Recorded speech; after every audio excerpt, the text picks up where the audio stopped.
beady eyes that are watching us around the world, increasingly edgy and disenchanted. And let us think of the billions more of the unborn, whose anger will be all the greater if we fail. We cannot let them down. We have the ideas, we have the technology, we have the bankers, we have the corporations and the NGOs, we have the interpreters, we have the meeting rooms. If all else fails, we have the unbeatable hospitality and refreshment of Glasgow. We may not feel much like James Bond, not all of us necessarily look like James Bond, but we have the opportunity and we have the duty to make this summit the moment when humanity finally began, and I stress began, to defuse that bomb, and to make this the moment when we began irrefutably to turn the tide and to begin the fight back against climate change.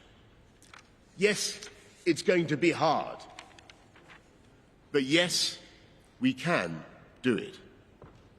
And so let's get to work with all the creativity and imagination and goodwill that we possess. Thank you very much, and good luck to all of us. Thank you.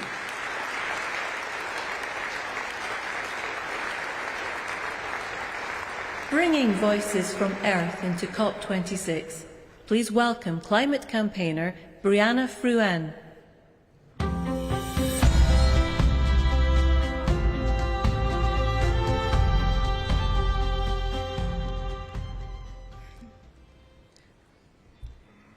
When I was a little girl, I was taught the importance and impact of words. In my culture, in Samoa, there's a proverb that goes, "E pala ma'a ai le pala upu." It means that even stones decay, but words remain. A lesson in knowing how words can be wielded, how text can change everything, how each word you use is weighted, how switching one word or number could reframe worlds, how climate action can be vastly different from climate justice, how 2 degrees could mean the end and 1.5 could mean a fighting chance. You all have the power here today to be better, to remember that in your meeting rooms and drafting documents are more than just black and white objects, to remember that in your words you wield the weapons that can save us or sell us out. I don't need to remind you the reality of vulnerable communities. If you're here today, you know what climate change is doing to us.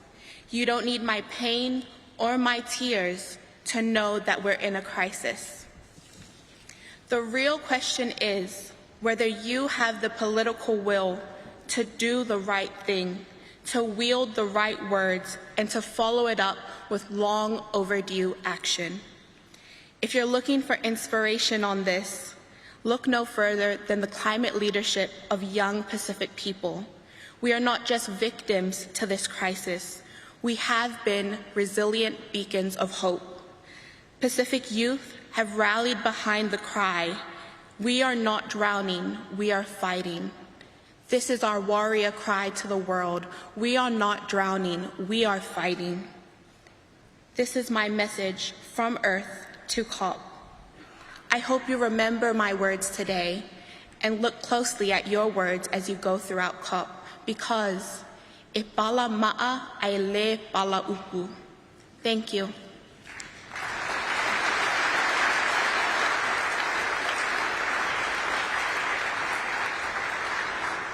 Now please welcome to the stage Chai Suroi.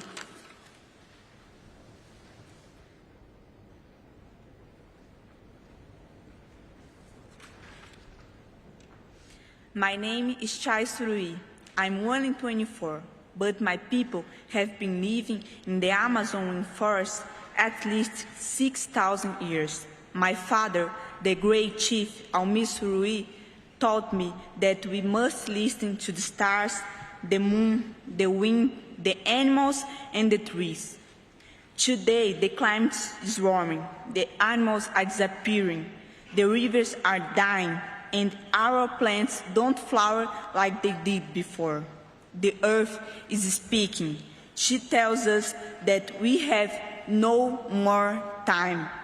A friend asked me, will we continue to think that today's injuries can be resolved with ointments and painkillers, even though we know that tomorrow our wounds will only run deeper? We need a different path, and with bold and global changes.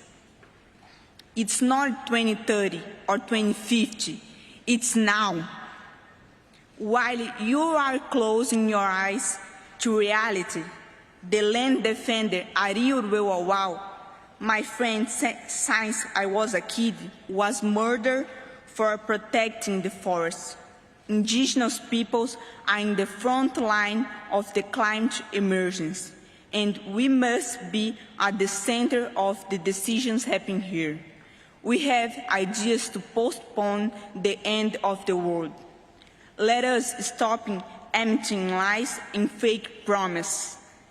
Let us end the pollution of hollow words, and let us fight for a livable future and present.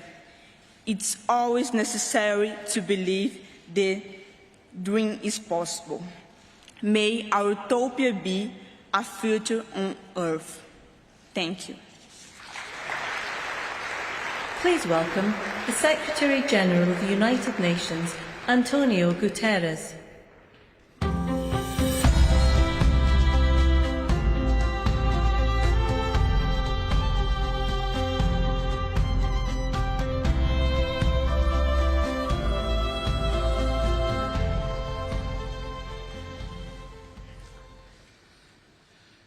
Dear Prime Minister Boris Johnson, I want to thank you and to thank COP President Alok Sharma for your hospitality, your leadership and your tireless efforts in the preparation of this COP.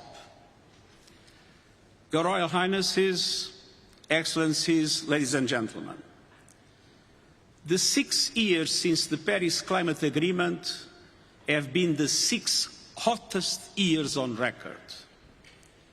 Our addiction to fossil fuels is pushing humanity to the brink. We face a stark choice.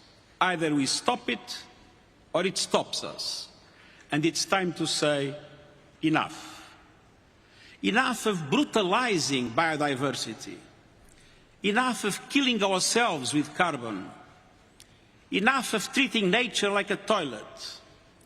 Enough of burning and drilling and mining our way deeper. We are digging our own graves. Our planet is changing before our eyes, from the ocean depths to mountain tops, from melting glaciers to relentless extreme weather events. Sea level rise is double the rate it was 30 years ago. Oceans are hotter than ever and getting warmer faster. Parts of the Amazon rainforest now emit more carbon than they absorb. Recent climate action announcements might give the impression that we are on track to turn things around. This is an illusion. The last published report on national determined contributions showed that they would still condemn the world to a calamitous 2.7-degree increase.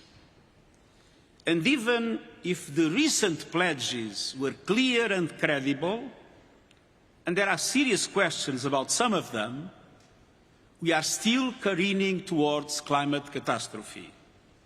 Even in the best-case scenario, temperatures will rise well above 2 degrees. So, as we open this much-anticipated climate conference, we are still heading for climate disaster. Young people know it. Every country sees it. Small island developing states and other vulnerable ones live it. And for them, failure is not an option. Failure is a death sentence. Excellencies, we face a moment of truth. We are fast approaching tipping points that will trigger escalating feedback loops of global heating. But investing in the net zero climate resilient economy will create feedback loops of its own, virtuous circles of sustainable growth, jobs and opportunity. We have progress to build upon.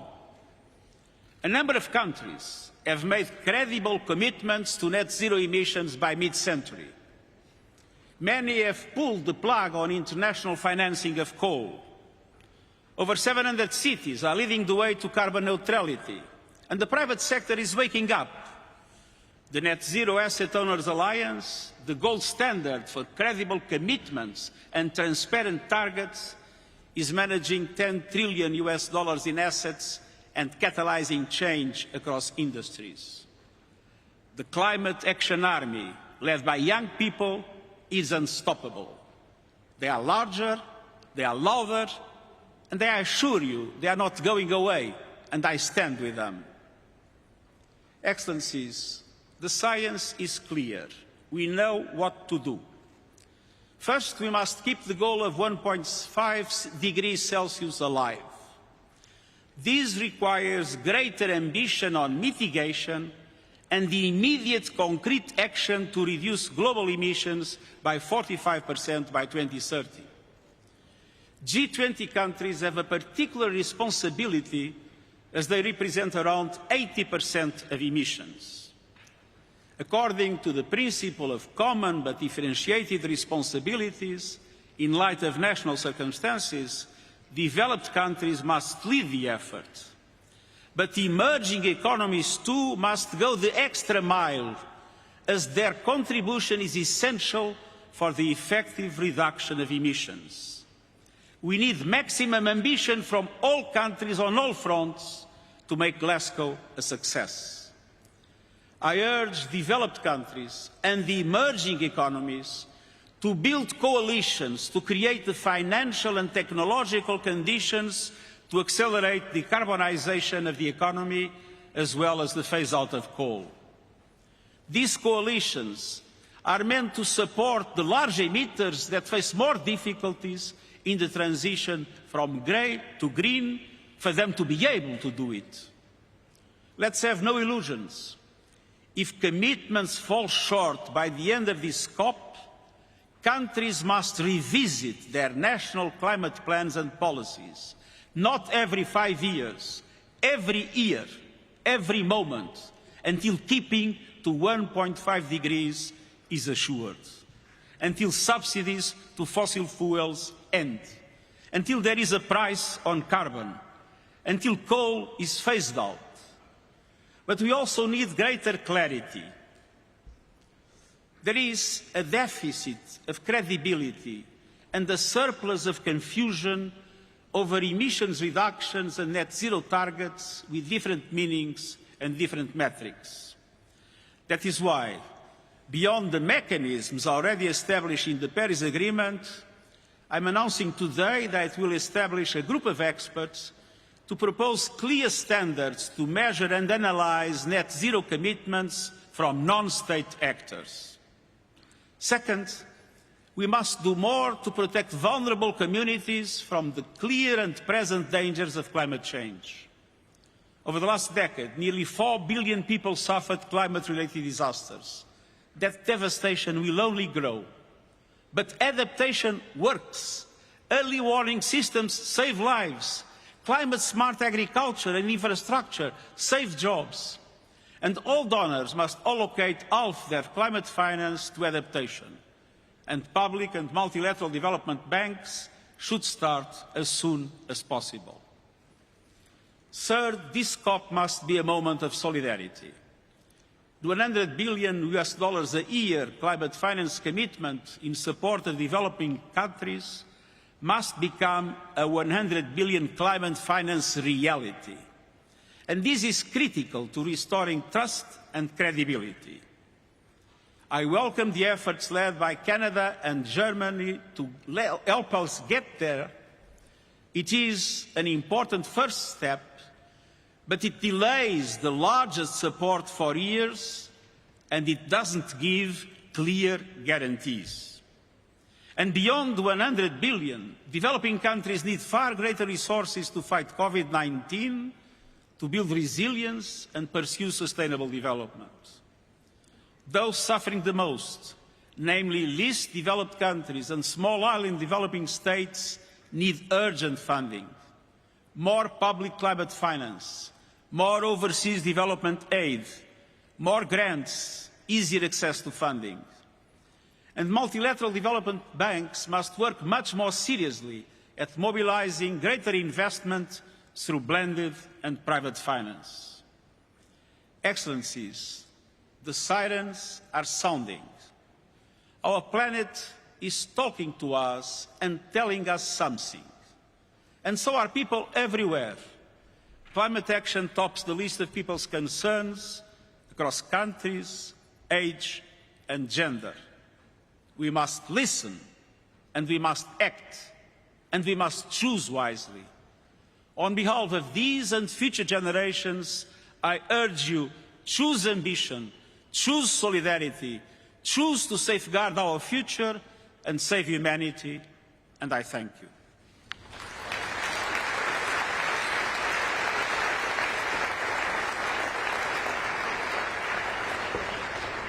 There will now be a short film, a message from our planet to all of us, Earth to COP.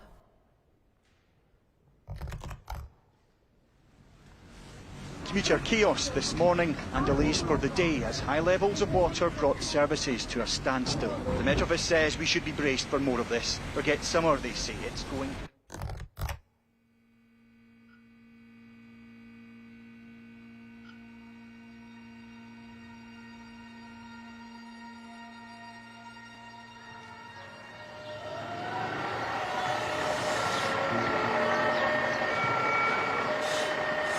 The evidence in the record now is becoming clearer and clearer that we assume the temperature of the world. Прошло более 70 лет, но все еще загрязненность воздуха остается основной. The average American, that carbon footprint is about 16 tons of carbon emissions. What about COP26? We can see the ocean becoming worse.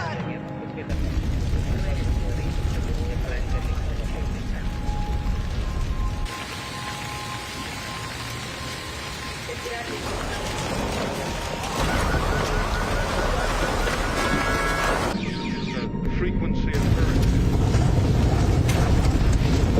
Scientists have corrected the sure sign of climate change. No, don't be sorry. Lo que es fundamental es que no lo normalicemos. No es posible.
To have the courage to try. A lot more jobs created in the green economy. It's not a problem. Climate change is the expression.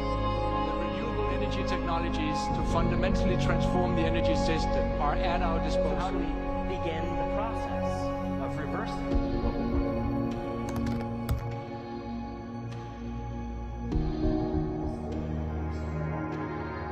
We need innovation, and this kind of innovation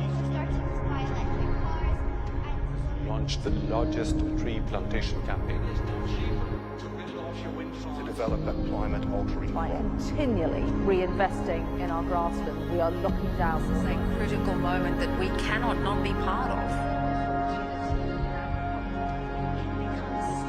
COP26 is one of the most important diplomatic gatherings in history. Humanity already knows what to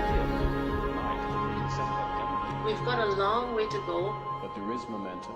Roll up your sleeves and do it.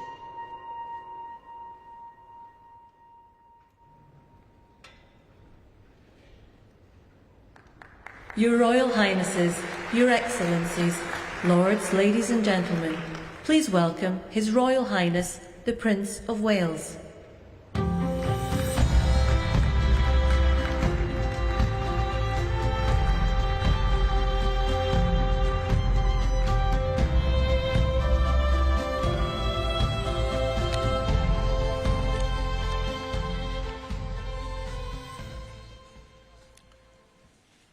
Your Excellencies, ladies and gentlemen, the COVID-19 pandemic has shown us just how devastating a global cross-border threat can be. Climate change and biodiversity loss are no different. In fact, they pose an even greater existential threat, to the extent that we have to put ourselves on what might be called a warlike footing. Having myself had the opportunity of consulting many of you over these past 18 months, I know you all carry a heavy burden on your shoulders, and you do not need me to tell you that the eyes and hopes of the world are upon you, to act with all dispatch and decisively, because time has quite literally run out. The recent IPCC report gave us a clear diagnosis of the scale of the problem. We know what we must do. With a growing global population creating ever-increasing demand on the planet's finite resources, we have to reduce emissions urgently and take action to tackle the carbon already in the atmosphere, including from coal-fired power stations. Putting a value on carbon, thus making carbon capture solutions more economical, is therefore absolutely critical. Similarly, after billions of years of evolution, nature is our best teacher. In this regard, restoring natural capital, accelerating nature-based solutions, and leveraging the circular bioeconomy will be vital to our efforts. As we tackle this crisis, our efforts cannot be a series of independent initiatives running in parallel. The scale and scope of the threat we face call for a global systems-level solution based on radically transforming our current fossil fuel-based economy to one that is genuinely renewable and sustainable. So, ladies and gentlemen, my plea today is for countries to come together to create the environment that enables every sector of industry to take the action required. We know this will take trillions, not billions of dollars.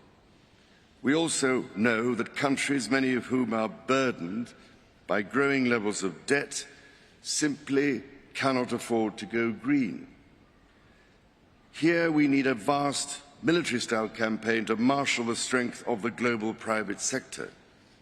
With trillions at its disposal, far beyond global GDP, and with the greatest respect, beyond even the governments of the world's leaders, it offers the only real prospect of achieving fundamental economic transition.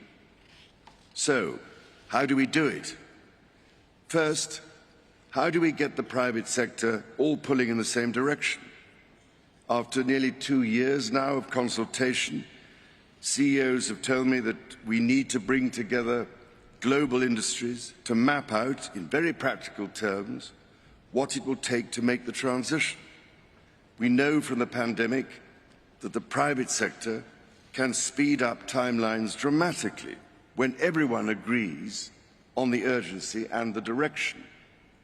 So each sector needs a clear strategy to speed up the process of of getting innovations to market. Second, who pays and how? We need to align private investment behind these industry strategies to help finance the transition efforts, which means building the confidence of investors so that the financial risk is reduced. Crucially, investment is needed to help transition from coal to clean energy. If we can develop a pipeline of many more sustainable and bankable projects at a sufficient scale, it will attract greater investment. Third, which switches do we flick to enable these objectives? More than 300 of the world's leading CEOs and institutional investors have told me that alongside the promises countries have made, their nationally determined contributions, they need clear market signals, agreed globally, so that they have the confidence to invest without the goalposts suddenly moving. This is the framework I've offered in the Terracotta Roadmap, created by my Sustainable Markets Initiative, with nearly 100 specific actions for acceleration. Together, we are working to drive trillions of dollars in support of transition across 10 of the most emitting and polluting industries. They include energy, agriculture, transportation, health systems, and fashion. The reality of today's global supply chains means that industry transition will affect every country and every producer in the world.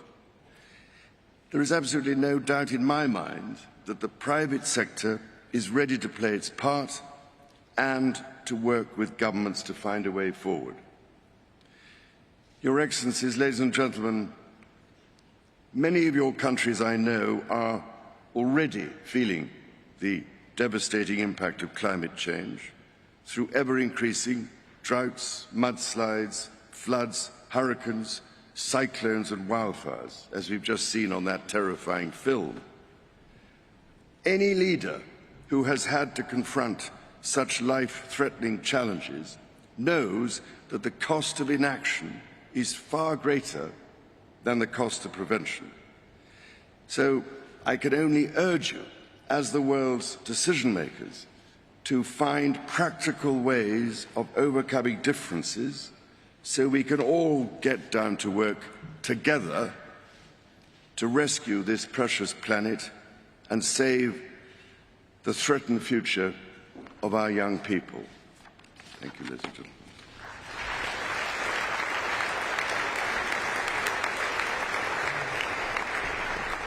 Please welcome the COP26 People's Advocate, who has dedicated his lifetime to highlighting the beauty of the natural world, Sir David Attenborough.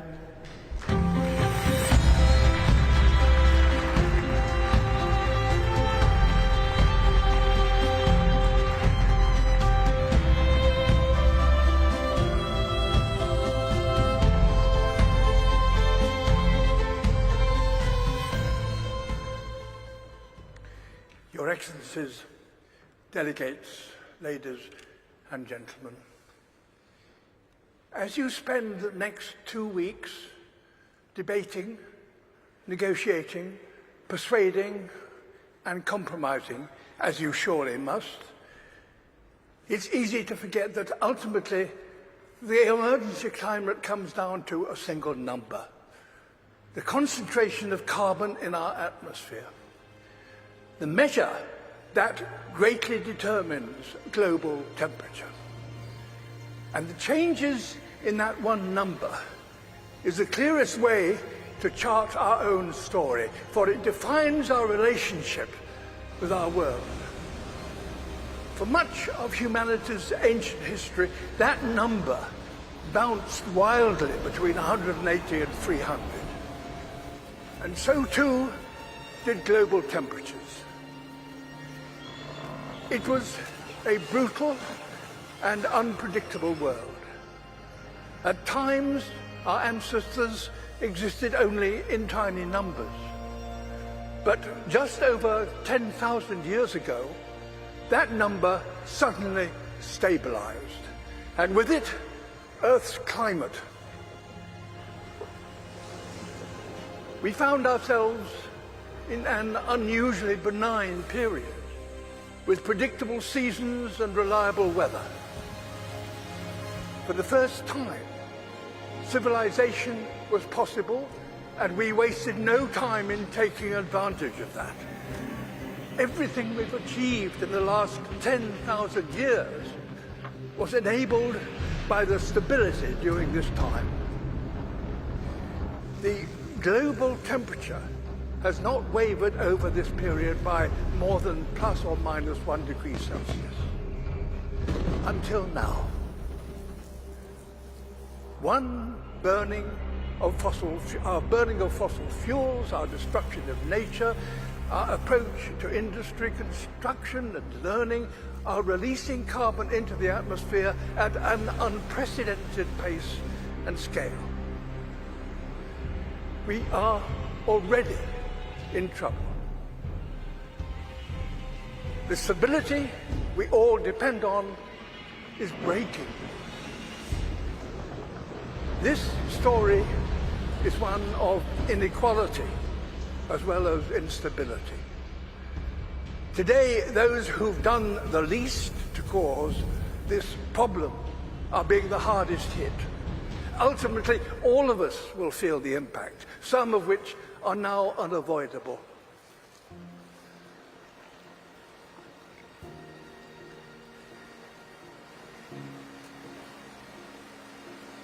My world is melting. You think you have control, we actually have no control. I'm absolutely terrified to bring a child to this world. Is this how our story is due to end? A tale of the smartest species doomed by that all-too-human characteristic of failing to see the bigger picture in pursuit of short-term goals. Perhaps the fact that the people most affected by climate change are no longer some imagined future generation, but young people alive today. Perhaps that will give us the impetus we need to rewrite our story, to turn this tragedy into a triumph. We are, after all, the greatest problem solvers to have ever existed on Earth. We now understand this problem. We know how to stop the number rising and put it in reverse. We must have carbon emissions, halt them this decade. We must recapture billions of tons of carbon from the air.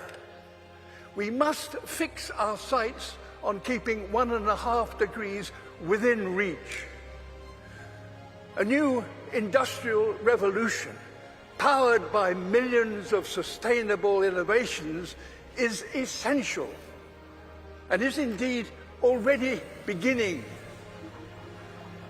We will all share in the benefits: affordable clean energy, healthy air, and enough food to sustain us all. Nature is a key ally. Wherever we restore the wild, it will recapture carbon and help us bring back balance to our planet. And as we work to build a better world, we must acknowledge no nation has completed its development because no advanced nation is yet sustainable. All have a journey still to compete, so that all nations have a good standard of living and a modest footprint. We're going to have to learn together how to achieve this, ensuring none are left behind. We must use this opportunity to create a more equal world, and our motivation should not be fear, but hope.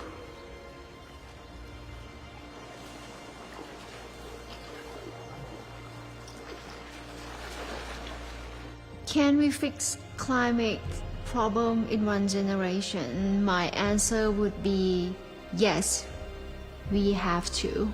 We need to not just to talk about what we can do, but to do what we can. This is a challenge that we should try to solve in a quick way with a long-term vision. It comes down to this. The people alive now or the generation to come will look at this conference and consider one thing. Did that number stop rising and start to drop as a result of commitments made here? There's every reason to believe that the answer can be yes.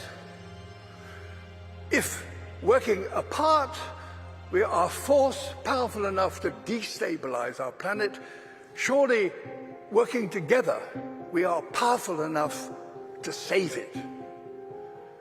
In my lifetime, I've witnessed a terrible decline. In yours, you could and should witness a wonderful recovery. That desperate hope, ladies and gentlemen, delegates, excellency, is why the world is looking to you and why you are here. Thank you.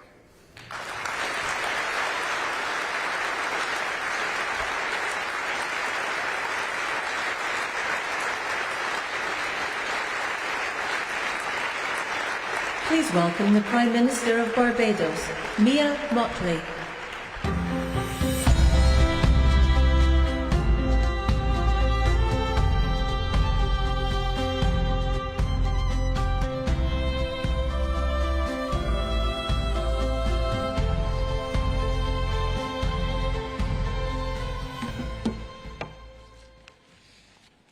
Your Royal Highness, Excellencies, distinguished guests, ladies and gentlemen, the pandemic has taught us that national solutions to global problems do not work.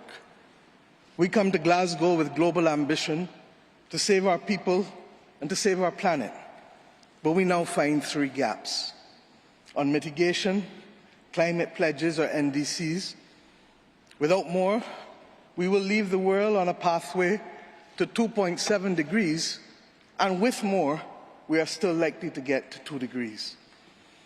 These commitments, made by some, are based on technologies yet to be developed, and this is at best reckless and at worst dangerous. On finance, we are $20 billion short of the $100 billion, and this commitment, even then, might only be met in 2023.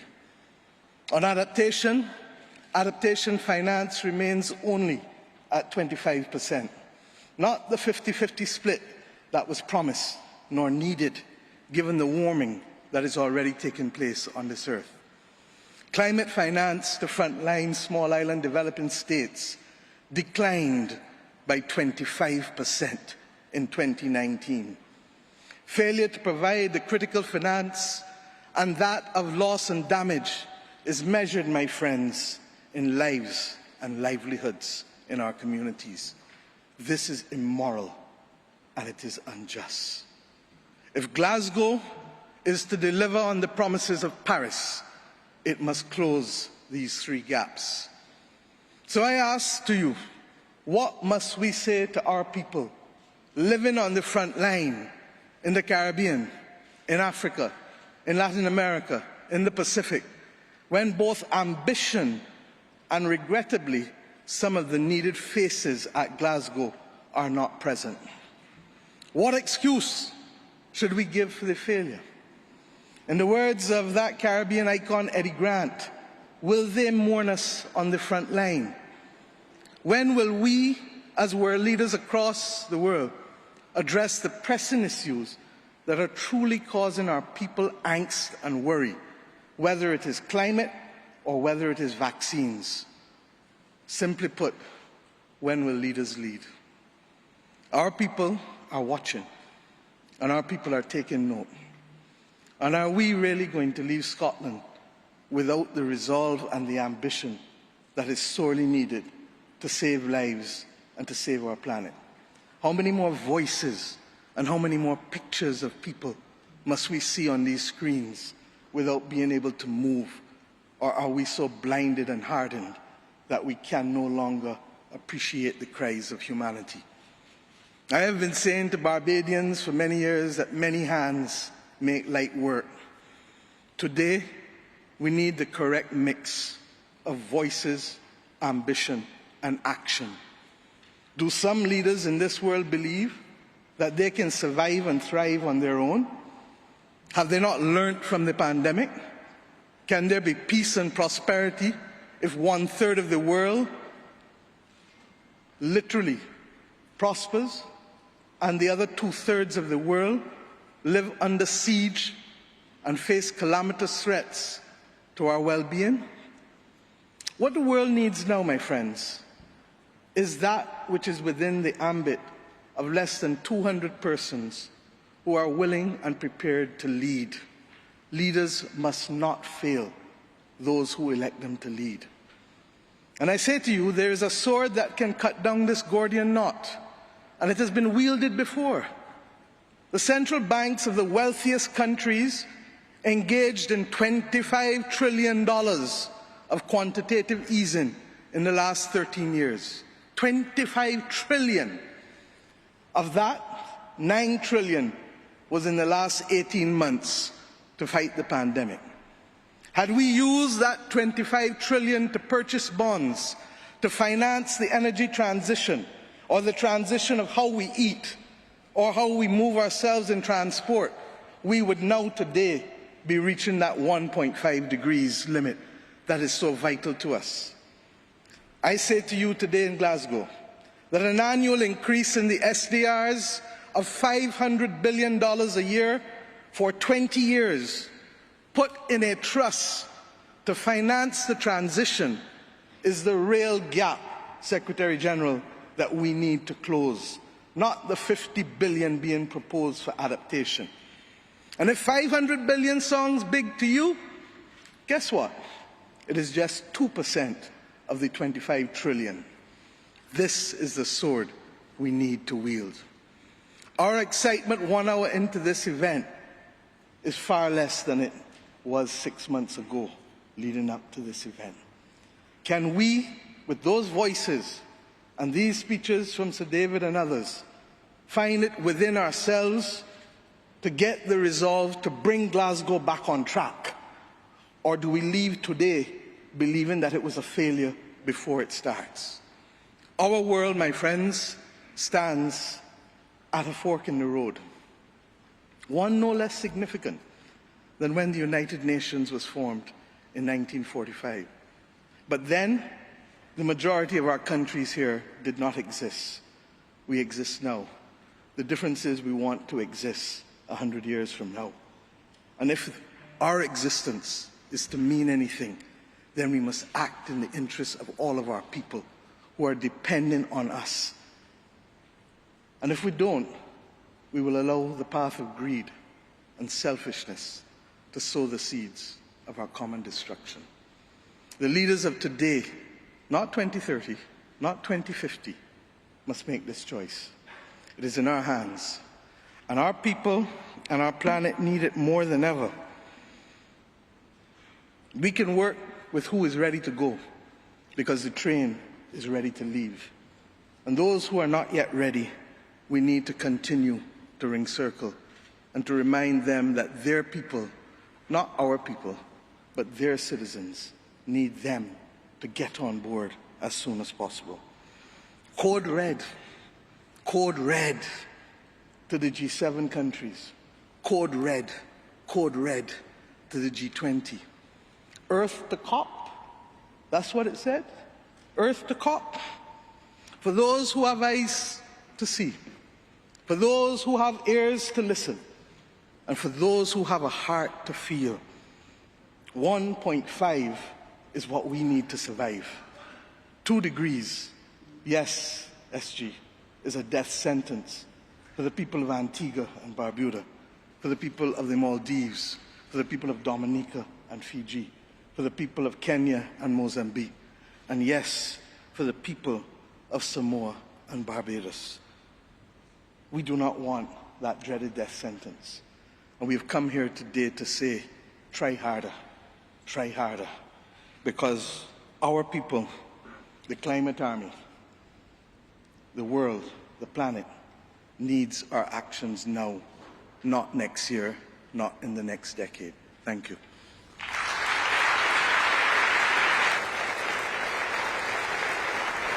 Bringing their message from their countries to COP, we will now hear from climate campaigners in Chile and Egypt.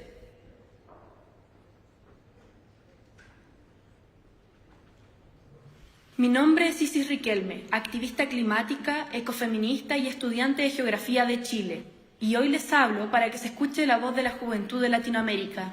Debemos escuchar el mensaje que nuestro planeta nos envía.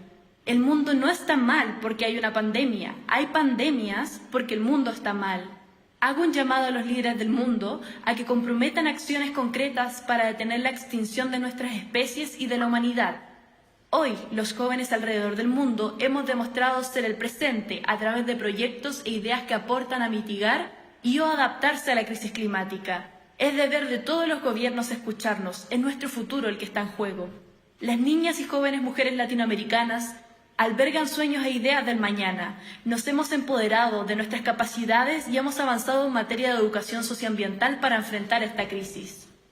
Los proyectos que los jóvenes impulsamos para abordar el cambio son un claro ejemplo de soluciones viables y concretas para entregar las herramientas necesarias para la adaptación y empoderar a nuestras comunidades a ser agentes de cambio a lo largo de los territorios. Hemos organizado los continentes para proteger nuestros océanos por la biodiversidad invaluable que albergan. Hemos instado a la sociedad civil de 80 países a realizar acciones concretas para mitigar la crisis climática y levantar exigencias y propuestas que ustedes puedan ejecutar en sus países. Nosotros, sus niños, sus hijos, hemos decidido colaborar globalmente para cuidar nuestro hogar. Pero son ustedes quienes deciden cómo reedificarlo. Les insto a que escuchen y actúen.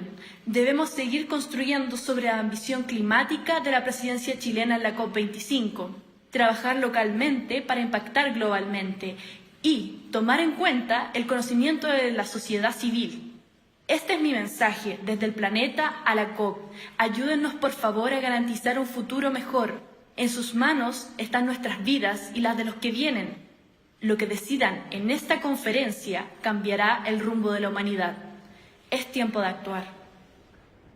تحياتي، أنا عبد الفتاح ندى، ناشط في قضية التغير المناخي ورائد أعمال اجتماعي في مجال التمكين الاقتصادي. أحدثكم من مصر لأنقل لكم رسالة باسم شباب الأرض التي باتت مهددة بخطر التغير المناخي يوما بعد يوم، بل دقيقة تلو الأخرى. النشطاء الشباب من كل أنحاء العالم يتكاتفون سويا من أجل رفع الوعي العالمي تجاه مشكلات التغير المناخي. فلابد أن يدرك الجميع أن تلك المشكلات ليست رفاهية، إنما تشكل مصيرنا الذي يتحدد من خلال كل قرار فردي نقوم به يوميا، سواء يضر بهذه البيئة أو يساهم في منحها فرصة أخرى في البقاء. حان الوقت الآن أن يبني قادة العالم أجمع على جهودنا كنشطاء، وأن يضعوا السياسات العامة التي تتصدى لأزمة المناخ في مقدمة أولوياتهم. لقد قضيت ال6 سنوات الماضية في العمل مع المجتمعات المحلية الأقل حظا في التنمية داخل مصر، من خلال تدريب الشباب والقادة المجتمعيين على ريادة الأعمال الاجتماعية والتمكين الاقتصادي باستخدام نماذج المشاريع الصديقة للبيئة.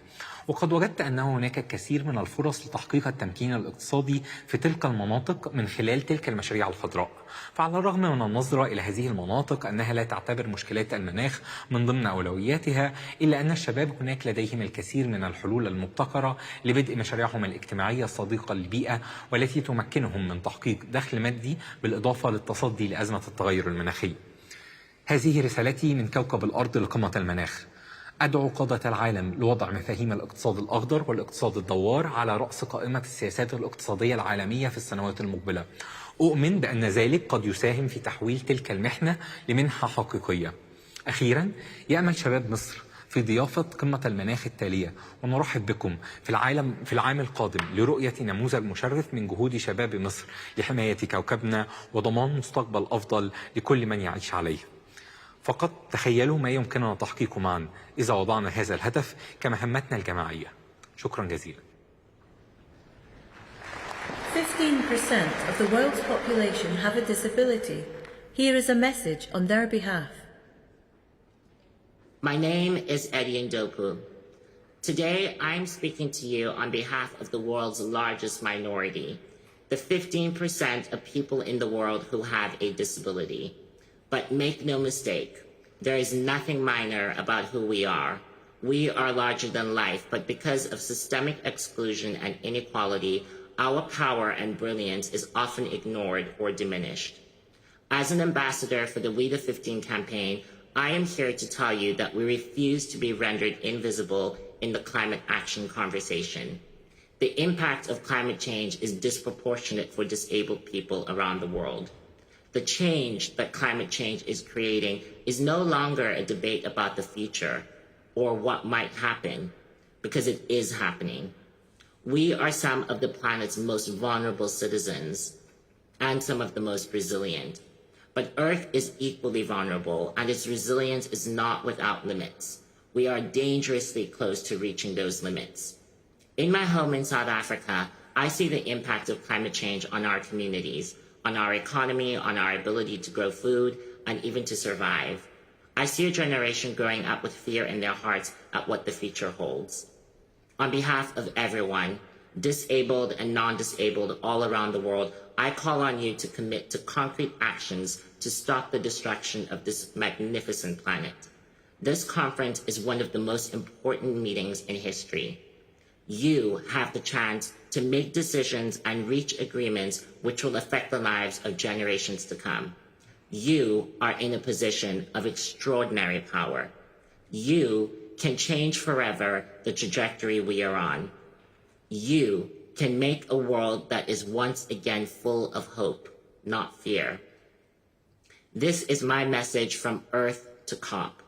On behalf of We the 15, I ask you, please help us to guarantee a safer future for every life, regardless of their ability.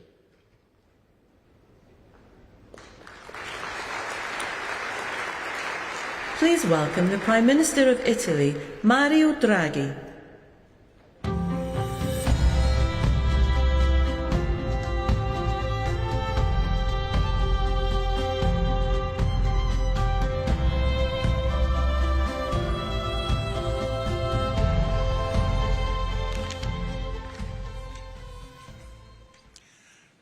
Prime Minister Johnson, Excellencies, colleagues, ladies and gentlemen, the speeches we've just heard resonate deeply with me. Over the last few years, young people have done us a service by bringing the climate agenda on the front of our political debate. Young people were the center of the pre-COP summit in Milan. In Glasgow, here, we need to make them proud. The projected rise in global temperatures is set to affect dramatically life on our planet. From catastrophic fires and floods we've seen now, to the bleaching of coral reefs, to the loss of biodiversity, the impact of climate change is already all too evident. Its price also rising fast, especially for the poorer nations. The cost of disruptions for households and companies in low and middle-income countries amounts to a staggering $390 billion a year. Climate change also has serious repercussions on global peace and security. It can deplete natural resources and worsen social tensions, lead to new migration flows, and contribute to terrorism and organized crime. Climate change can tear us apart. Thanks to the constant dialogue and cooperation, we made good progress on addressing climate change. The G20 accounts for around 75% of global greenhouse gas emissions and around 80% of global GDP. At last weekend's summit in Rome, its member states agreed that we must limit the rise in global temperature to 1.5 degrees. It was the first time. and committed to achieve net zero emissions by or around mid-century. We decided to step up our actions starting from this decade, enhance our nationally determined contributions, and stop the international public funding of unabated new coal by the end of this year. Here, at the COP26, we must now go further than we did at G20. We need to speed up our commitment to keep the rise in temperatures below 1.5 degrees. We need to build on the G20 agreement and act faster and more decisively. We must strengthen our efforts in the realm of climate finance. We must bring together the public and the private sector in new ways. We had a roadmap just made by Prince Charles. Prime Minister Johnson highlighted the amount of private money available. It's tens of trillions. But now we've got to use them. Now we have to find an intelligent way to spend them and spend them quickly. We need, first and foremost, that all multilateral development banks, and especially the World Bank, co-share with the private sector risks that the private sector alone cannot bear.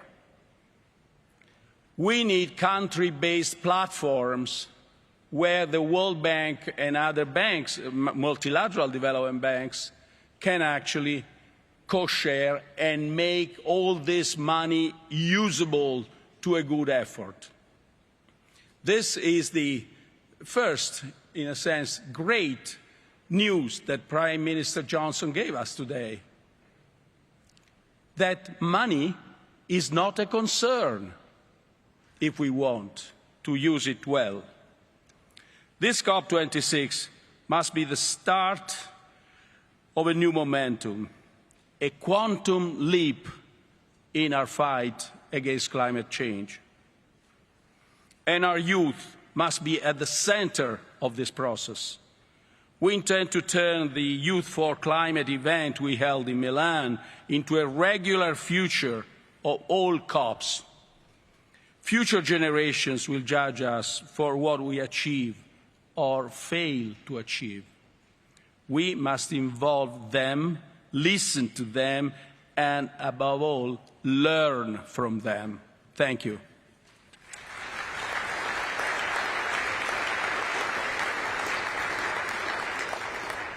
Please welcome back Yersa Daly-Ward.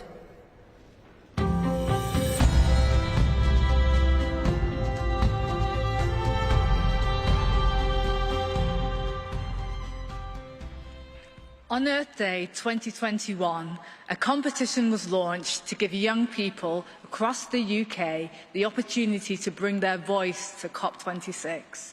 Together with Blue Peter, the longest-running children's programme in the world, COP26 asked them to use their creativity to send a message to you, the decision-makers of our planet. Thousands of children took part, and the film you're about to see brings to life the winning story written by Delphine, who has joined us here at the ceremony today. Delphine's story reminds us of what is so special about our world and why we should do everything in our power to protect our planet.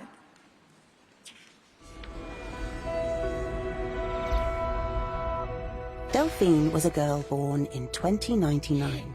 One day, her gran gave her a book, heavy with a spine. There were photographs of creatures she'd never ever seen. What are they, Gran, these animals? What does this all mean? Gran sighed. Many years ago, they roamed the earth and seas. But we bulldozed their homes and burnt down their trees. We put plastic in their oceans and greenhouse gases in the sky. But why did you let them, Gran? Why? Oh, why? Oh, why? I was just a child, she said. I shouted, no one took heed. Businessmen wanted money. It was nothing more than greed. That night, Delphine read on, and her eyes grew bigger and wider. And when she fell asleep, the creatures came to life inside her. A giant cat with golden stripes and glowing orange eyes.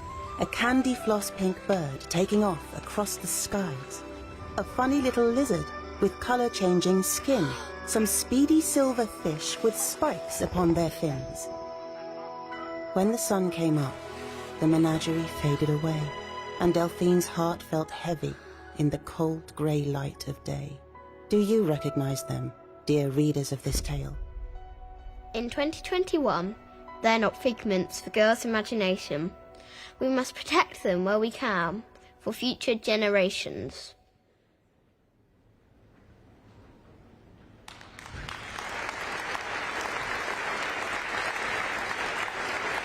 To close the ceremony, please welcome climate and environmental activist Elizabeth Watuti.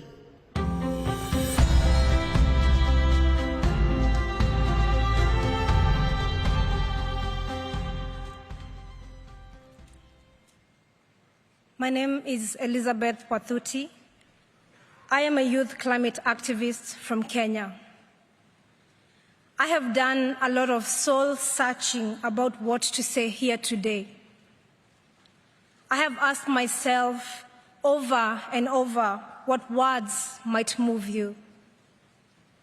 And then I realized that making my 4 minutes count does not rest solely on me. My truth will only land if you have the grace to fully listen. My story will only move you if you can open up your heart. I can urge you to act at the pace and scale necessary, but in the end, your will to act must come from deep within. I need to tell you what is happening in my home country. Right now, as we sit comfortably here in this conference center in Glasgow, over 2 million of my fellow Kenyans are facing climate-related starvation. In this past year, both of our rainy seasons have failed, and scientists say that it may be another 12 months before the waters return again. Meanwhile, our rivers are running dry, our harvests are failing, our storehouses stand empty, our animals and people are dying. I have seen with my own eyes 3 young children crying at the side of a dried-up river after walking 12 miles with their mother to find water. Please open your hearts. This is not only happening in Kenya. Over the past few months, there have been deadly heat waves and wildfires in Algeria and devastating floods in Uganda and Nigeria. And there is more still to come. By 2025, in just 4 years' time, half of the world's population will be facing water scarcity. And by the time I'm 50, the climate crisis will have displaced 86 million people in sub-Saharan Africa alone. I would like you to join me in holding a moment of compassionate silence for the billions of people who are not here with us today, whose stories are not being heard, and whose suffering is not being felt.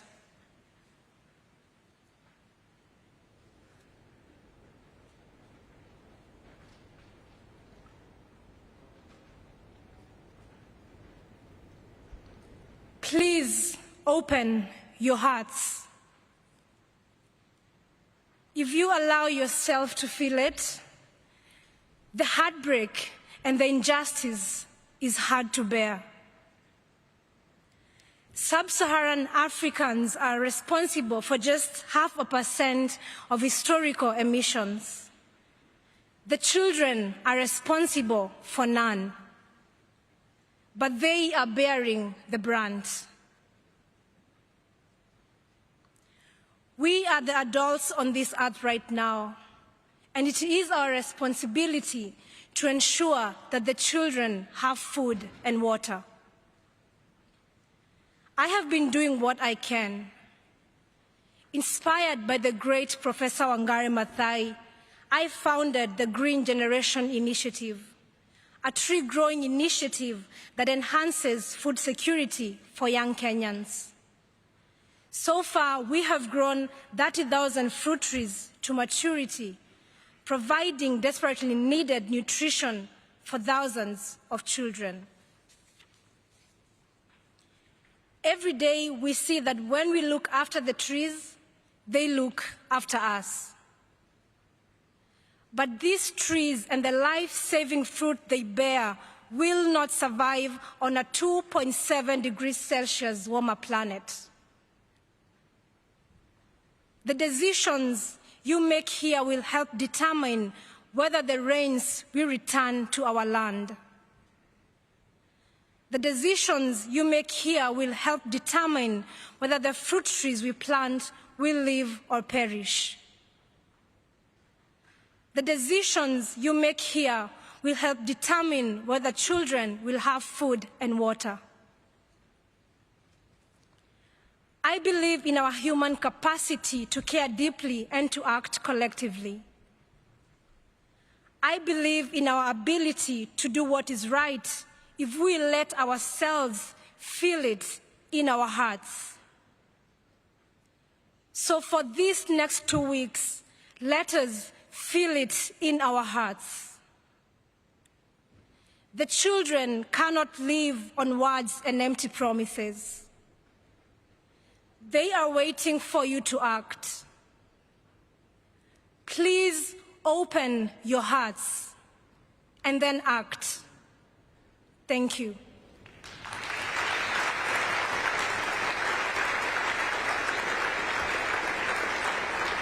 You have heard Earth's impassioned message to you all. Earth is calling for action this day.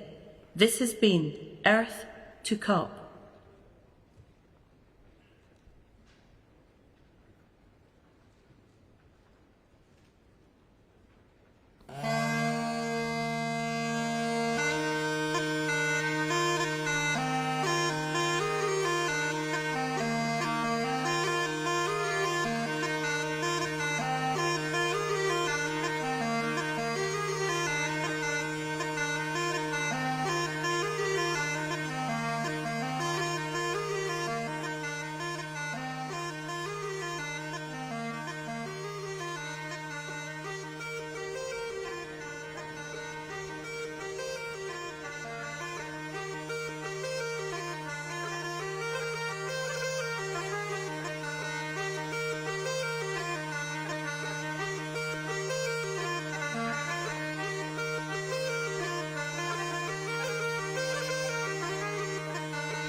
Excellencies, distinguished delegates, ladies and gentlemen, may I please ask you to take your seats in order for us to begin with the high-level segment for heads of state and government. Thank you.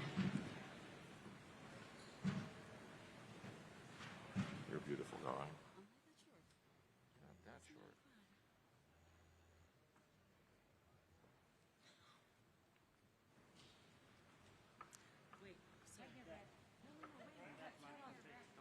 You what? No, that's not. No, they made another. No. No, look, Jim. Listen, they made another mark.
Ladies and gentlemen, could I please request you to take your seats? We're about to start.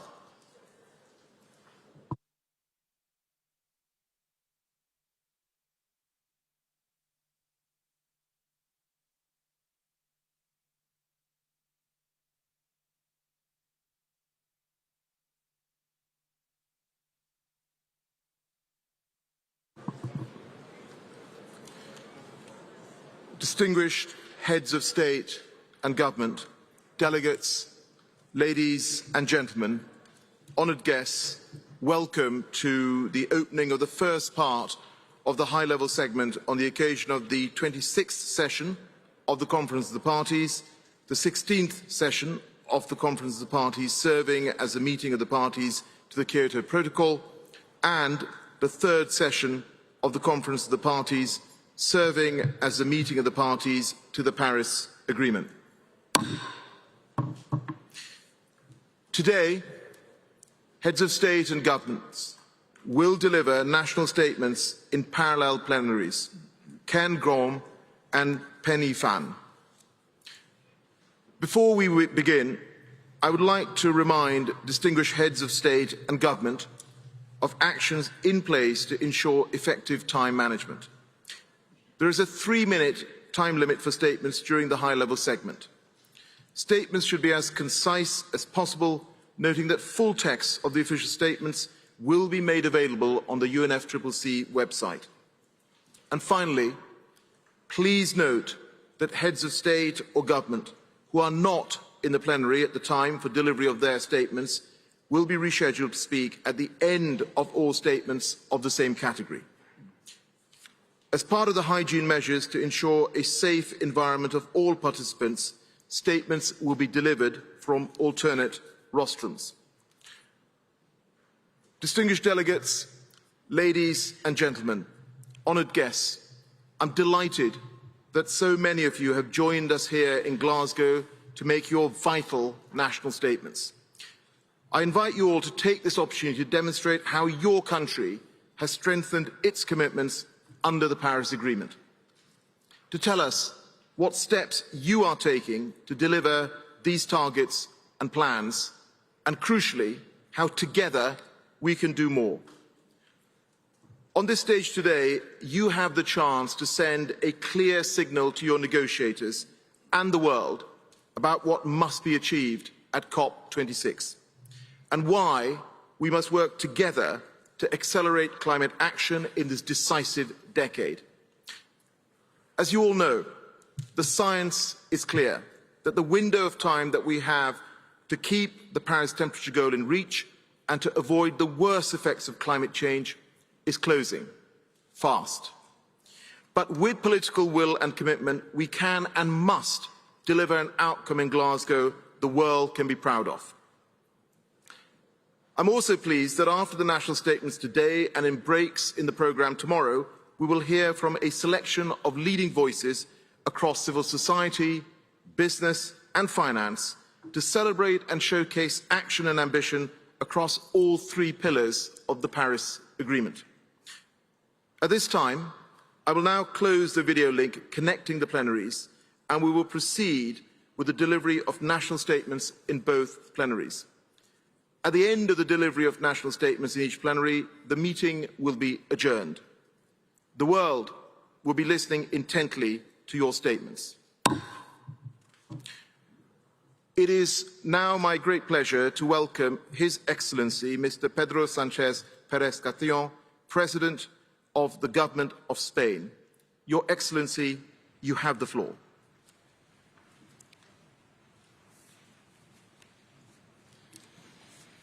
Presidentes de Gobierno, primeros ministros, delegados y delegadas, desde que nos reunimos en Madrid hace ya 2 años, la certeza sobre los catastróficos riesgos de la emergencia climática es cada vez mayor.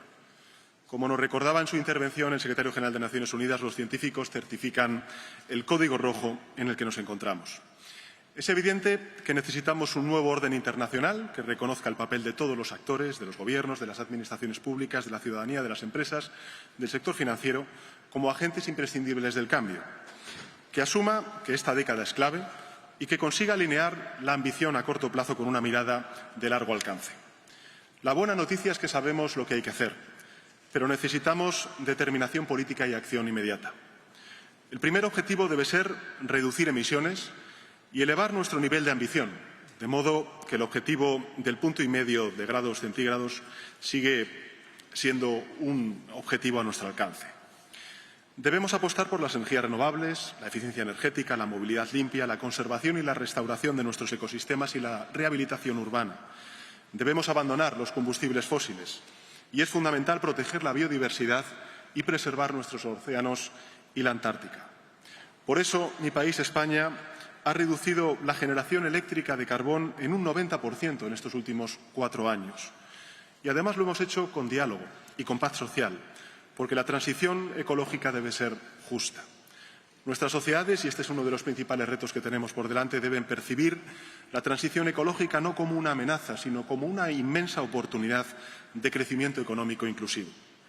Estamos en este sentido también en nuestro país, en España, dando pasos decisivos para alinear nuestras inversiones, tanto públicas como privadas, con el objetivo de la neutralidad climática. Hemos dotado a nuestro país de la primera ley de cambio climático y transición energética, que así lo establece, y la decisión de destinar casi 30.000 millones de euros en los próximos 3 años a la transición ecológica es la mejor expresión de nuestra voluntad política. En segundo lugar, debemos crear marcos adecuados para nuestras políticas de adaptación, algo cuya importancia España entiende bien, ya que nuestro país es especialmente vulnerable a fenómenos extremos. A nivel doméstico, contamos con un segundo Plan Nacional a 2030 y hemos enviado la comunicación de adaptación de España a Naciones Unidas.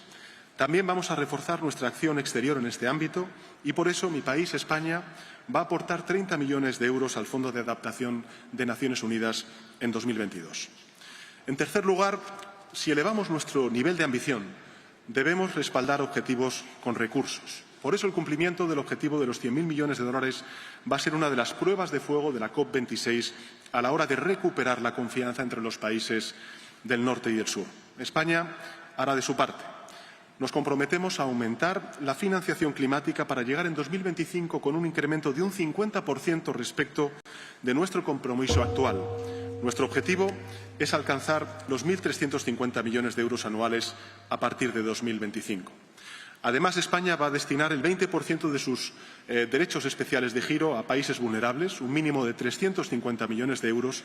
Y para finalizar, deseo hacer un llamamiento, y es que trabajemos de forma conjunta para que esta COP suponga el punto de inflexión que impulse un verdadero cambio de rumbo del planeta a través de una acción solidaria, contundente y urgente. Una acción que cierre las brechas de desigualdad y que permita a todos percibir los beneficios de la acción climática y de la transición ecológica. Muchas gracias, presidente.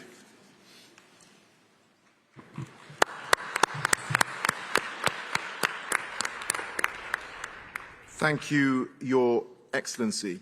It's now my great pleasure to welcome His Excellency Mr. Mohamed Ghazouani, President of Mauritania. Your Excellency, you have the floor.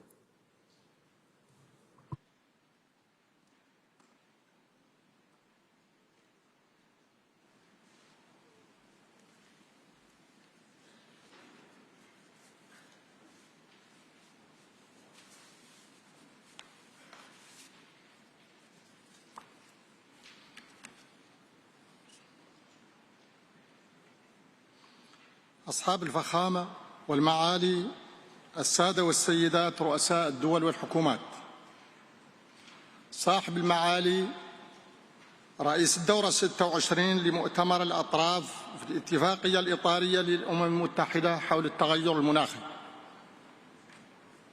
معالي السيد الأمين العام للأمم المتحدة، السادة والسيدات ممثلو المنظمات الحكومية وغير الحكومية، أيها السادة والسيدات،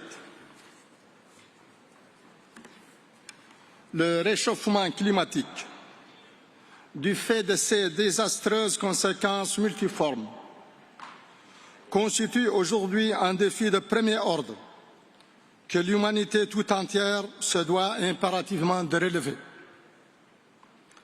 Cette 6e conférence des parties à la Convention-cadre des Nations unies sur les changements climatiques nous offre l'occasion de saluer l'élan international en faveur de l'action climatique et de réaffirmer la nécessité de placer la transition écologique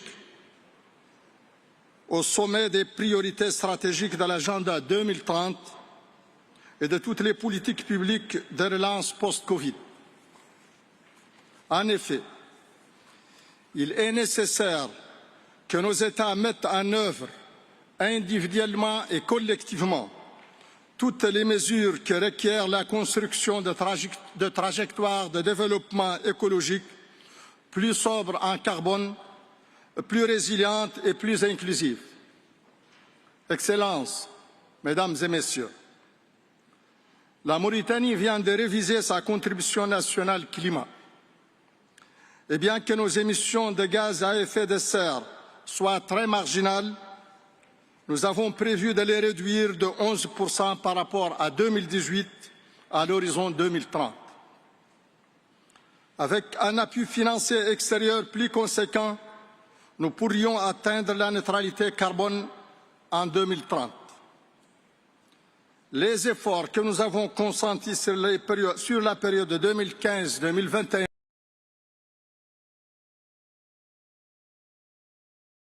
énergétique de 18% en 2015 à 34% en 2020. Et nous prévoyons d'atteindre un taux de 50% en 2030. Ces résultats sont complétés par le lancement d'un nouveau programme de développement de l'hydrogène vert. Grâce à cette nouvelle filière, la Mauritanie offre au monde une source alternative et durable d'énergie propre. Nous invitons les institutions financières et les entreprises intéressées à nous accompagner dans ce projet. En outre, notre contribution nationale climat soutient également la transition écologique et d'autres secteurs ayant un potentiel d'atténuation, comme le transport, l'agriculture, l'élevage et la foresterie.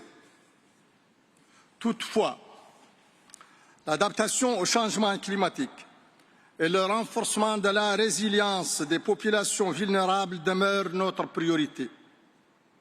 Dans ce cadre, des avancées certaines ont déjà été réalisées en matière de restauration des écosystèmes terrestres, particulièrement à travers la mise en œuvre du programme de la Grande Muraille Verte. En janvier dernier, lors du One Planet Summit, des promesses importantes de financement ont été faites pour soutenir la Grande Muraille Verte. La concrétisation de ces promesses est aujourd'hui attendue par des millions d'Africains qui souffrent de la dégradation de leurs moyens d'existence. Aussi, nous invitons la COP26 à faire du programme de la Grande Muraille Verte une priorité internationale. Et demandons plus globalement à ce que les financements en faveur de l'adaptation et de la transition écologique soient significativement augmentés et majoritairement versés sous forme de dons, afin de ne pas aggraver le fardeau de la dette des pays en développement. Excellences, Mesdames et Messieurs, convaincus que l'action climatique est devenue une priorité sociale, environnementale, économique et même sécuritaire, la Mauritanie demeurera pleinement engagée pour faire avancer la coopération climatique internationale et accélérer la transition écologique désormais plus que jamais nécessaire. أيها السادة والسيدات، أصحاب الفخامة والمعالي، قناعة منها بأن العمل المناخي أصبح أولوية اجتماعية وبيئية واقتصادية وأمنية، فإن الجمهورية الإسلامية الموريتانية ستظل ملتزمة بالتعاون الدولي المناخي إسهاما منها في تسريع حصول الانتقال البيئي الذي أصبح اليوم أكثر من أي وقت مضى ضرورة بالغة الإلحاح. شكرا.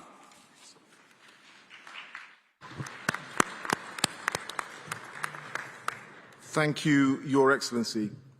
It is now my pleasure to welcome His Excellency, Mr. Joseph R. Biden, Jr., President of the United States of America.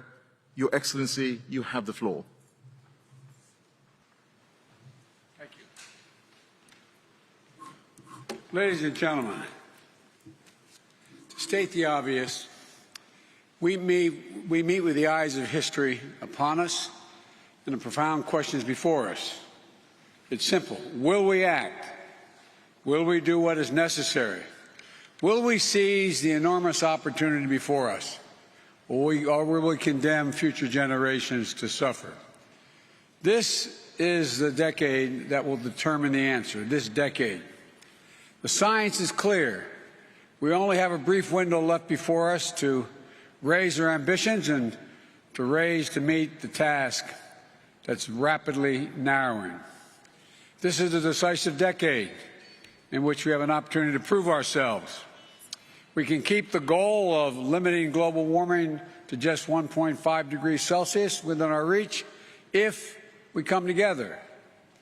If we commit to doing our part of each of our nations with determination and with ambition. That's what COP26 is all about. Glasgow must be the kickoff of a decade of ambition and innovation to preserve our shared future. Climate change is already ravaging the world. We've heard from many speakers.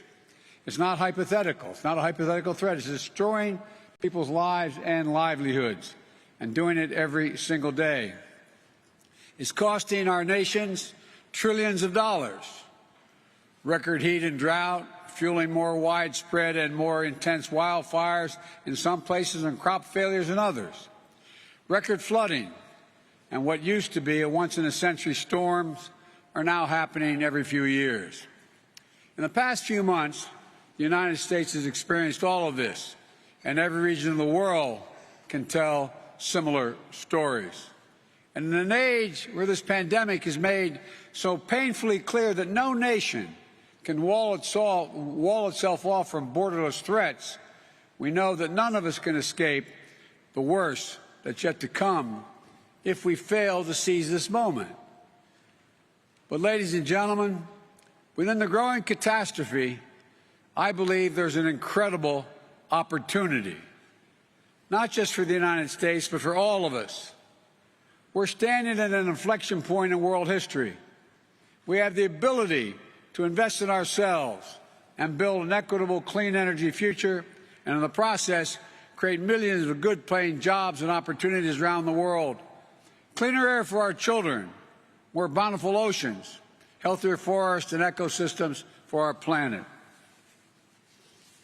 We can create an environment that raises the standard of living around the world. And this is a moral imperative, but it's also an economic imperative. If we fuel greater growth, new jobs, better opportunities for all our people, and as we see current volatility in energy prices, rather than cast it as a reason to back off our clean energy goals, we must view it as a call to action. High energy prices only reinforce the urgent need to diversify sources, double down on clean energy development, and adapt promising new clean energy technologies so we can not only we don't remain overly reliant on one source of power to power our economies and our communities. It's in the self-interest of every single nation.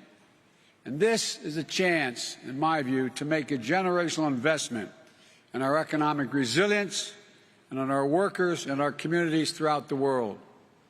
That's what we're going to do in the United States. My Build Back Better framework will make historic investments in clean energy, the most significant investment to deal with the climate crisis that any advanced nation has made ever. We're going to cut U.S. greenhouse gas emissions by well over a gigaton by 2030, while making it more affordable for consumers to save on their own energy bills, with tax credits for things like installing solar panels, weatherizing their homes.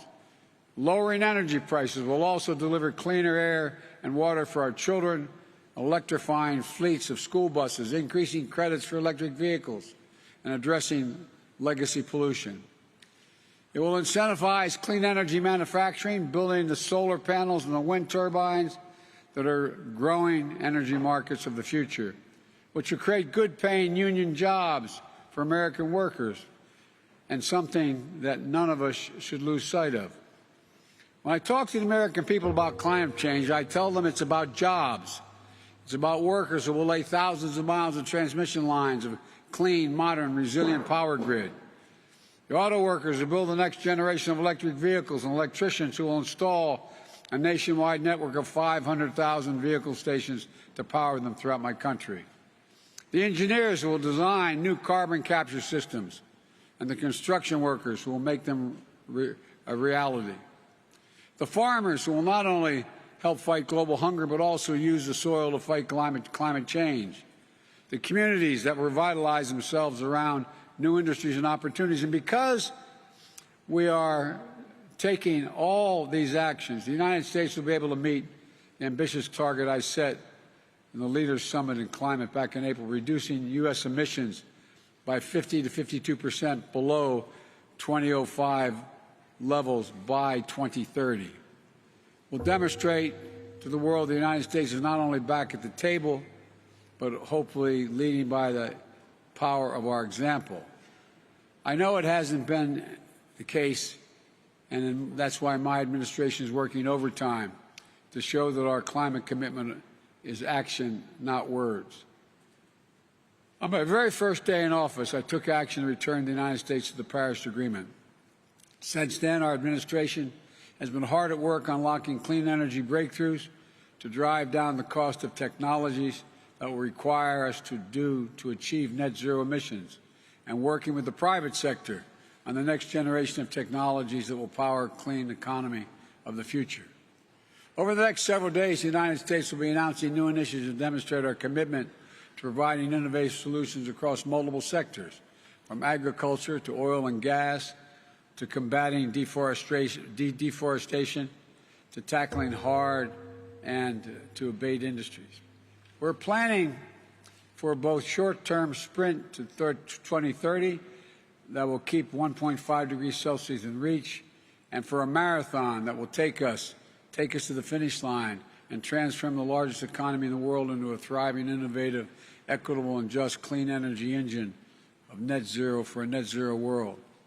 That's why today I'm releasing the U.S. long-term strategy, which presents a vision of achieving the United States goal of net zero emissions economy-wide by no later than 2050, and reinforces an absolutely critical nature of taking bold action in the decisive decade.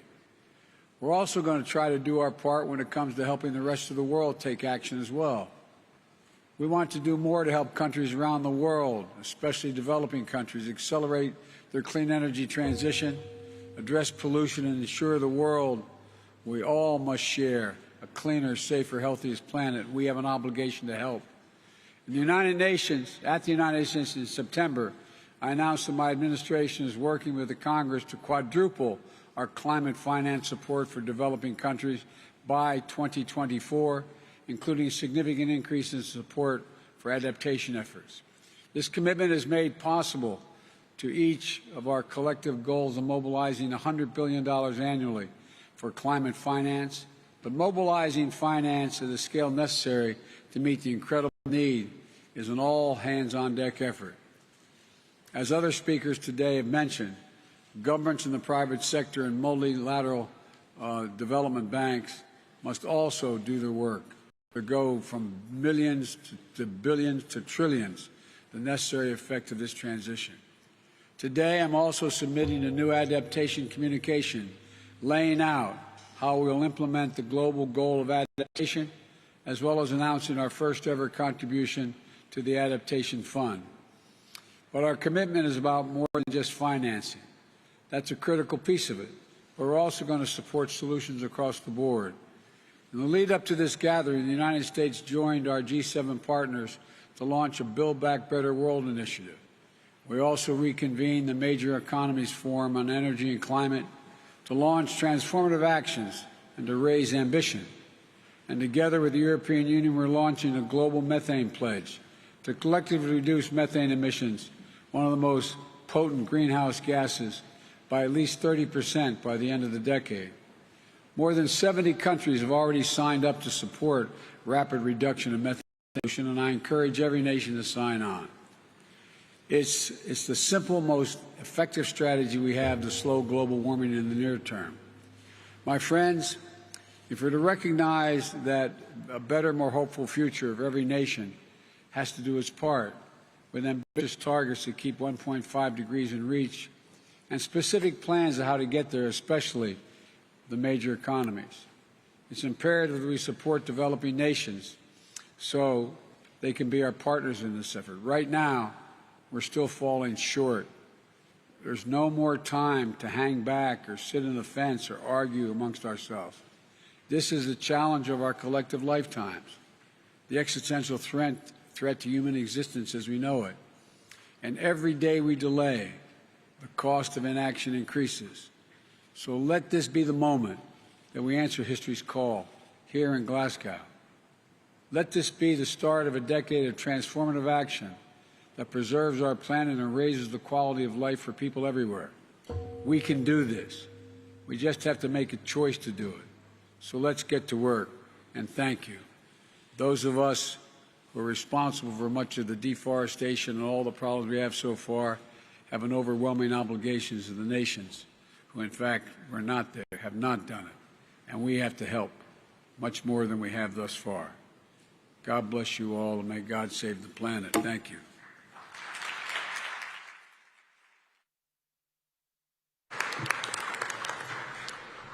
Thank you, Your Excellency. I'll now request COP Rapporteur Ahmed Rajabi to continue chairing this session.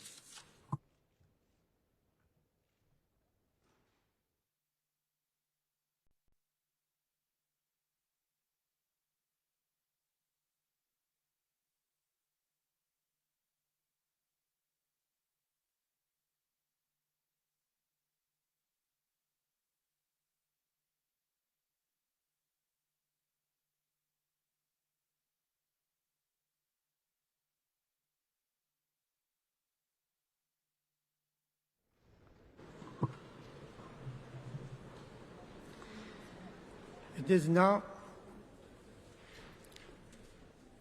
is now my pleasure to welcome His Excellency Mr. Joko Widodo, President of Indonesia. Your Excellency, you have the floor.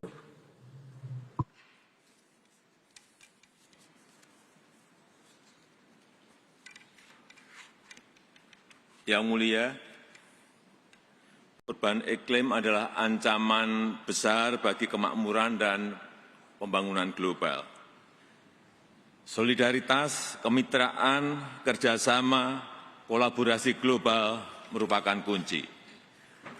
Dengan potensi alam yang begitu besar, Indonesia terus berkontribusi dalam penanganan perubahan iklim. Laju deforestasi turun signifikan terendah dalam 20 tahun terakhir. Kebakaran hutan juga turun 82% di tahun 2020. Indonesia juga telah memulai rehabilitasi hutan mangrove seluas 600.000 hektar sampai di 2024 terluas di dunia. Indonesia juga telah merehabilitasi 3 juta lahan kritis antara tahun 2010 sampai 2019. Sektor yang semula menyumbang 60% emisi Indonesia akan mencapai carbon net sink selambatnya tahun 2030. Di sektor energi kami juga terus melangkah maju dengan pengembangan ekosistem mobil listrik, pembangunan pembangkit listrik tenaga surya terbesar di Asia Tenggara, pemanfaatan energi baru terbarukan termasuk biofuel, serta pengembangan industri berbasis clean energy termasuk pembangunan kawasan industri hijau terbesar di dunia di Kalimantan Utara. Tetapi hal itu tidak cukup Kami, terutama negara yang mempunyai lahan luas yang hijau dan potensi untuk dihijaukan, serta negara yang memiliki laut luas yang potensial menyumbang karbon, membutuhkan dukungan dan kontribusi dari internasional, dari negara-negara maju. Indonesia akan terus memobilisasi pembiayaan iklim dan pembiayaan inovatif serta pembiayaan campuran, obligasi hijau dan sukuk hijau. Penyediaan pendanaan iklim dengan mitra negara maju merupakan game changer dalam aksi mitigasi dan adaptasi perubahan iklim di negara-negara berkembang. Indonesia akan dapat berkontribusi lebih cepat bagi net zero emission dunia. Pertanyaannya,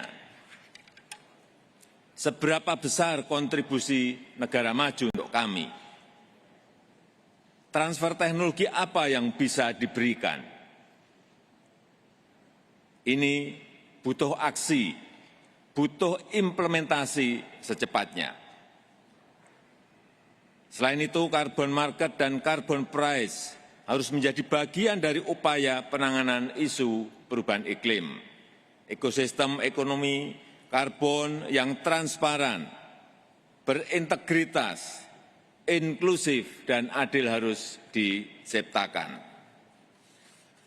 Yang Mulia, sebagai penutup di KTT ini atas nama Forum Negara Kepulauan dan Pulau Kecil, AIS, Indonesia merasa terhormat dapat mensirkulasikan pernyataan bersama para pemimpin AIS Forum. Sudah menjadi komitmen AIS Forum untuk terus memajukan kerjasama kelautan dan aksi iklim di UNFCCC. Terima kasih.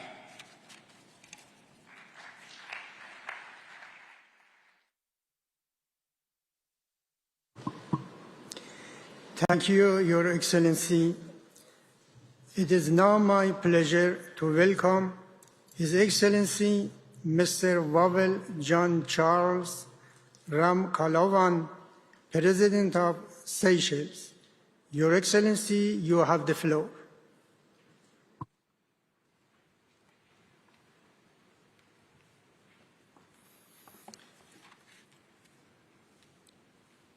Mr. President, Excellencies, ladies and gentlemen, I stand before you, fellow leaders of our nations, thus of our planet, neither as a scientist nor as an environmental expert, but as a citizen of our beautiful planet, and more specifically as an island boy facing reality. What I experience in my beautiful islands that most visitors describe as paradise is the destruction of our environment and livelihood. This, I am sure, is what we all see in the various parts of the world we come from, be it flooding, forest fires, extreme temperatures, delayed rainy seasons, coastal erosion, destruction of wildlife, fewer and smaller fish, and many more. These, unfortunately, are all part of the destruction process of planet Earth and the self-imposed eventual extinction of the planet's most intelligent species, the human being. Some of the questions that our young people are asking us, and which should touch our conscience as guardians of this oxygen-blessed planet are: leaders, when are you going to shift from words to action? When are you going to stop making empty promises? When are you going to start taking us and our future seriously? When are you going to show that you actually care? These are damning questions that will confirm our legacy. Forget about mammoth achievement. For 1 second, we must all look at the mandate bestowed on us and allow our decisions to surpass political considerations and repose on only one agenda: the survival of our planet. Our people want a better life, and this starts by being alive. Seychelles is a victim. So are other small island developing states. we suffer the effects and consequences of industrialization and climate change. We are already gasping for survival. When I hear the expression rise in sea level, I am scared because it brings home the awareness that my country's granitic islands will lose all the economic activities happening around the coast. And I also realize that the beautiful archipelago of 115 islands that we are today may be reduced to less than 50 as our coral islands disappear, including the Aldabra Atoll, our gift to humanity. Fellow leaders, from the Seychelles, our message is simple. We have to act immediately. The environment partnership to save our planet must happen here in Glasgow 2021. Let COP26 be the determining point. Let the change be a real one. Let the paradigm shift happen. May the industrialized nations understand that they cannot continue polluting without reserve. May those who exploit without thinking of tomorrow stop. May the corrupt poachers of our planet change their ways. And may we realize that in this battle to save our planet, we are not in the proverbial same boat, but that we are indeed in the same boat, big, small, rich or poor. The disaster experienced by COVID-19 will be seen as but a breeze. For COVID, the world came together and developed the vaccine. For the protection of our planet, the only vaccine is our sincere commitment and concrete actions. In other words, we have to be honest and action-oriented. I plead with the rich nations to look at the less fortunate ones as equal partners. Can we agree, for example, to put an end to the expression high income earning in order to accept a vulnerability index whereby we will not be measured according to the sacrifice, the hard work, planning and devotion to serve our people, but rather on how vulnerable we actually are. Seychelles is considered high income, but overnight it lost 75% of its tourism industry due to COVID-19, and the world stopped for my people. This is vulnerability. Can we, the ones who are less responsible for the planet's destruction, but who on the contrary are doing our utmost, like preserving our limited landmass or EZ, be helped generously when we are protecting our coastlines, preserving our disappearing islands, managing seagrass meadows larger than Switzerland, or fighting IUU fishing activities? Our message is we cannot do it with our limited resources. We need your contribution. We have one mission today, Mr. President, and that is to save our planet.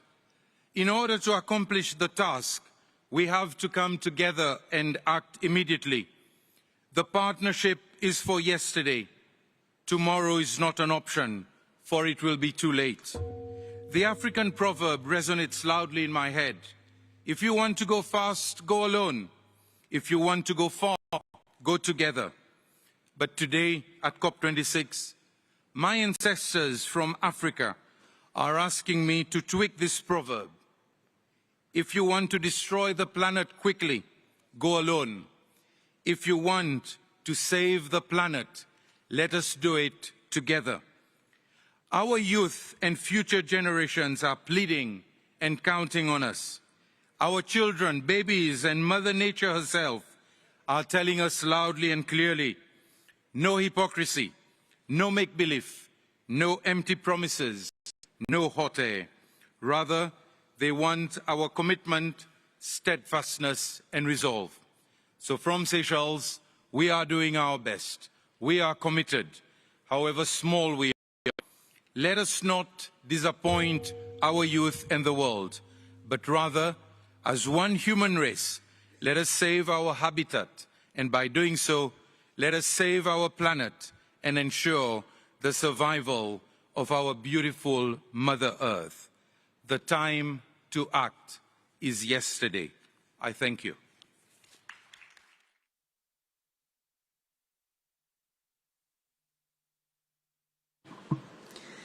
Thank you, Your Excellency. It is now my pleasure to welcome His Excellency Mr. Emmanuel Macron, President of France. Your Excellency, you have the floor.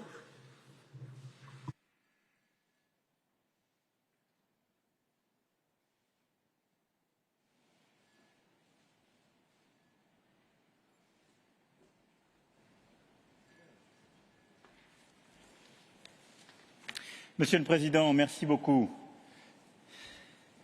Mesdames et Messieurs les chefs d'État et de gouvernement, Mesdames et Messieurs, chers amis, beaucoup de choses ont été dites et nous avons eu, en ouverture de session, des mots extrêmement forts et, je crois, beaucoup d'émotions pour dire l'urgence et nous sommes tous conscients de ce que nous sommes en train de vivre. Et donc, si nous sommes attendus collectivement aujourd'hui, c'est pour retrouver, je crois, ce qui a permis, il y a 6 ans, à tous d'avancer et de bâtir un accord qui n'était pas construit au début de la COP, permettant les accords de Paris, 3 valeurs essentielles, l'ambition, la solidarité et la confiance. Au cours de ces 6 années, certains ont parfois oublié ces valeurs, certains ont voulu quitter ou douter, mais nous avons tenu bon. Et quand je regarde les années qui viennent de s'écouler, nous avons réussi à garder l'ensemble de la communauté internationale unie pour continuer à nous battre et à faire face. Maintenant, le défi qui est le nôtre pour savoir si cette COP est une réussite ou pas, c'est le rendez-vous des résultats intermédiaires. Nous savons que notre objectif, c'est le 1,5 degré pour la fin du siècle. Cela a été réaffirmé encore en G20 à Rome hier. Nous savons qu'aujourd'hui, nous n'y sommes pas, puisque le rapport de septembre des Nations Unies nous dit que nos trajectoires actuelles nous amènent à 2,7 degrés. Les qui ont été annoncés en prévision de la COP ces dernières semaines commencent à réduire cet écart. La clé de notre action collective est que, dans les jours qui viennent, avant la clôture de cette COP, il puisse y avoir suffisamment d'engagement pour revenir au 1,5 degré, ou plutôt à des stratégies nationales qui crédibilisent cet objectif, en particulier en accélérant nos stratégies d'ici 2030. Premier objectif et première valeur qu'il nous faut retrouver donc, c'est l'ambition. L'ambition, c'est ce que portent nos stratégies nationales. Les chiffres sont là pour le dire. Il faut tous et toutes pouvoir avoir des stratégies qui correspondent à la déclinaison du 1,5 degré maximum dans nos stratégies nationales. À ce titre, la France, mais plus largement l'Union européenne, le Royaume-Uni sont aujourd'hui au rendez-vous de ces engagements. Notre défi est maintenant de les mettre en œuvre, et je n'en sous-estime ni l'importance ni la difficulté. Nous avons donc aujourd'hui, nous, un défi qui est la mise en œuvre du Green Deal au niveau européen, de nos stratégies nationales, mais les chiffres annoncés sur lesquels nous nous sommes engagés sont ceux qui permettent de crédibiliser ce 1,5 degré. C'est une transition énergétique, c'est une transition du modèle économique. Cette transition doit être juste et accompagnée socialement. Et cette transition est celle qui permettra aussi de créer de nouvelles opportunités, de nouvelles créations d'emplois à travers justement des innovations profondes, la construction de nouveaux secteurs et de nouvelles opportunités. C'est ce que nous sommes en train de faire et ce sur quoi nous concentrons nos efforts et nos mises en œuvre au niveau national et européen. Mais à côté de cela, la clé pour les 15 prochains jours, ici, dans notre COP, est que les plus gros émetteurs, dont les stratégies nationales ne sont pas conformes à notre objectif des 1,5 degrés, c'est que ces plus gros émetteurs rehaussent leur ambition dans les 15 jours qui viennent. C'est le seul moyen de recrédibiliser notre stratégie et d'avoir des stratégies d'ici à 2030 qui permettent de rendre crédibles les 1,5 degrés Celsius. Deuxième valeur, c'est la solidarité. Nous l'avons tous vécu pendant la pandémie, cela a été rappelé à l'instant. Nous ne pouvons vaincre ces défis internationaux que si nous sommes coordonnés et si nous agissons ensemble. Dans un contexte où le dérèglement climatique, en quelque sorte, sont l'injustice au carré, Ce sont les pays les plus pauvres, en Afrique, au Pacifique, dans les Caraïbes, qui aujourd'hui vivent les premières conséquences de la crise climatique. Ce sont ceux qui, bien souvent, n'ont pas porté les modèles de développement qui ont causé cette crise et ces dérèglements, qui en vivent les premiers les conséquences. Petites îles, territoires vulnérables, peuples autochtones sont les premières victimes des conséquences du dérèglement. La clé pour y arriver, c'est le deuxième grand objectif de cette COP. Ce sont les 100 milliards de dollars par an de 2020 à 2025. Aujourd'hui, là aussi, la France et l'Union européenne sont en rendez-vous de leur juste part, et même un peu au-dessus. L'Europe s'est engagée à 25 milliards de dollars par an. Nous avons relevé notre propre contribution. La France mobilise désormais plus de 7 milliards de dollars par an, dont plus du tiers est consacré à l'adaptation. Mais toutes les économies développées doivent désormais contribuer à leur juste part, car le leadership exige l'exemplarité. Nous devons donc trouver tous les moyens pour que les pays les plus riches accélèrent ce financement, car nous nous sommes engagés à mettre sur la table ces 100 milliards de dollars par an de 2020 à 2025, avant que nous ne mettions encore davantage après. Je veux ici appeler tous les pays qui ne sont pas au rendez-vous de leur juste part à prendre leurs responsabilités d'ici la fin de cette COP pour pouvoir tenir cet engagement pris à Paris. Et que, s'il nous fallait trouver des mesures ajustant là aussi la trajectoire, nous puissions, avec le Fonds monétaire international, mobiliser, en plus de l'accord du G20, en plus des droits de tirage spéciaux qui pourront être ainsi utilisés par les pays les plus pauvres ou à revenus intermédiaires. C'est une question essentielle. Cette solidarité est nécessaire car elle rend l'action possible partout où les solutions pour réduire les émissions existent. Un merveilleux exemple a été donné ces dernières semaines avec l'accompagnement que nous avons collectivement trouvé pour aider l'Afrique du Sud à réduire sa dépendance au charbon. C'est ce modèle d'accord qu'il nous faut ensuite bâtir sur la base de notre stratégie. Cet accord témoigne qu'on peut répondre aux défis d'une transition juste, équitable et ambitieuse. La troisième valeur que j'évoquais, c'est la confiance et la transparence. Nos jeunesses qui ont été convoquées dans beaucoup de nos débats veulent nous voir prendre les engagements. Plusieurs sont à prendre, je viens d'en rappeler 2 d'ici la fin de cette COP. Ils veulent voir nos actions suivre et ils veulent que ce soit mesurable. C'est pourquoi, au-delà de ces engagements, nous devons suivre avec rigueur et transparence, dans un cadre commun, le bon suivi de nos actions. Je me réjouis à cet égard que l'OCDE lance à cette COP26 le programme international pour l'action sur le climat, IPAC, dans la dynamique que nous avions initiée en décembre dernier. Ça nous permettra de suivre, pays par pays, les résultats accomplis et le chemin restant à parcourir. Je souhaite qu'ensemble nous puissions aller plus loin. L'OCDE doit suivre et faire chaque année un rapport sur la pleine transparence de l'utilisation des 100 milliards de dollars et leur allocation.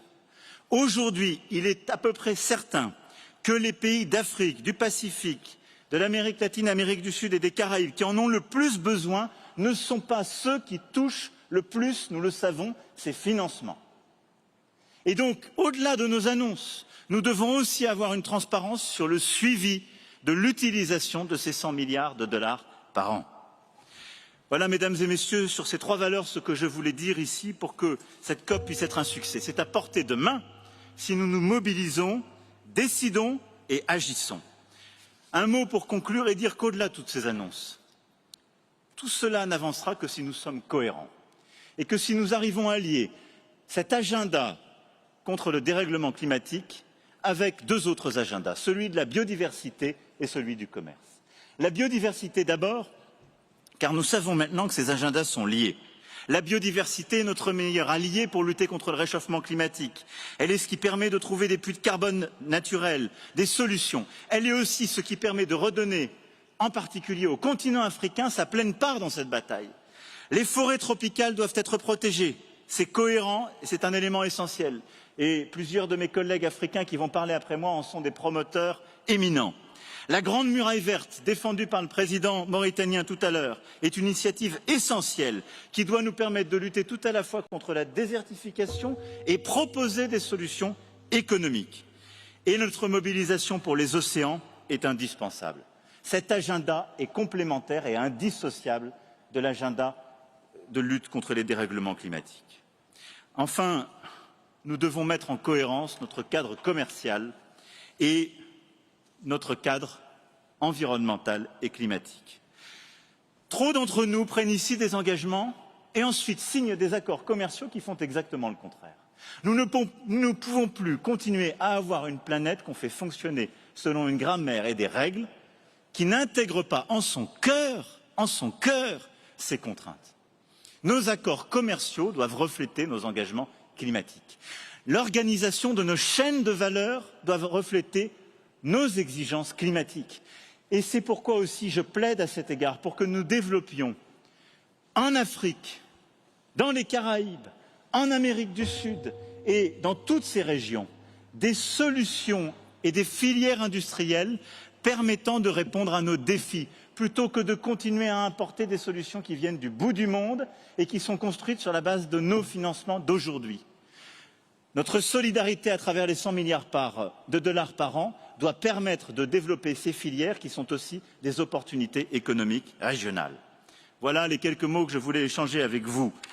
Ce sont nos actions, nos résultats, leur suivi transparent qui redonneront une pleine confiance à notre jeunesse, mais surtout qui nous permettront d'agir utilement et d'obtenir les résultats indispensables pour nous-mêmes et les générations à venir. Voilà, chers collègues, les quelques convictions que je voulais partager aujourd'hui. Merci à vous.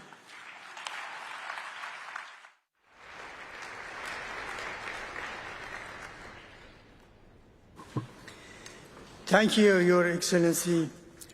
It is now my pleasure to welcome His Excellency Mr. Ali Bongo Ondimba, President of Gabon. Your Excellency, you have the floor.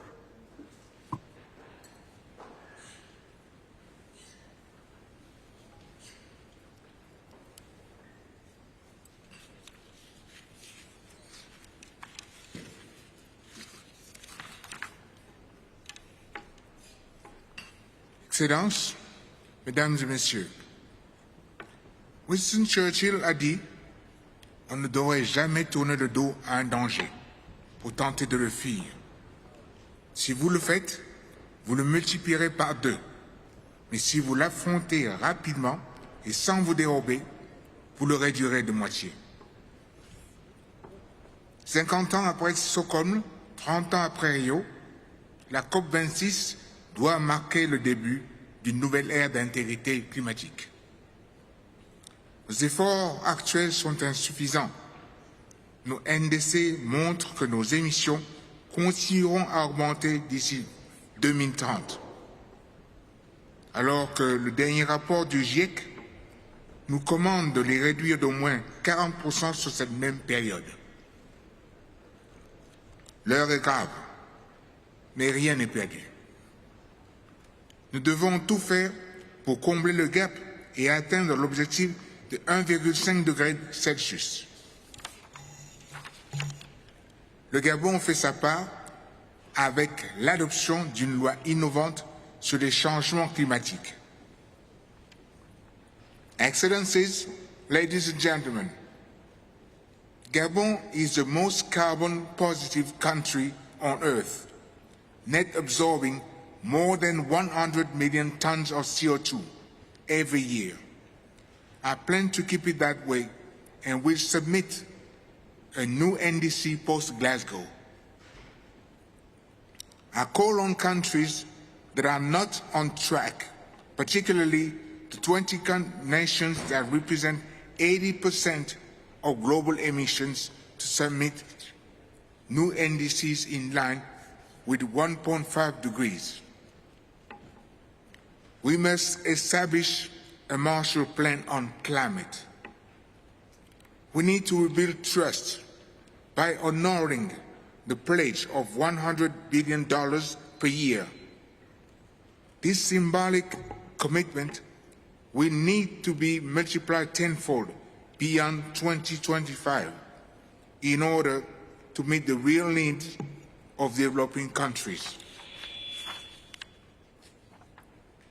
We must clearly define our common adaptation goal. Even if we achieve the 1.5 degrees target, climate change will still entail enormous costs. Finally, we must demonstrate strong leadership to all those who are watching us, in particular to future generations. I call on all negotiators to be flexible and to finalize the Paris Agreement's rules book. Under no circumstances should we allow ourselves to leave Madrid's frustration. Thank you.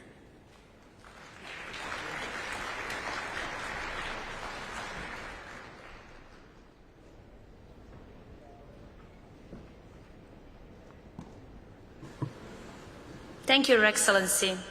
It is my pleasure to welcome His Excellency, Mr. Juan Orlando Hernandez, President of Honduras. Your Excellency, you have the floor.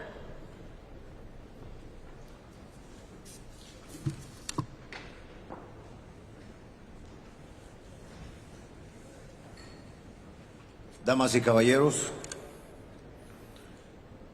cuando se trata de la vida humana, de la vida del planeta, toma más fuerza un dicho popular que dice: la esperanza es lo último que se pierde. No quisiera que este evento sea uno más como los que han pasado. Necesitamos resultados hoy, no mañana. En mi país, Honduras, desde el año 1970 hasta el año 2020, se han registrado 82 desastres naturales, de los cuales 67 fueron influenciados por los efectos del cambio climático. Según la Comisión Económica para América Latina de la ONU, CEPAL, estas catástrofes sin precedentes a causa del cambio climático nos dejan un fuerte impacto económico en pérdida de casi 6.000 millones de dólares. Y lo que es más grave, 22.000 muertos, 11.000 desaparecidos y desde luego afectan la vida de millones de familias hondureñas, que algunos de ellos lo pierden todo y así deciden emigrar por el cambio climático. Solo en el año 2020, cuando estábamos en lo más duro de la pandemia, en menos de 15 días recibimos el impacto de 2 huracanes ETA y OTA. Como resultado de estos huracanes y sin considerar los efectos de la pandemia, los daños y pérdidas fueron de 2.100 millones de dólares, que equivalen al 9.2% de nuestro Producto Interno Bruto. Y no lo digo yo, lo dice la Comisión Económica para América Latina de la ONU. ¿Se imaginan qué significaría para países como Alemania, como Estados Unidos y el Reino Unido perder el 9.2% de su PIB? 350 billones para Alemania, 1.962 billones para Estados Unidos, 2.42.7 billones para el Reino Unido. Lo digo para que dimensionen qué es para nosotros esta tragedia. Entonces comparemos. Hemos perdido durante 50 años casi 6.000 millones de dólares y esperamos recibir apenas una mínima cantidad. ¿Es esto justo? ¿Dónde está la compensación ambiental? ¿Qué tanto ha prometido la comunidad internacional? También nos afectan las sequías. Entre los años 2014 y 2021, la sequía generó pérdidas anuales por 453 millones de dólares, equivalentes al 1.4% del PIB del país, provocando además inseguridad alimentaria y nutricional que debemos de atender regularmente. ¿Cómo podemos prosperar entonces, como quisiéramos, si cada año nuestros avances económicos y desarrollo social son consumidos por la emergencia ambiental? Y lo frustrante es venir a estas cumbres y a tantas otras y ver que seguimos igual o peor. Hoy me pregunto, ¿por qué mientras nos sentamos aquí, en las mismas cumbres del cambio climático y hablamos de teorías, no vemos resultados concretos? El G20, en Roma, recientemente, determinó que los países más ricos de la Tierra producen aproximadamente el 80% de la emisión de dióxido de carbono o contaminación ambiental. Sin embargo, Honduras sufre las consecuencias de esta contaminación, siendo de los países más vulnerables del mundo a los efectos del cambio climático. Y quiero aclarar, no sumamos a la causa de contaminación ambiental mundial.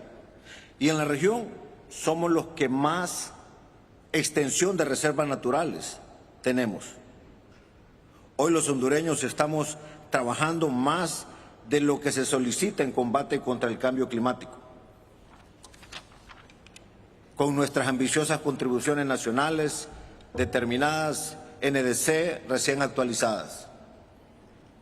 Pero tengo fe, tengo esperanza que estos eventos dejarán de ser para lucir bien ante la comunidad internacional y los pueblos del mundo, porque ahora es nuestra última oportunidad de que esta cumbre sea realmente algo efectivo, menos palabras y más acciones. Repito, como se dice en Honduras, la esperanza es lo último que se pierde, máxime cuando hablamos de la vida del planeta, la vida de los seres humanos. Nuestro gobierno está haciendo su máximo esfuerzo con una inversión pública en el clima de casi 2.000 millones de dólares al año y apenas 5% de eso es de préstamos y donaciones.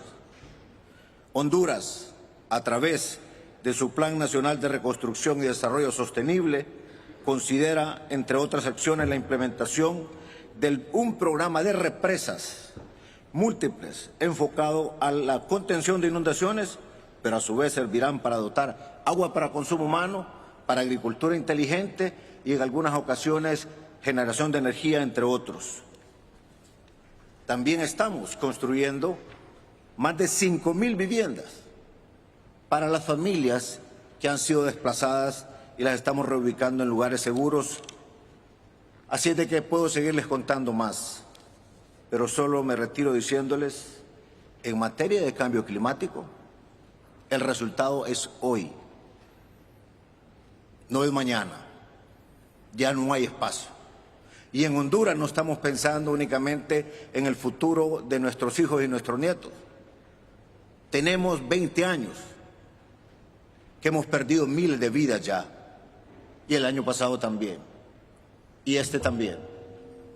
No hay tiempo. Por favor, que esto sea productivo. Tengo fe y esperanza que así será. Muchas gracias. Thank you, Your Excellency. It is my pleasure to welcome His Excellency Mr. Uhuru Kenyatta, President of Kenya. Your Excellency, you have the floor.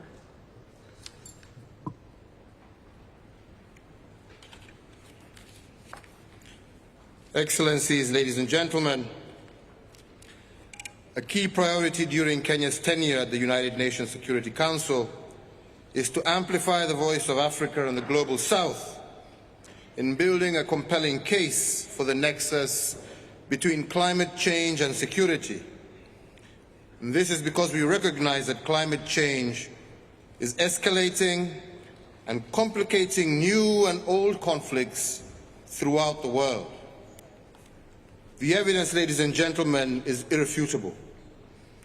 All the reports, including the most recent Intergovernmental Panel on Climate Change, sounded an alarm bell that the world risks facing a global catastrophe unless leaders shift gear on climate change. We need to urgently implement bold mitigation and adaptation measures to avert the looming crisis. It is the least that we can do to bequeath a peaceful and sustainable planet to future generations. Climate change poses an existential threat to Kenya and to most countries in the African continent. In Kenya, extreme weather events, including floods and droughts, lead to losses of between 3 and 5% of our GDP annually. Further, they aggravate food insecurity and trigger divisive intra-community and inter-country competition for resources. Kenya has developed a robust climate change action plan to scale up efforts and to maintain a low-carbon development trajectory. The plan includes commitment to restore degraded water towers, accelerate forest restoration, and to increase our tree cover to at least 10% of our land area in order to promote a sustainable blue economy, but also promoting green manufacturing. Indeed, as many of you know, Kenya is a pace-setter in the energy sector. We are among the top 8 global leaders in geothermal power development and home to the largest wind power project on the African continent. Currently, close to 90% of the electricity used by Kenyans is from renewable energy sources, and we plan to achieve 100% renewable energy by the year 2030. As you can see, ladies and gentlemen, Kenya is doing her fair share. Let me, however, hasten to add that these are mere baby steps relative to the enormity of the climate change challenge. Kenya came to this meeting with high expectations that COP26 will deliver on at least 4 critical issues. First, to see an increase in ambition in emissions reduction. The major emitters must make more ambitious their emission reduction commitments. We all must harness low-carbon investment opportunities as we reboot our economies. Second, we would like to see a quantum increase in climate finance. 2 times in a row, developing countries have been promised US $100 billion per year, but this has yet to be delivered. Today, once again, yet another pledge of 2023. Third, we would like to see ambition on adaptation and loss and damage. With climate impacts increasing, provisions to help the most vulnerable to adapt, including through increased financial support, should be strengthened. Finally, we expect that detailed rules and procedures for implementing the Paris Agreement will be finalized, and a clear way forward for climate-resilient pathways set.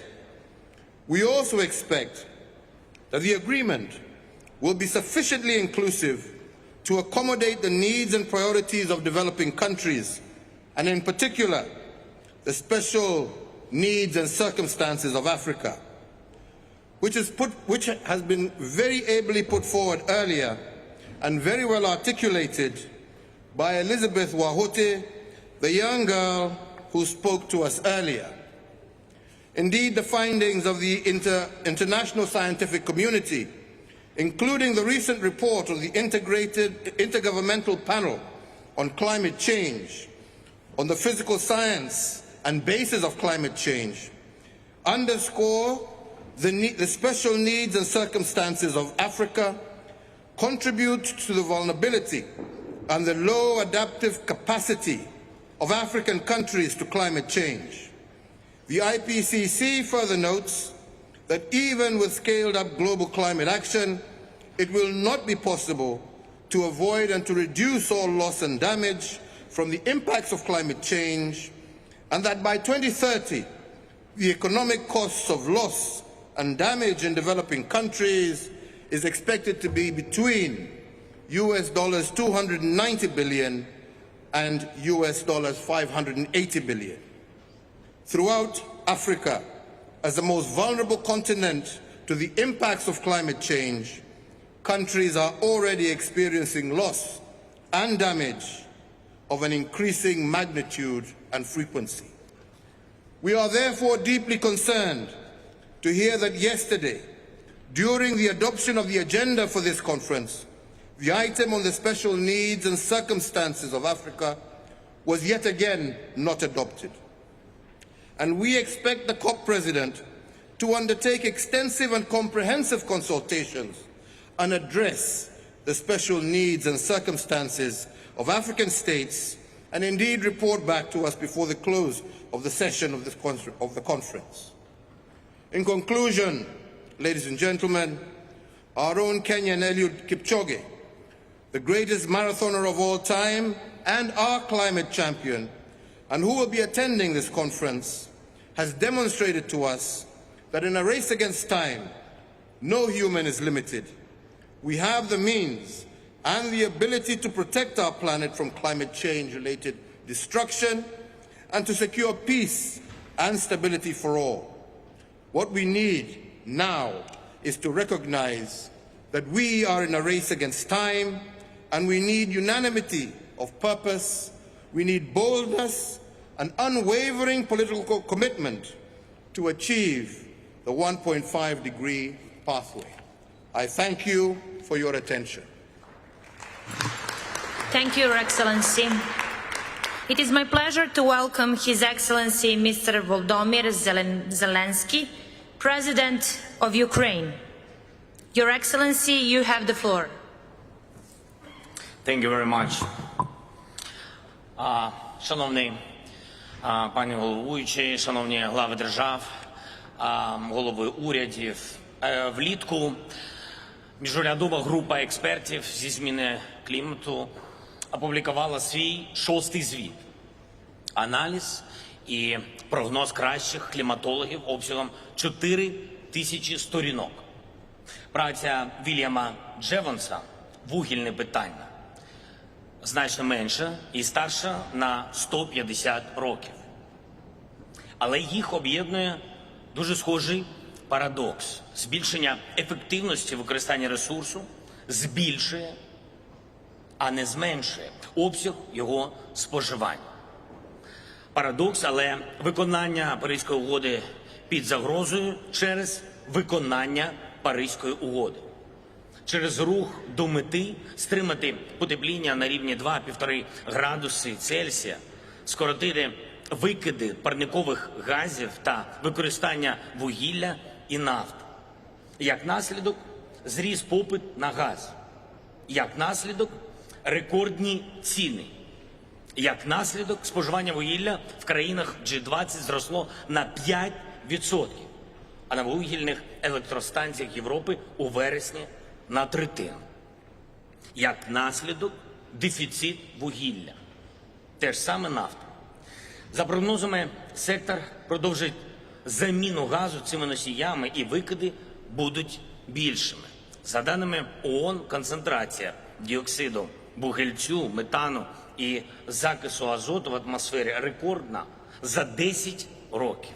Температура на Землі може зростати значно більше 2 градусів. Нові розрахунки кажуть, аби стримати потепління і досягти вуглецевої нейтральності, нам доведеться докласти в рази більше зусиль, ніж це планувалось в Парижі у 2015 році. Тож я всіх вітаю. Пані та панове, Україна ратифікувала Паризьку угоду однією з перших в Європі. За обсягом скорочення викидів вона посідає 4-те місце серед 45 сторін рамкової конвенції ООН.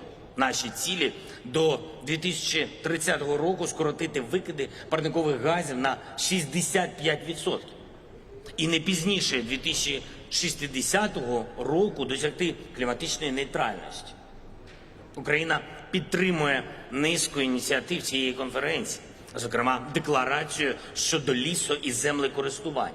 Важливим для нас є доступ до надійного і довгострокового кліматичного фінансування, особливо в рамках Зеленого кліматичного фонду.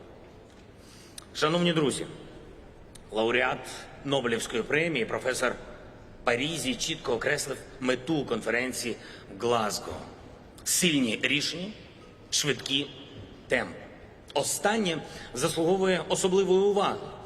У 92-му році ми підписали конвенцію щодо стабілізації парникових газів. Через 3 роки погодились, лише це не допоможе. Потрібні чіткі зобов'язання. Вони з'явились у Кіотському протоколі 97-го року. Це зменшення викидів у атмосферу. Протокол вступить в силу тільки через 8 років після прийняття у 2005.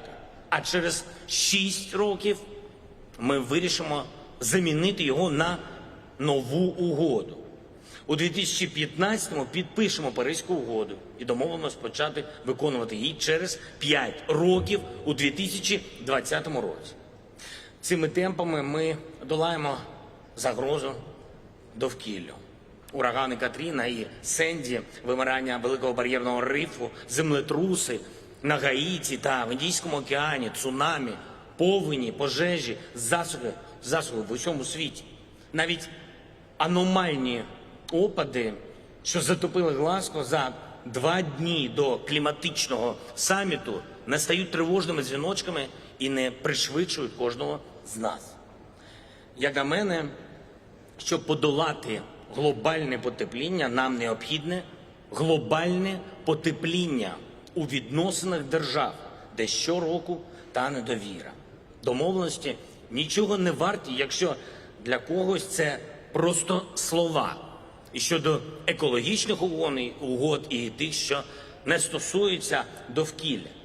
Ви знаєте, у 1994 році Україна отримала гарантії безпеки, які, на жаль, не були виконані, а планета отримала дві екобомби у центрі Європи. Окуповані Крим і частина нашого українського Донбасу. Півострів Крим з унікальною флорою і фауною став військово-морською базою Російської Федерації. А на частині Донбасу затоплення шахт, деградація ґрунту, брак питної води. І все це зараз. Це спільна загроза для усього світу. У наш час лихо, де б воно не сталося, я впевнений, стосується абсолютно всіх. Це доводить вибух на Чорнобильській АЕС, від якого постраждала не лише Україна, а десятки країн світу. Ця трагедія показує нам і іншу, другу істину. Чи не найбільш дієвим для відновлення довкілля є не втручання людини. Природа в Чорнобилі відновлюється швидше, набагато швидше, ніж очікувалось. Ніби підказуючи найкраще, чим ви можете допомогти, люди, це не заважати. Не слід сприймати це буквально і нічого взагалі не робити. Ми можемо здатися. Повені і пожежі будуть щотижня. Купатись у морі зможемо лише у костюмах хімічного захисту.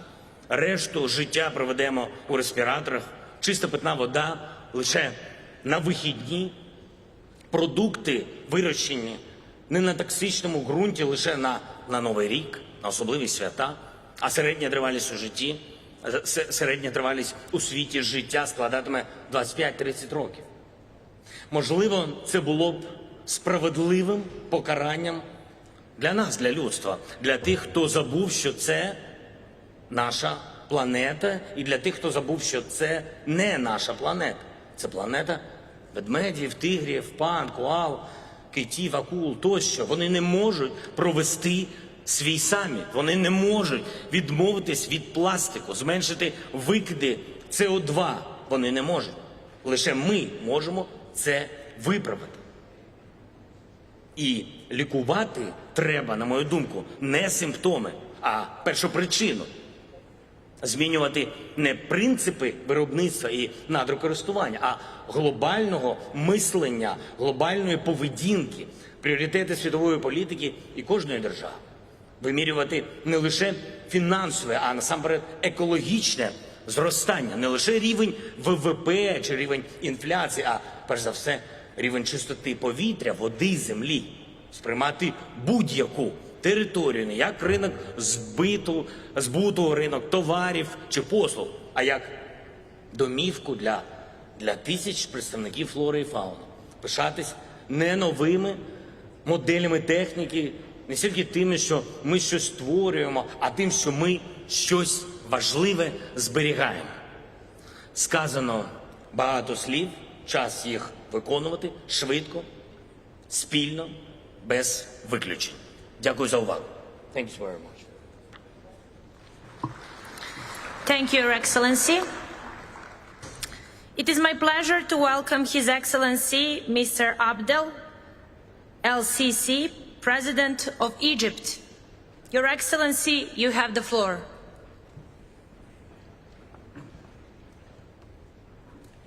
Thank you, Mr. President. بسم الله الرحمن الرحيم. أصحاب السعادة السيدات والسادة، يسرني أن أتواجد معكم اليوم للتباحث بشأن قضية المناخ التي باتت تؤثر علينا جميعا، ولقد أكد التقرير الأخير للجنة الحكومية الدولية حول تغير المناخ أن تعزيز عمل المناخ لتحقيق هدف 1.5 درجة مئوية صار أمرا حتميا لا يحتمل التأخير. ولذلك سأركز حديثي اليوم على النقاط التالية. أولا، بادرت مصر باتخاذ خطوات جادة لتطبيق نموذج تنموي مستدام يأتي تغير المناخ والتكيف مع آثاره في القلب منه، ويهدف إلى الوصول بنسبة المشروعات الخضراء الممولة حكوميا إلى 50% بحلول عام 2025 و100% بحلول عام 2030.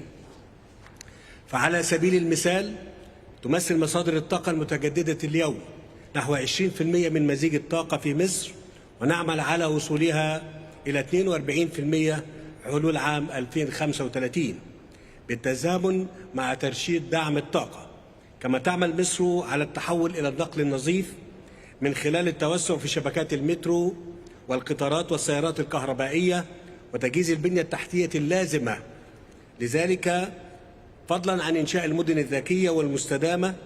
كما تنفذ مصر مشروعات لترشيد استخدامات المياه وتبطين الترع والإدارة المتكاملة للمناطق الساحلية. ولتمويل تلك المشروعات أصدرت مصر مؤخرا الطرح الأول للسندات الخضراء بقيمة 750 مليون دولار. وحتى توضع هذه الجهود في إطارها المؤسسي، انتهت مصر من إعداد الاستراتيجية الوطنية لتغير المناخ عام 2050، والتي ستفتح الطريق أمام تحديث مصر لمساهماتها المحددة وطنيا، بحيث تكون السياسات والأهداف والإجراءات المتضمنة بهذه المساهمات مكملة لجهود الدولة التنموية ولمسعيها للتعافي من آثار جائحة كورونا وليست عبئا عليها. ثانيا، مثلما تدرك مصر واجباتها فإنها تعي حجم التحديات التي تواجهها كافة الدول النامية.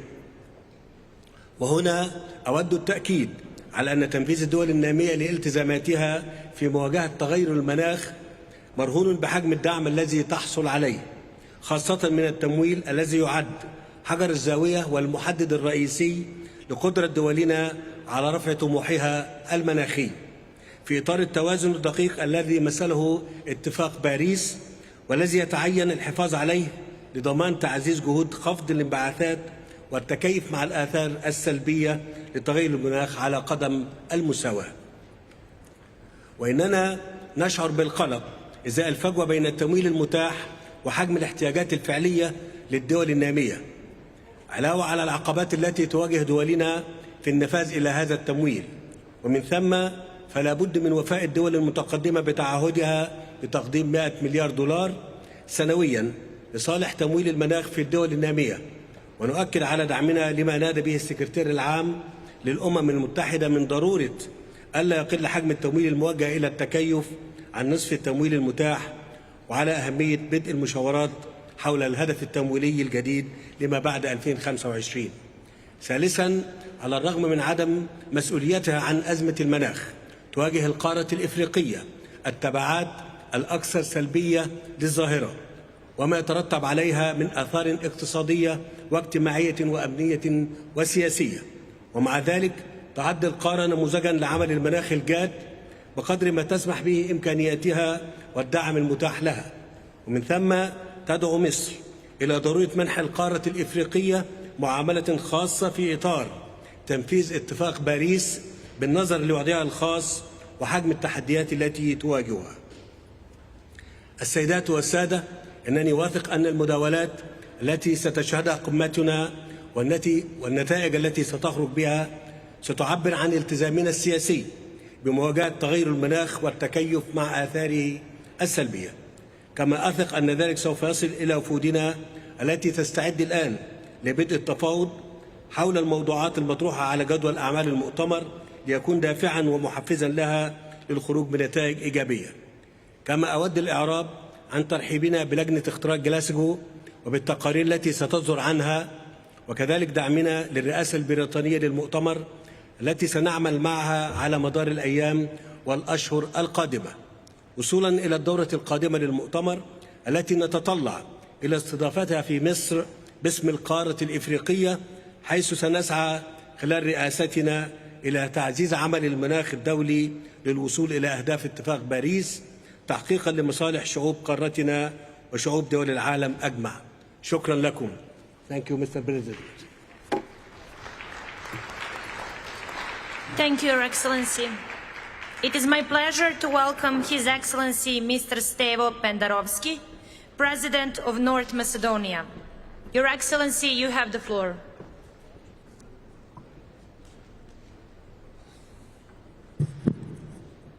Thank you. Your Excellencies, dear friends, with the pandemic still dominating the world's agenda, we should not underestimate one of the greatest systemic risks ever posed to the humanity.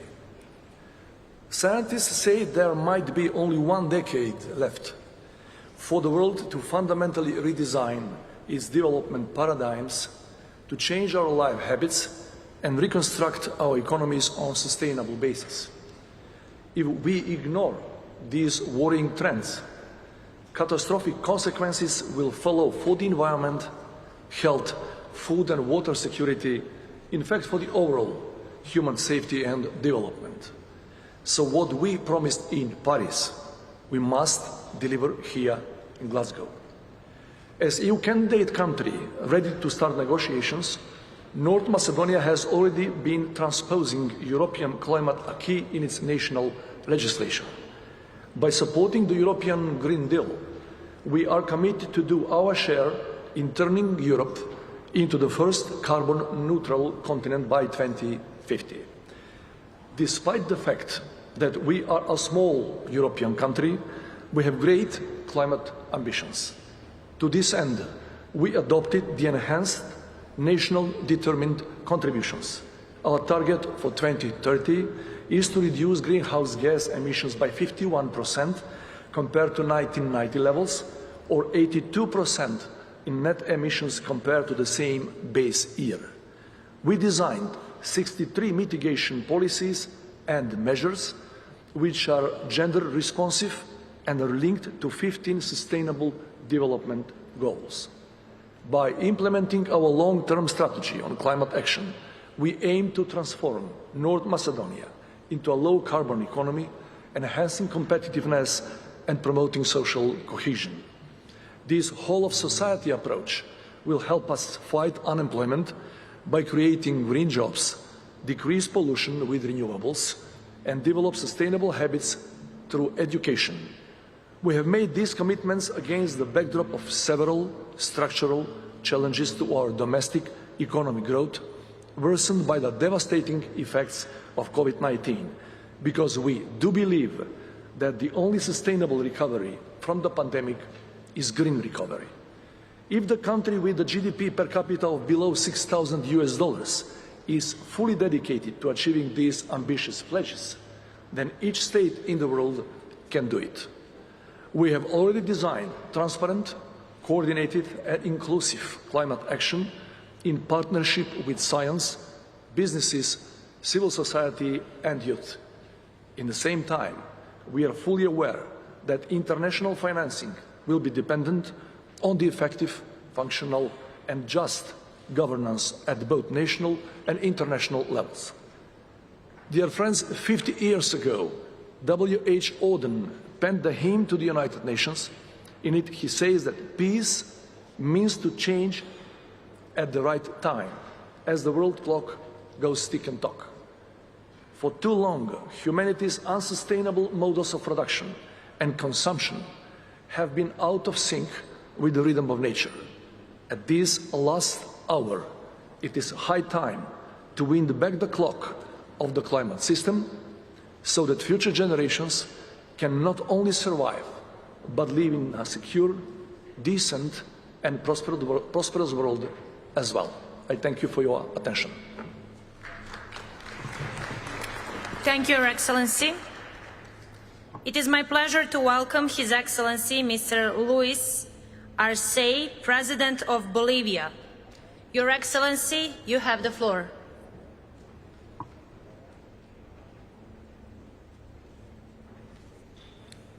Muchas gracias, Presidente. Bolivia ha participado activamente durante los últimos años en el proceso de negociaciones para abordar una solución definitiva a la crisis climática global y en este marco ha suscrito el Acuerdo de París de 2015. Sin embargo, vemos con frustración que todavía existe un marco global que no termina de definir una solución global a la crisis climática que se ha convertido en el principal problema que tenemos que enfrentar por la defensa de la humanidad y de la vida en la Madre Tierra. Los estudios científicos y los reportes de la Secretaría de la Convención muestran que los países están muy lejos de las metas que se requieren alcanzar para enfrentar la crisis climática global. El sistema mundial capitalista, basado en un consumismo sin límites y explotación irracional de la naturaleza y el espacio atmosférico, no puede solucionar la crisis climática, a no ser que exista un fuerte cambio de timón en su sistema económico y social. Percibimos que los países desarrollados están simplemente ganando tiempo sin ningún sentido de responsabilidad con la humanidad y la Madre Tierra. Y su credibilidad está en riesgo. Desde los países desarrollados se están construyendo discursos donde aparecen como los campeones de la lucha contra la crisis climática con el discurso del balance neutral de emisiones a 2050. Pero se está muy lejos de la verdad. Si los países desarrollados quieren ser líderes en la lucha contra la crisis climática, tienen que promover una distribución del espacio atmosférico basado en la equidad con responsabilidades comunes, pero diferenciadas y en sus responsabilidades históricas. Los países desarrollados tienen que realizar reducciones en el marco del objetivo de los límites al incremento de la temperatura acordado en París. También tienen que cumplir con sus responsabilidades de transferir recursos financieros y medios de implementación a los países en desarrollo. Tenemos que estar conscientes de que los países desarrollados están promoviendo un nuevo proceso de recolonización mundial que lo podemos denominar como el nuevo colonialismo del carbono, porque están tratando de imponer sus propias reglas de juego en las negociaciones climáticas para seguir alimentando el nuevo sistema capitalista verde y promoviendo que los países en desarrollo tengamos que asumir estas reglas de juego sin opción alguna. La solución a la crisis climática no se va a lograr con más capitalismo verde y más mercados globales de carbono. La solución pasa por cambiar el modelo de civilización y avanzar hacia un modelo alternativo al capitalismo, que es el horizonte civilizatorio del vivir bien en armonía con la Madre Tierra. Como Bolivia, estamos concluyendo la preparación de una contribución nacionalmente determinada hacia el año 2030, que ratifica nuestro compromiso nacional con la crisis climática en los sectores de agua, energía, bosque y agropecuario.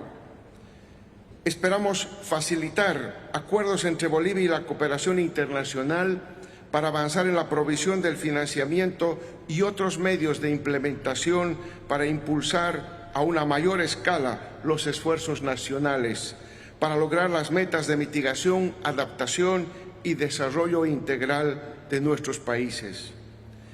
Si las actuales generaciones no resolvemos la crisis climática, esta será una carga muy pesada e imposible de resolver para las generaciones que vienen. El liderazgo de los países desarrollados es esencial para resolver este problema mundial con alto sentido de responsabilidad común por la defensa de la madre tierra, que es la defensa por la vida. Hayaya, madre tierra. Muchas gracias, presidente. Thank you, Your Excellency. It is my pleasure to welcome His Excellency Mr. Gotabaya Rajapaksa, President of Sri Lanka. Your Excellency, you have the floor.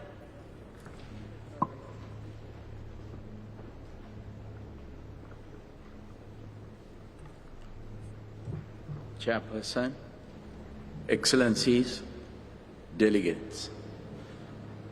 This event takes place at a critical time for humanity. As a developing tropical island nation with abundant biodiversity, Sri Lanka is deeply aware of the impacts of climate change. Our rich philosophical heritage, shaped by Lord Buddha's teachings, places great value on environmental integrity. Sustainability is therefore at the heart of our national policy framework. Sri Lanka's updated nationally determined contributions aims to reduce emissions towards achieving carbon neutrality by 2050. We have prioritized enhancing national forest cover with initiatives underway to increase our carbon sequestration capacity by 7% by 2030. We will increase contribution of renewable energy sources to 70% of national energy needs by 2030 and are taking steps to phase out use of fossil fuels. Sri Lanka is also proud to be a co-lead of the Global Energy Compact for no new coal power. Sri Lanka recently restricted imports of chemical fertilizers, pesticides, and weedicides due to public health concerns, water contamination, soil degradation, and biodiversity impacts.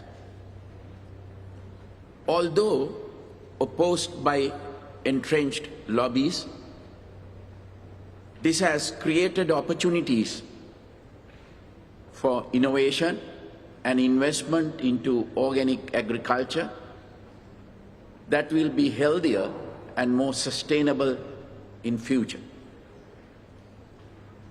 Reactive nitrogen emissions from overuse of artificial fertilizer is a major contributor to climate change. In 2019, Sri Lanka spearheaded the Colombo Declaration on Sustainable Nitrogen Management, which seeks to have nitrogen waste by 2030. We look forward to more countries joining this initiative. Sri Lanka also leads the Action Group on Mangrove Ecosystems and Livelihoods under the Commonwealth Blue Charter initiative. Sri Lanka welcomes investments, technology transfers, and climate financing for its ambitious sustainability efforts, along with broader development assistance to support recovery from the COVID-19 pandemic. Climate change affects all nations, but disproportionately impacts developing island nations. Developing nations that take bold steps towards climate change mitigation and adaptation deserve extensive support. It is essential that the world's largest emitters of greenhouse gases fulfill their national commitments and assist developing nations navigate through the climate crisis. I call upon all nations to work together in a spirit of true cooperation to overcome this crisis and sustain humanity and our planet. Thank you.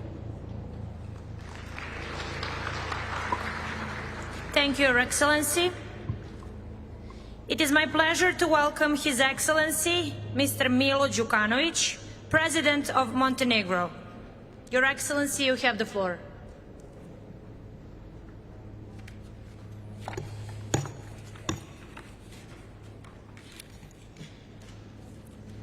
Ekscelencije, čast mi je da vam se obratim u ime Crne Gore.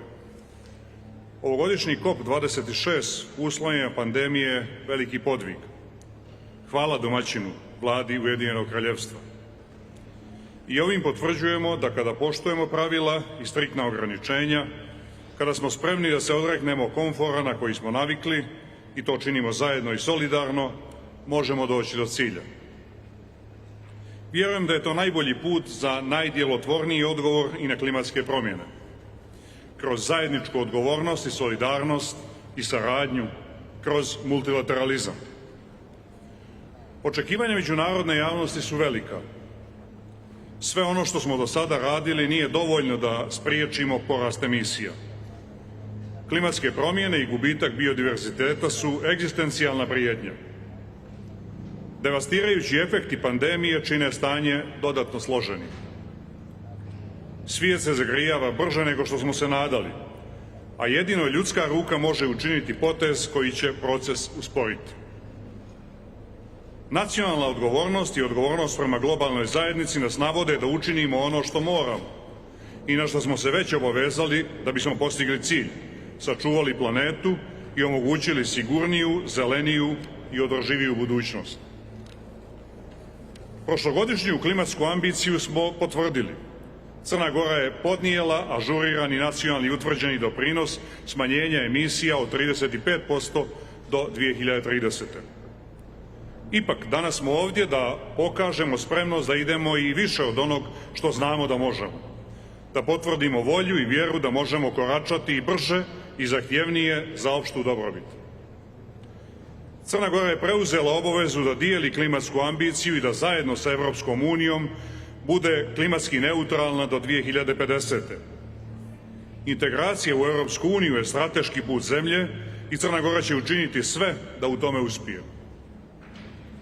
Do kraja 2021. ažurirat ćemo popis emisija gasova u skladu sa novom metodologijom međuvladinog panela. Do kraja 2023. finalizovat ćemo prvi nacrt nacionalnog plana za energetiku i klimu. Početkom 2024. završit ćemo nacionalni plan adaptacije. Intenzivirat ćemo rad na usvajanju strategije niskokarbonskog razvoja i pridružiti se grupi država koje aktivno planiraju i definišu politike i mjere za smanjenje i ublažavanje klimatskih promjena. Sljedećim ažuriranjem nacionalnog doprinosa otići ćemo korak dalje. Vjerujemo da će to biti još 5% smanjenja, ukupno 40%. Želimo da Crna Gora bude regionalni primjer uspješne zelene tranzicije. Vjerujemo da je moguće istovremeno dostizanje klimatsko-energetskih ciljeva, razvojnih ciljeva i europske integracije. Ovdje sam da jasno iskažem odlučnost i posvećenost. Političku volju koju danas potvrđujemo moramo pretvoriti u neodložnu klimatsku akciju. Ovo je posljednja prilika da stvari stavimo pod kontrolu. Nemamo luksuz da je propustimo. Hvala na pažnji. Thank you, Your Excellency. It is my pleasure to welcome His Excellency Mr. Jae-in-moon, President of the Republic of Korea. Your Excellency, you have the floor.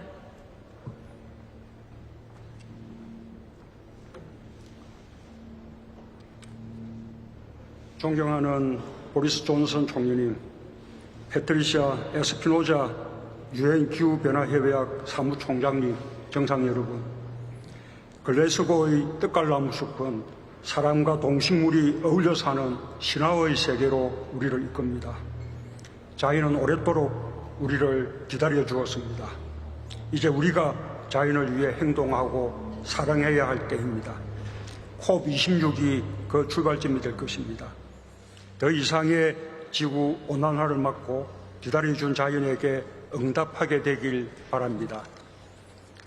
나는 오늘 세 가지를 약속하고 한 가지 제안을 드리고자 합니다. 첫째, 한국은 2030 NDC를 상향하여 2018년 대비 40% 이상 온실가스를 감축하겠습니다. 종전 목표보다 14% 상향한 과감한 목표이며 짧은 기간 가파르게 온실가스를 감축해야 하는 매우 도전적인 과제입니다. 쉽지 않은 일이지만 한국 국민들은 바로 지금 행동할 때라고 결정했습니다. 한국은 2050 탄소 중립을 법제화하고 탄소 중립 시나리오를 발표했습니다. 2030년까지 30%의 메탄 감축 방안도 담겼습니다. 메탄은 이산화탄소보다 온실 효과가 매우 높아 기후위기 해결의 중요한 열쇠입니다. 한국은 국제 메탄 서약에 가입해 메탄 감축 노력에 적극 동참하겠습니다. 둘째, 한국은 2차 세계대전 이후 유일하게 산림 녹화에 성공한 나라로서 산림 보건 협력에 앞장서겠습니다. 나무는 살아있는 온실가스 흡수원입니다. 나무를 키우고 산림을 되살리는 일은 기후위기 대응의 중요한 해결책입니다. 사막화를 막고 접경지역의 평화를 정진시킬 수 있는 방안이기도 합니다. 산림 및 토지 이용에 관한 글래스고 정상선언을 환영하며 개도국의 산림 회복에 적극 협력하겠습니다. 아울러 남북한 산림 협력을 통해 한반도 전체의 온실가스를 감축해 나갈 것입니다. 내년 5월 한국에서 개최되는 세계 산림총회의 성공을 위해 국제사회의 지지와 협력을 부탁드립니다. 셋째, 세계 석탄 감축 노력에 동참하겠습니다. 우리 정부는 출범 이후 석탄 발전소 8기를 조기 폐쇄했고 올해 말까지 추가로 2기를 폐쇄할 예정입니다. 2050년까지 모든 석탄 발전을 폐지할 것입니다. 이미 국내 신규 석탄 발전소 허가를 중단했으며 지난 4월 신규 해외 석탄 발전에 대한 공적 금융 지원도 중단했습니다. 한국은 재생에너지 개발을 비롯하여 개도국들의 저탄소 경제 전환에 적극 협력하겠습니다. 해외 한국 기업의 탄소 배출도 줄여나갈 것입니다. 녹색기후기금, 글로벌 녹색성장연구소를 통한 기후재원 지원을 계속하고 기후기술센터 및 네트워크를 통해 녹색기술 분야에서 개도국과 협력을 강화하겠습니다. 정상 여러분, 제가 드릴 한 가지 제안은 청년기후 서밋의 정례적인 개최입니다. 탄소 중립은 정부와 기업의 노력만으로는 어렵습니다. 국민 모두가 동참해야만 이룰 수 있는 목표입니다.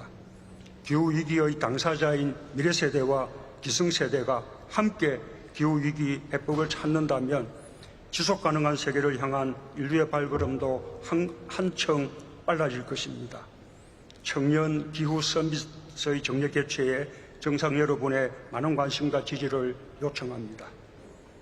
자연을 위해 사람과 사람, 나라와 나라가 먼저 손을 잡읍시다.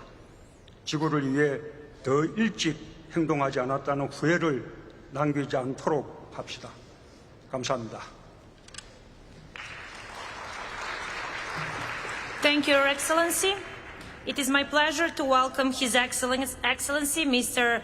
Fostan Arkanji to Adera, President of the Central African Republic. Your Excellency, you have the floor.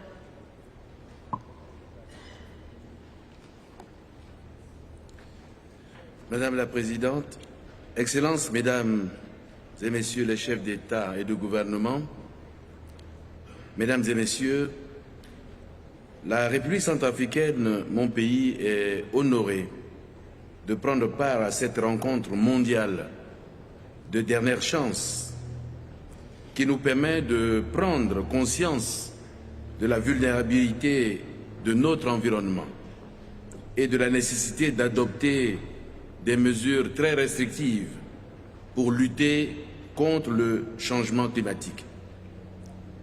À travers ces gigantesques trésors naturels insuffisamment exploités, mon pays, en dépit des campagnes médiatiques de désinformation dont elle fait l'objet, progresse dans la construction de la paix, de la démocratie et contribue énormément à la réduction des émissions de gaz à effet de serre et à la séquestration des gaz carboniques.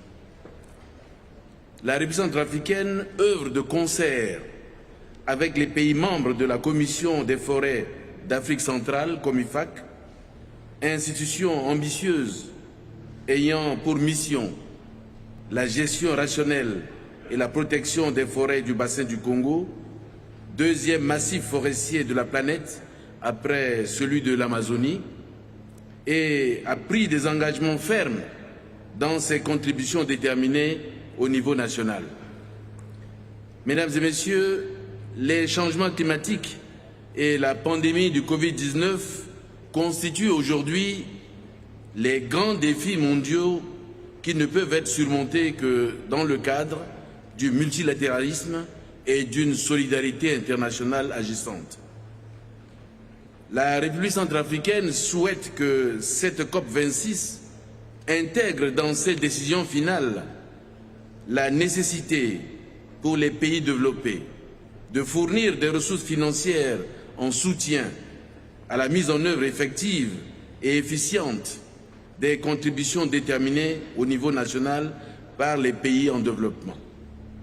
L'opérationnalisation de l'objectif global en matière d'adaptation, y compris le développement d'indicateurs visant à l'atteindre, tels que l'amélioration de la capacité d'adaptation, le renforcement de la climato-résilience et la réduction de la vulnérabilité afin d'assurer une réponse adéquate et urgente au changement climatique dans le contexte de l'objectif de température. La nécessité de finaliser les mandats en suspens relatifs au règlement de Paris à la COP26 afin de permettre la pleine mise en œuvre de l'accord de Paris. Ensemble, nous gagnerons le pari de la réduction des émissions de gaz à effet de serre et de la stabilisation de la température à 1,5 degré Celsius. Je vous remercie. Thank you, Your Excellency. It is my pleasure to welcome His Excellency Mr. Denis Sassou Nguesso, President of the Congo. Your Excellency, you have the floor.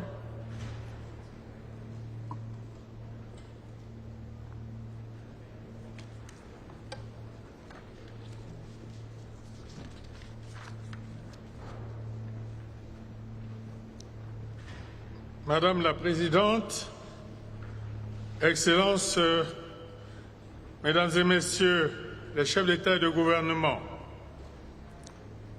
permettez-moi, avant tout propos, d'exprimer mes sincères remerciements à Sa Majesté la Reine Élisabeth II, au gouvernement et au peuple du Royaume-Uni pour l'hospitalité et l'accueil chaleureux qui ont été réservés à ma délégation et à moi-même.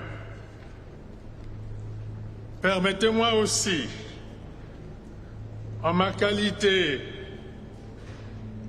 de président de la commission climat du bassin du Congo, regroupant 16 États d'Afrique centrale et de l'Est, ainsi que le Royaume du Maroc, de dire toute l'importance que nous accordons à cette COP26, particulièrement cruciale pour l'avenir de l'humanité.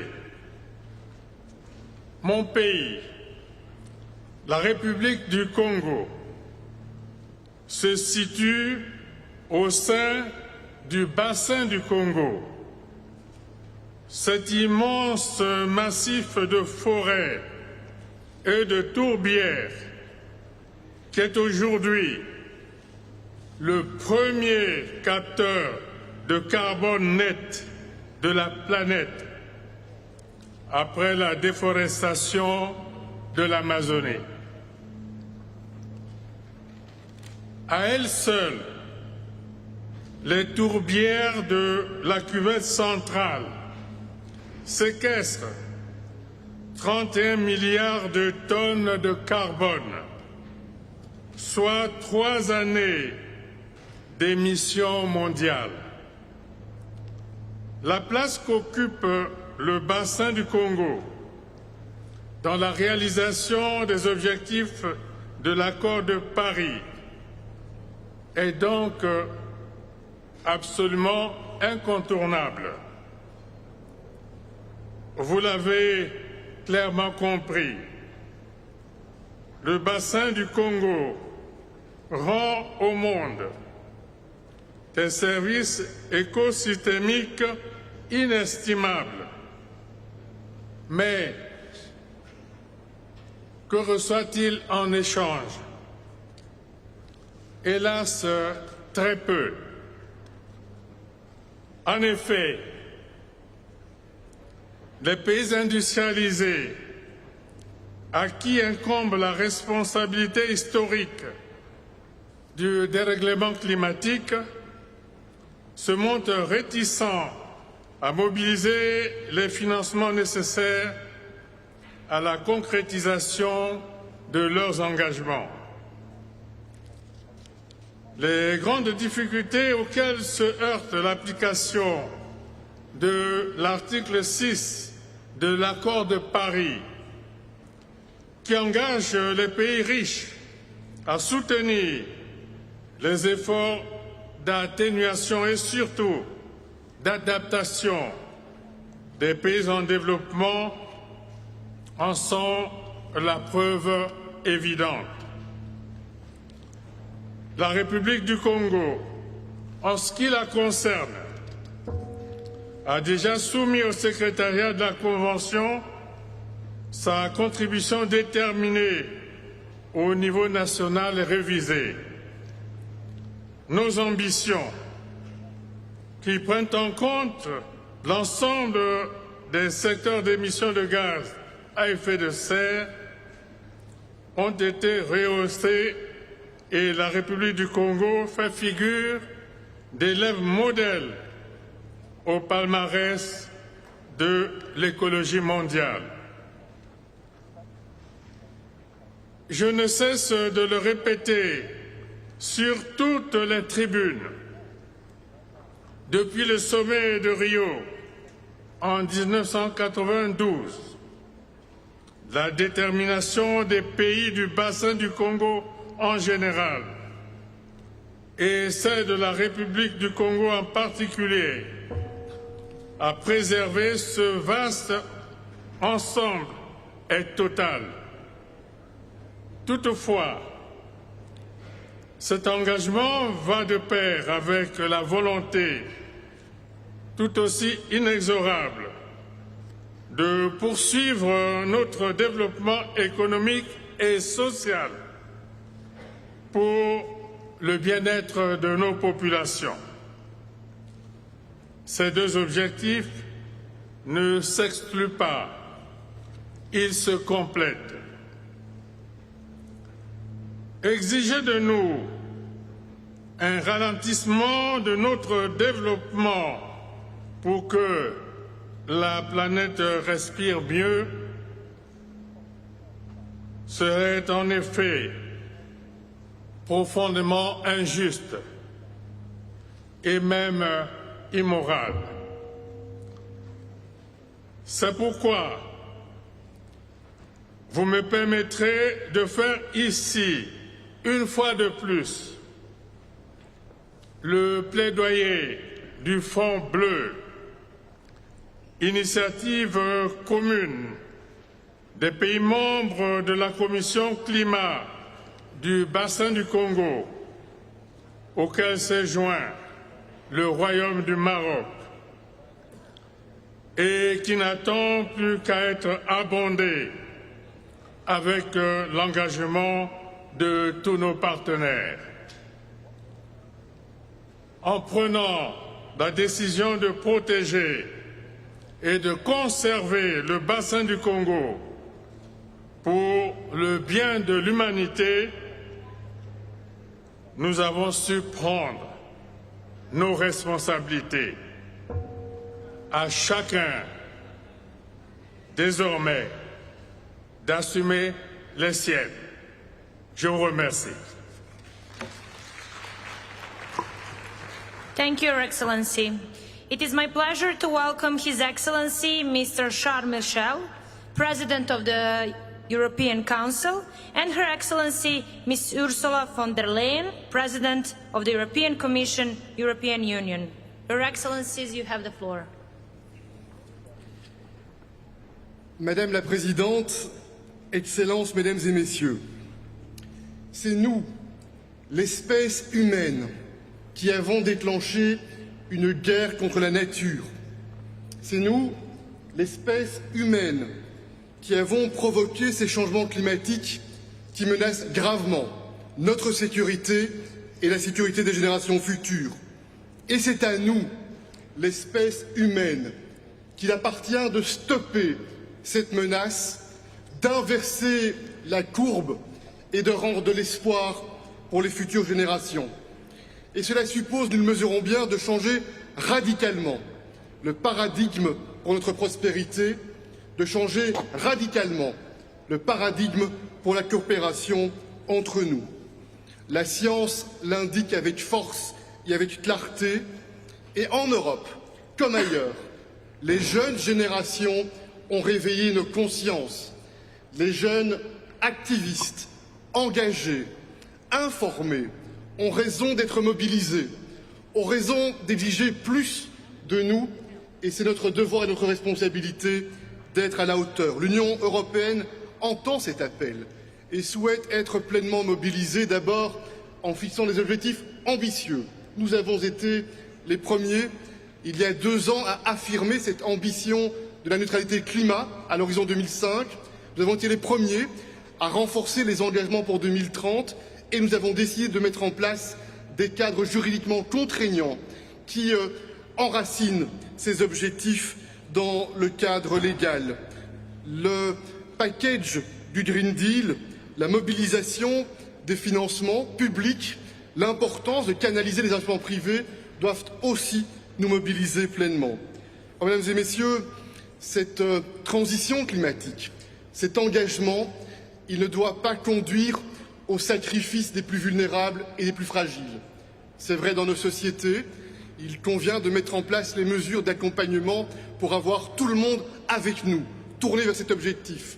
C'est vrai aussi sur le plan international, et c'est là pour laquelle nous sommes fiers, comme Européens, d'honorer cet engagement des 100 milliards en faveur des pays qui en ont le plus besoin, et nous encourageons l'ensemble des partenaires dans les pays développés à suivre cet exemple qui nous semble tout à fait essentiel. Je conclus, Madame la Présidente. Jacques Chirac, en 2002, utilisait ces mots justes. La maison brûle et nous détournons les yeux. Plus que jamais, il convient de ne pas baisser les yeux. Il convient d'agir pour créer de la confiance et pour relever ensemble ce défi. Je vous remercie.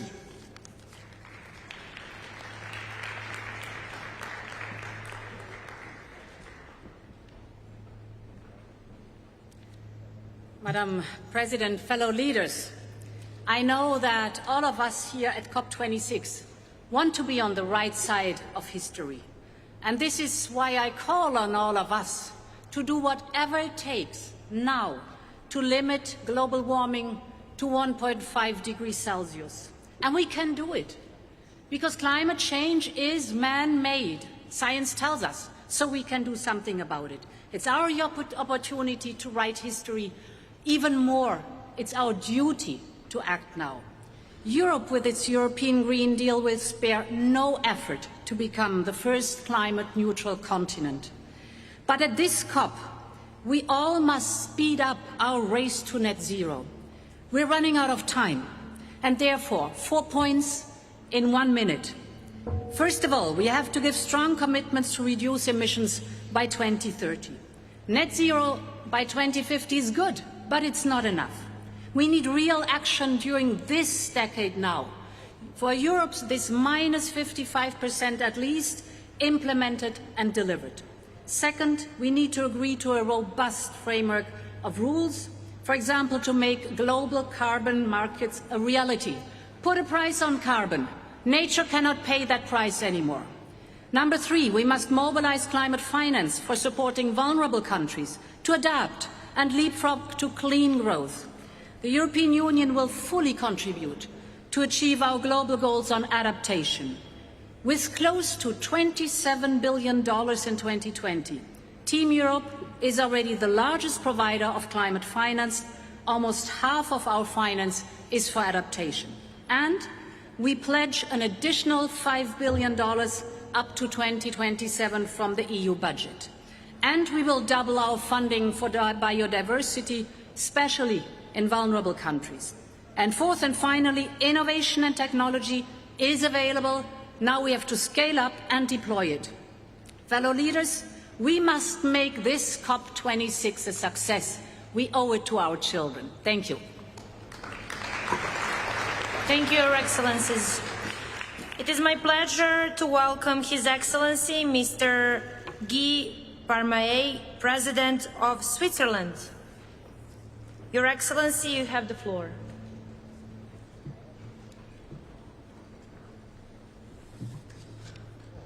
Merci, Madame la Présidente. Mesdames et Messieurs les chefs d'État et de gouvernement, Excellences, Mesdames et Messieurs, un enfant né aujourd'hui dans mon pays devra faire face à 4 fois plus de phénomènes extrêmes au cours de son existence que ses grands-parents. Cet enfant verra 5 fois plus de canicules que je n'en ai connues. Et en tant que président de la Suisse, je m'engage pour que mon pays et ses habitants aient les meilleures perspectives possibles. En tant que pays alpin, la Suisse est particulièrement touchée par le changement climatique. Il est de notre responsabilité d'utiliser chaque opportunité pour limiter ce changement climatique et c'est cette responsabilité qui nous réunit ici à Glasgow. À mon sens, la COP26 doit au minimum parvenir aux 3 résultats suivants. Nous remettre en chemin pour limiter le réchauffement global à 1,5 degré, fixer des règles robustes pour mettre en œuvre l'accord de Paris et enfin mobiliser les moyens financiers pour faire de notre ambition commune une réalité. Chers collègues, les engagements actuels sont largement insuffisants pour atteindre notre objectif de limiter à 1,5 degré la hausse globale des températures. J'appelle donc tous les pays, et particulièrement les grands émetteurs, à viser la neutralité climatique au plus tard d'ici 2050. Mais cela ne suffit pas. Il faut traduire ces objectifs à long terme en actions à court terme. J'appelle ainsi tous les pays à soumettre des objectifs climatiques ambitieux pour 2030, compatibles avec l'objectif de 1,5 degré. La Suisse doit et veut, elle aussi, faire sa part. La Suisse réitère aujourd'hui son engagement à réduire de moitié ses émissions de gaz à effet de serre d'ici 2030, conformément aux recommandations scientifiques. La Suisse s'est aussi engagée à la neutralité climatique d'ici 2050. et notre stratégie climatique 2050 détaille cet objectif secteur par secteur. La Suisse met en œuvre des initiatives concrètes avec, par exemple, la réalisation de projets d'infrastructures favorisant le transfert de la route au rail. La place financière, elle aussi, a un rôle à jouer. La Suisse s'est fixée pour objectif de rendre tous les flux financiers compatibles avec les objectifs de l'accord de Paris d'ici 2050.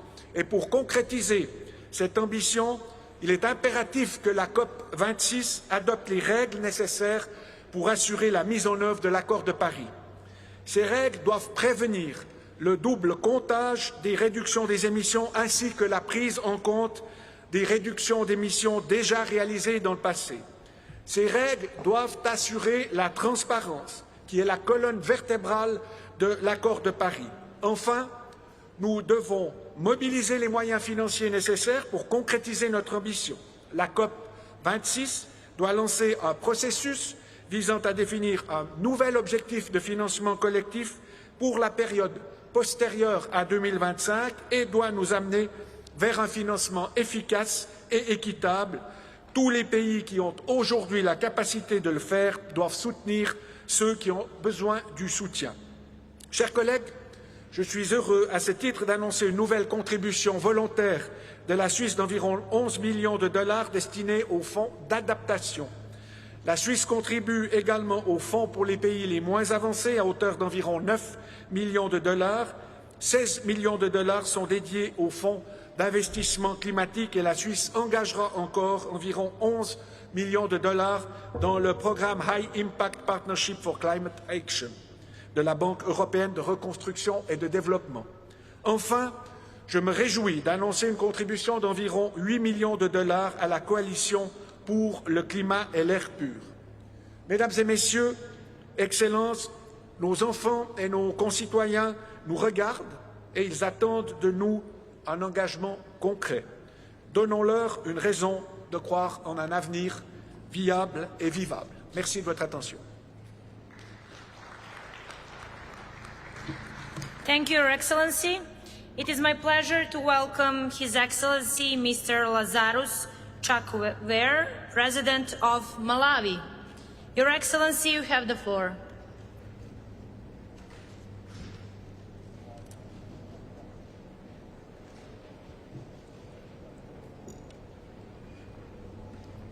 Madam President,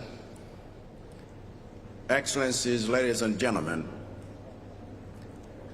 it seems to me that in the days leading up to this summit, people around the world have been asking one question about COP26. What exactly is the point of this conference?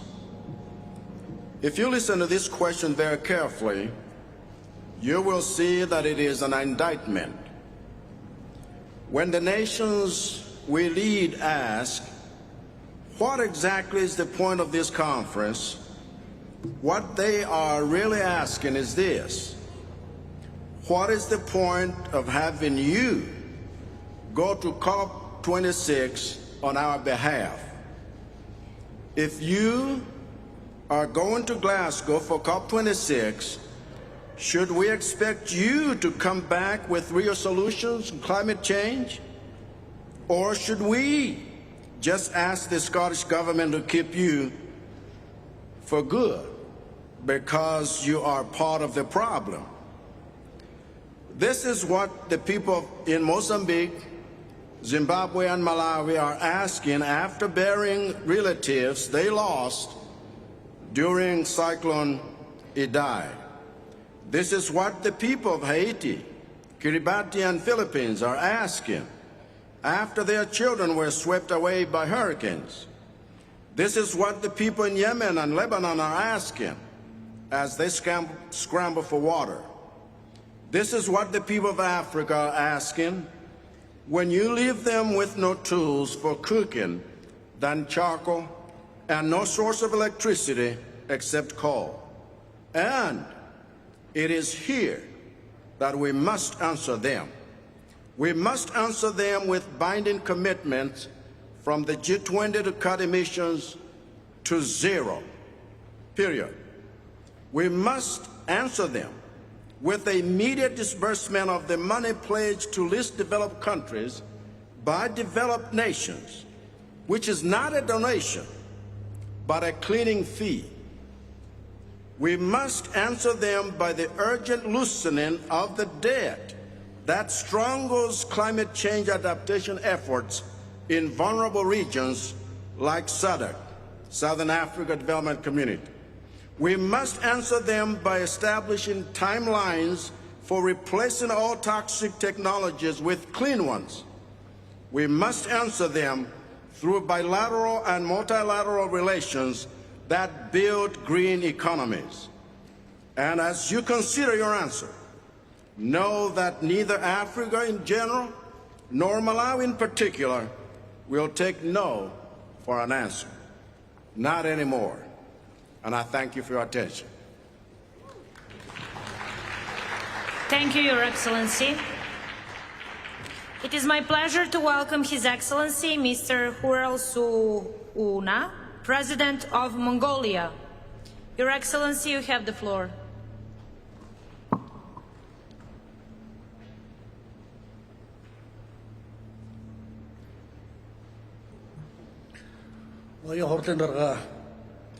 Оюун эрхийн нэрийн бичгийн дарга хүндэт төлөөлөгчдөө хатагтай ноёдоо уур амьсгалын өөрчлөлтийн тухай нэгдсэн үндэсний байгууллагын суур конвенцэд оролцогч талуудын 26 дугаар баг хурлыг зохион байгуулж буй Британийн засгийн газрын газарт чин сэтгэлийн халуун баяр хүргэж баг хурлын үйл ажиллагаанд өндөр амжилт хүсэж байгааг минь хүлээн авна. Парисын хэлэлцээр тохирсон 2050 онд хүрэх зорилтоо биелүүлэхэд улс орон бүр хэрэгжүүлж байгаа арга хэмжээг эргэн харж зоримог шийдвэртэй нэгдсэн цогц бодлого гарган хамтдаа тэмцэх шаардлагатай болж байгааг дэлхийн нийтээр хүлээн зөвшөөрч байна. Мөн түүнчлэн хүн төрлөختөн COVID-19 цар тахалтай нүүр тулж буй энэ цаг үед бидэнд байгаль дэлхийтэйгээ харьцах хандлага өөрчилж ногоон хөгжлийг эрчимжүүлэх зоримог шийдвэртэй алхмуудыг авч хэрэгжүүлэх шаардлагатай байгааг сануулж байна. Хурлын дарга уур амьсгалын өөрчлөлтөд ихээр өртөж буй орнуудын нэг болох Монгол улс хүлэмжийн хэрэг бууруулах, шингээлтийг нэмэгдүүлэхэд чиглэсэн олон улсын хамтын нийгэмлэгийн чармаалтыг бүрэн дэмжиж, Парисын хэлэлцээрээр хүлээсэн үүрэг амлалтаа биелүүлэхийн төлөө бүхэл боломж нөхцлөө дайчлан ажиллах болно гэдгээ дахин нотолж байна. Монгол улс үндэсний тодорхойлсон хувь нэмэр бичиг баримтын хүрээнд уур амьсгалын өөрчлөлтийн гол шалтгаан болж буй хүлэмжийн хийн ялгарлыг 2030 он гэхэд 22.7% хүртэл бууруулахаар ахиулан тодорхойллоо. Дэвшилтэт технологи, инновацийг нэвтрүүлж, шаардлагатай санхүүжилтийг нэмэгдүүлэх замаар дээрх зорилтоо 27.2% хүртэл ахиулах боломж байгааг энэхүү дээд түвшний уулзалтын эндэр дээрээс дуулгахад татаа байна. Зүүн хойд Азийн орнуудын цахилгаан эрчим хүчний хэрэглээний өсөлтийг хангах, сэргээгдэх эрчим хүчний үйлдвэрлэлийн хувь хэмжээг нэмэгдүүлэхийн тулд бүс нутгийн хэмжээнд хил дамнсан эрчим хүчний харилцан холболтыг хөгжүүлэх нь чухал үүрэгтэй. Монгол улс сэргээгдэх эрчим хүчний их үүсрийг нэмэгдүүлэх, цаашлаад зүүн хойд Азийн эрчим хүчний хангамжийг сайжруулах зорилгоор Азийн супер сүлжээ санаачлагыг дэмжиж байгаа билээ. Энэ хүрээнд говийн бүсийн нар салхины ариун нөөцтэй толгуурлан томоохон эрчим хүчний цогцлол байгуулахаар бүс нутгийн орнуудтай идэвхтэй хамтран ажиллаж байна. Манай улс COP26 дээд хэмжээний уулзалтыг ухтаж нийслэл Улаанбаатар хотноо 2-7 хоногийн өмнө ногоон улс, ногоон хөгжил сэдвт олон улсын хилцүүлгийг амжилттай зохион байгуулсан гэдгээ та бүхэнд дуулгахад татаа байна. Монгол улс уур амьсгалын өөрчлөлтийн асуудлыг шийдвэрлэхэд хувь нэмэр оруулахын тулд хүлэмжийн хийн шингээлтийг нэмэгдүүлэх, эдийн засгийн аргаар сүлжилтөд тэмцэх шалдуурлыг бууруулах, уур амьсгалын өөрчлөлтөд илүү өртдөг хүүхэд эмэгтэйчүүдийн нийгмийн эрүүл мэндийг хамгаалах, амьдралын чанарыг сайжруулах зорилгоор 2030 он гэхэд тэр умаар тоологдох мод, тарж, ургуулах үндэсний хөдөлгөөнийг өрнүүлж эхлээд байна. Энэхүү хөтөлбөрийн хүрээнд Монгол улс жил бүр дотоодын нийт бүтээгдэхүүнийхээ нэгээс доошгүй хувийг хөрөнгө санхүүг уур амьсгалын өөрчлөлт, цөжилтийн хор уршиг бууруулахад зориулж байхаар шийдвэрлэж байна. Амьдралын их ус, усны их мод гэж манай ард түмэн ярьдаг юм а. Монголчуудын байгаль дэлхийг хайрлан хамгаалдаг соёл уламжлалын нэгэн илэв болох тэр умаар тоологдох мод тарж ургуулах санаачлах хэрэгжснээр Аз төв төдийгүй Америк төв төрж байгаль экологи, эрүүл мэнд, эдийн засгийн хор хохирол учруулж байгаа шар шороон шуургыг бууруулахад чухал нөлөө үзүүлнэ гэж үзэж байна. Эрхэм хурлын дарга эцэст нь хэлэхэд бага дундорлагтай орнуудад чиглэсэн уур амьсгалын өөрчлөлтөд тэмцэхэд нь зориулсан хөрөнгийн урсгалыг нэмэгдүүлэхэд бүс нутаг болон олон улсын нэг хамтын ажиллагаа онцгой үүрэгтэй болохыг цонхон тэмдэглэж байна. Дэлхийн нийтийн бүх цаг үеийн хамгийн том тулгуурласан асуудал болох уур амьсгалын өөрчлөлтөд тэмцэх, их байгальтай хариуцлагатай хандан үр хойчоддоо ногоон ирээдүйг өвлүүлэн үлдээх эрхэм зорилгоо биелүүлэхэд гагцхүү та бидний харилцан ойлголцол, хамтын ажиллагаа, зоримог шийдвэр, тууштай хичээл зүтгэл нэн чухал юм а. Энэхүү үйл хэргийн төлөө дэлхийн улс түмнүүд хүчээ нэгтгэх цаг болжээ. Та бүхэнд баярлалаа. Анхаарал тавьсанд. Thank you, Your Excellency. It is my pleasure to welcome His Excellency Mr. Ibrahim Solih, President of Maldives. Your Excellency, you have the floor.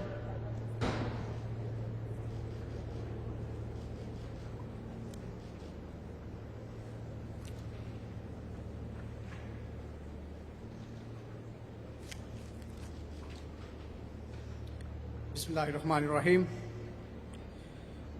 Madam President, His Excellencies, ladies and gentlemen. As a leader of a small island state, I have stepped up to many fora to say the exact same things I'm about to say now. But because of the gravity of the situation, because our existence is at stake, I have no choice but to keep on repeating it. What will it take for you to listen to us? The Maldives is often cited as one of those low-lying countries that could disappear off the map because of the climate crisis. I am here to tell you that my people are already living the steady onset of this reality. Just this past month, I was traveling within the Maldives. On the 6 islands I visited, all of them were experiencing severe erosion. This is just one example of how our people are having to live with the harsh realities of climate change. Our islands are slowly being inundated by the sea one by one. If we do not reverse this trend, the Maldives will cease to exist by the end of this century. The science tells us many things. It tells us we are facing a code red scenario where global mean temperature is presently at 1.1 degrees Celsius above pre-industrial levels and is rising at frightening pace towards the 1.5 degree ceiling. Wildfires, harsher droughts, and storm surges ravage communities around the world with greater intensity and frequency because of climate change. Based on the science, we know that our capacity to protect the health, well-being, and safety of our people and our planet is being driven to the brink. Ladies and gentlemen, as I have said before, if the rise in temperature remains unchecked, at 1.5 and jumps to 2 degrees. That is the death sentence to the Maldives. In a world where we cease to exist, our fate would remain a dark omen of the grim future that awaits the rest of the world. My people are determined not to let this transpire. We are determined to be part of the global solution to reverse these trends, to change the status quo. We are determined to lead by example by taking the most ambitious climate actions and committing to achieve a low-emission development and a climate-resilient future. The climate emergency cannot be solved by the actions of individual nations alone. Major emitters must step up their nationally determined contributions and make even more ambitious commitments to achieving net zero. Countries must band together and assist the most climate vulnerable states to adapt to climate change. Commitments alone are not enough. At Paris, this Assembly reaffirmed its previous pledge to provide $100 billion annually to developing vulnerable states.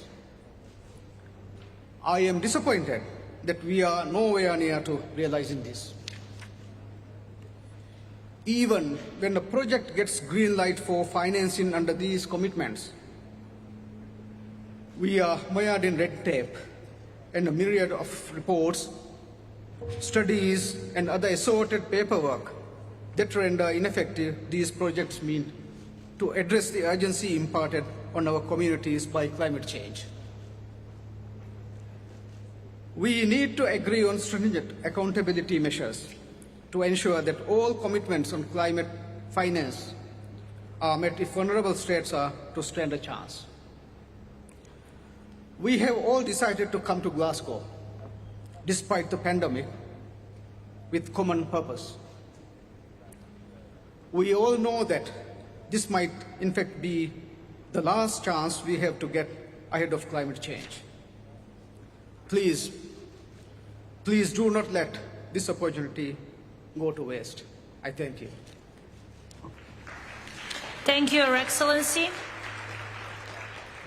It is my pleasure to welcome His Excellency Mr. Laurentino Cortizo, President of Panama. Your Excellency, you have the floor.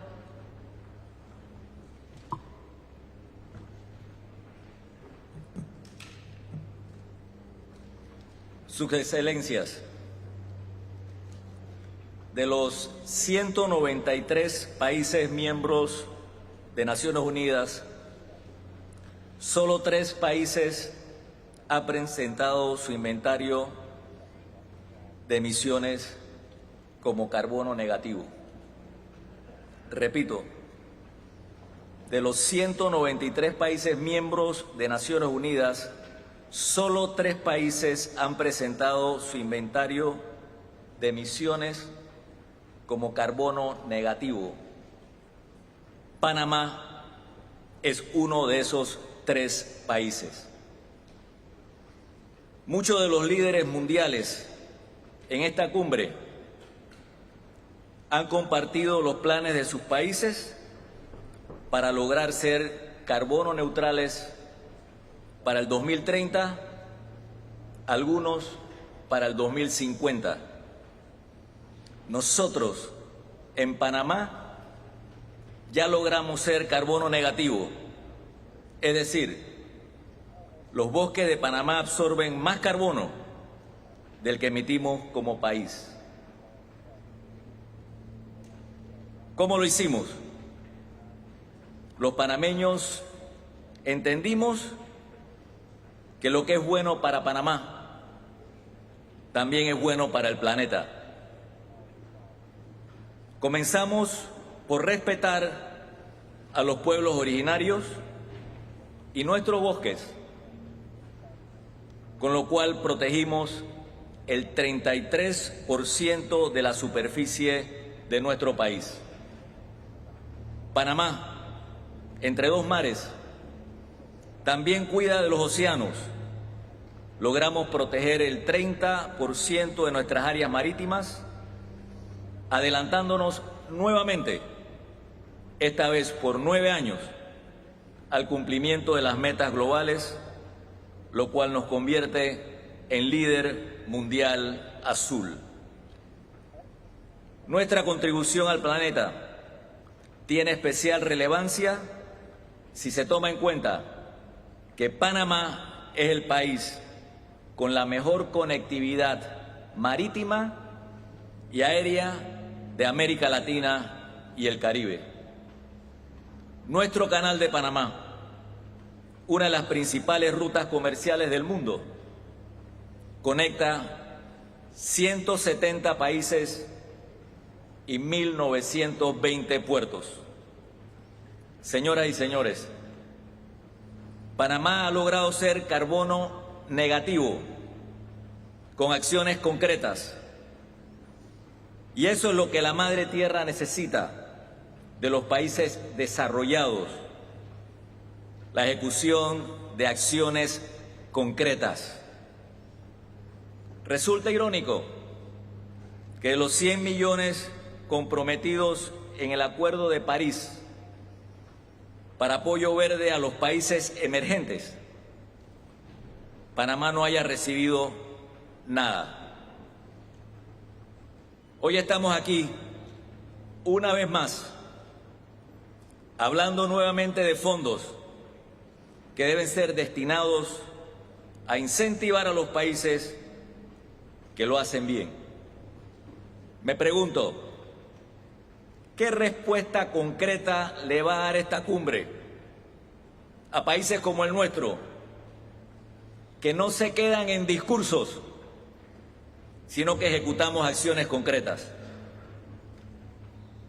De esta cumbre debemos salir con una hoja de ruta a corto plazo para dotar de recursos a países como el nuestro, para la sostenibilidad de nuestra contribución al planeta.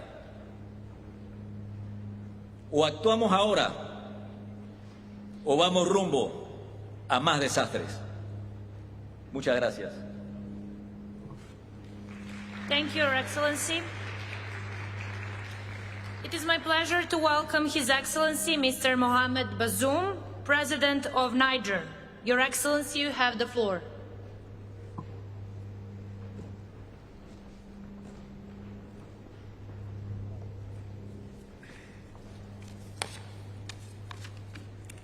Merci Madame la Présidente. Madame la Présidente, Mesdames et Messieurs les chefs d'État et du gouvernement, nous voici donc réunis à Glasgow après d'autres conférences du même genre, chargées elles aussi de beaucoup d'espérance. Or, le dernier rapport du groupe d'experts intergouvernemental sur l'évolution du climat relève que les changements climatiques observés aujourd'hui, malgré les engagements souscrits à Paris notamment, sont d'une ampleur sans précédent. L'aggravation de ces changements est particulièrement préoccupante pour un pays comme le mien, le Niger, situé au cœur du Sahel, et menacé par une désertification implacable qui n'a de cesse de provoquer l'ensevelissement par le sable des espaces agricoles et pastoraux. Ainsi, les populations pastorales se voient-elles contraintes de se déplacer toujours vers le sud et de disputer aux communautés du cru des ressources naturelles vouées par ailleurs depuis longtemps à un processus d'aménagement inexorable, victime en cela justement du changement climatique. Victime du changement climatique qui se traduit par des sécheresses récurrentes et par, paradoxalement, ces dernières années, des inondations tout à fait destructrices. Mesdames et Messieurs, Le phénomène du terrorisme à l'œuvre actuellement au Sahel, loin de relever d'une génération spontanée accidentelle, a partie grandement liée avec le changement climatique, lequel, en appauvrissant la biodiversité, a remis en cause le mode de vie pastoral. Aussi, voudrais-je lancer un appel solennel pour que la communauté internationale se mobilise à travers un fonds spécial aux côtés des pays sahéliens menacés par le sable, comme elle se doit de se mobiliser aux côtés des petits pays insulaires envahis par les eaux des océans. Un tel fonds doit servir à la reforestation des espaces envahis par le désert. Les pays pauvres comme le nôtre, qui n'ont aucune responsabilité dans le dérèglement climatique, sont en effet aujourd'hui ceux qui paient le tribut le plus lourd au consumérisme promu par un modèle de développement qui a fait très peu de cas des peuples et des générations futures. Mesdames et Messieurs, je voudrais, pour terminer mon propos, réitérer notre soutien à la position commune africaine sur le changement climatique et lancer un appel aux pays émetteurs à respecter leurs engagements vis-à-vis des pays en développement, et ce, par une définition très claire des mécanismes de mise en œuvre de l'accord de Paris qui attend en effet à être mis en œuvre. Merci beaucoup de votre attention.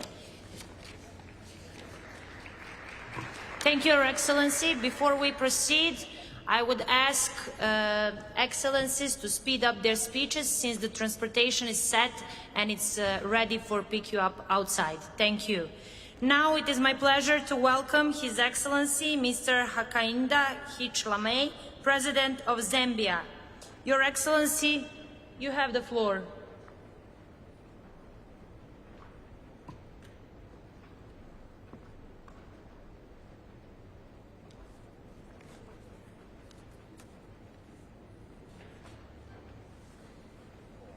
Thank you very much.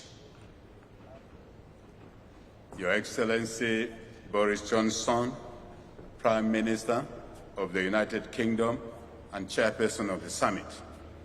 Your Excellency Mr. Antonio Guterres, Secretary General of the United Nations, Your Excellencies, Heads of State and Government, Your Excellency Ms. Patricia Espinosa, Executive Secretary of the United Nations Framework Convention on Climate Change, distinguished ladies and gentlemen, I wish to begin by thanking you and congratulating Your Excellency Prime Minister Boris Johnson for convening this important summit at the commencement of the 26th session of the Conference of Parties, COP26, to the United Nations Framework Convention on Climate Change, UNFCCC.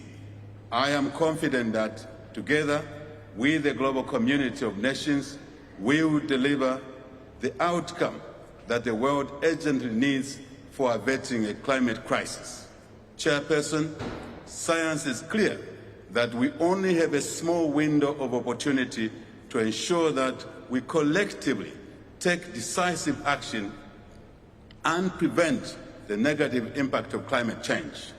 For developing and vulnerable countries like Zambia, which is among the least developed countries with multiple challenges, climate change brings an additional layer of challenges, an additional burden, and aggravates existing ones. Very important. Climate change makes it difficult for us to effectively address a number of socio-economic challenges in order to lift our people from high poverty levels so as to improve their livelihoods. Chairperson, for the sake of humanity, a positive outcome from this conference is not an option, but an absolute necessity.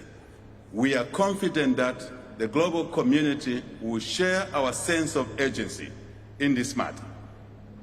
If there is any lesson, like has been indicated by other speakers before me, we should learn from the COVID-19 pandemic, it is a need for our collaboration on this shared planet in order to secure our mutual safety and success.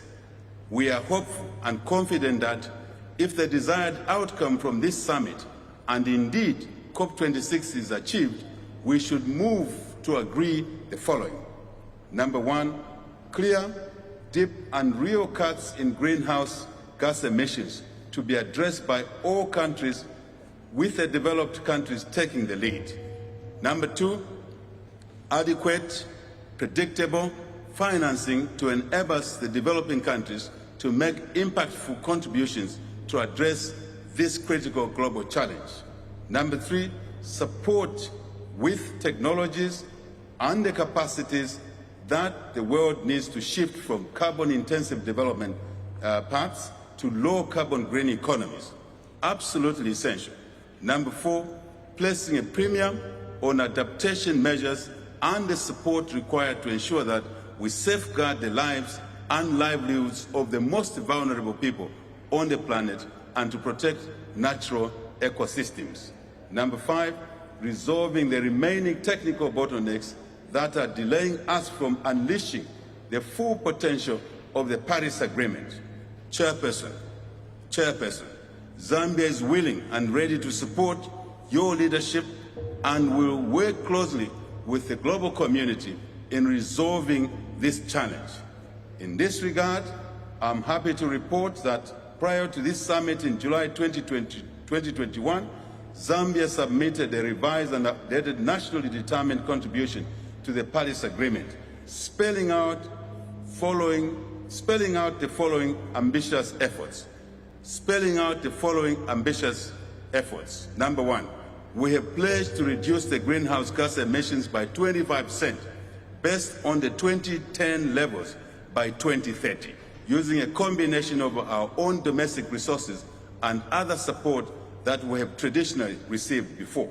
Number two, we are willing and ready to go further to reduce our emissions by 47% if we are adequately supported by you, our global partners. Number three, we have increased the sectors under mitigation from the initial 3 to 6 in the revised NDC as we steadily move towards economy-wide mitigation approach.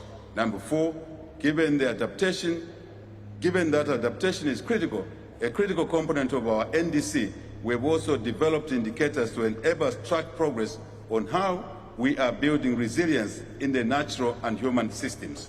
Number five, we will expedite the implementation of activities through our development of bankable project proposals to enable us to access the necessary financing. And of course, number six, last but not the least, in just 2 months of our being elected in office by the Zambian people, we have created a ministry, a dedicated ministry of green economy and environment, which will spearhead the work of addressing climate change and other related challenges in a robust manner.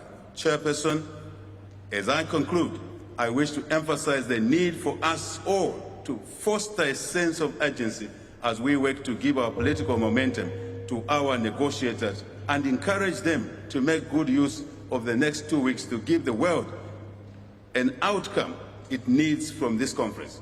We have an obligation and noble task to deliver for our citizens the much needed and desired changes to preserve this planet and safeguard our environment for future generations. Chairperson, this is our duty. This is our individual, collective, and indeed inescapable responsibility to our world, to our planet. I thank you all for your attention. Thank you. Thank you, Your Excellency. It is my pleasure to welcome His Excellency Mr. George Weah, President of Liberia. Your Excellency, you have the floor.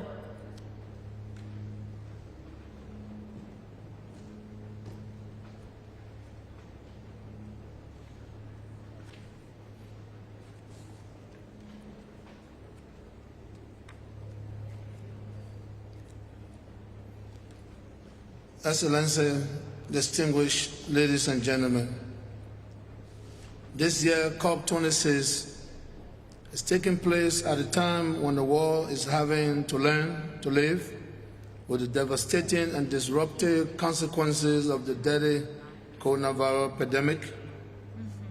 Climate change that COVID-19 presents an even bigger threat to the world and to our common humanity.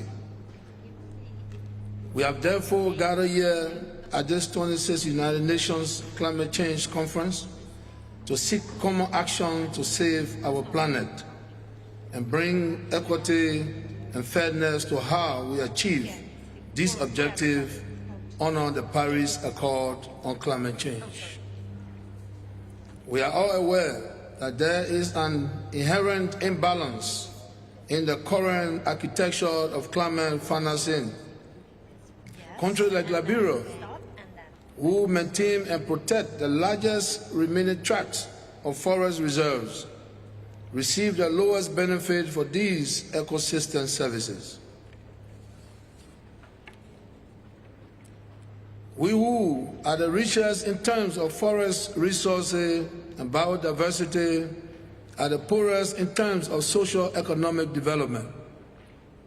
Although we bear the brunt of the impact of climate change, we benefit the least from the existing solutions and financial arrangements currently in place for tackling climate change. In order to address this imbalance, there needs to be a fundamental shift in the way we tackle this mismatch in climate investment today. I believe that one of the ways that this can be done is to establish an African carbon credit trading mechanism. With your support, Liberia will be willing to host a conference in the near future to explore the details and structure of such an entity. We will work with Pan-Africans and other global financial institutes to develop a long-term regulated market for the African carbon credit.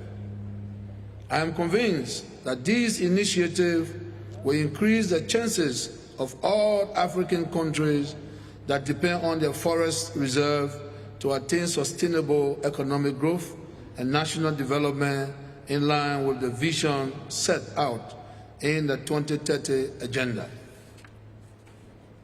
Excellency, distinguished ladies and gentlemen, together we can make a difference as a shared community of global citizens with a common destiny. Together we can heal the world from the scourges of climate change. Together we can save this earth from the deadly consequences of global warming.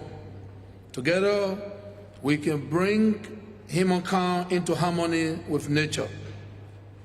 Distinguished ladies and gentlemen, in 2018, the government of Liberia ratified the Paris Agreement, which is signed into law to save our planet and because we believe in the change for hope.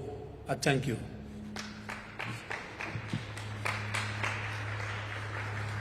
Thank you, Your Excellency. It is my pleasure to welcome His Excellency Mr. János Áder, President of Hungary. Your Excellency, you have the floor.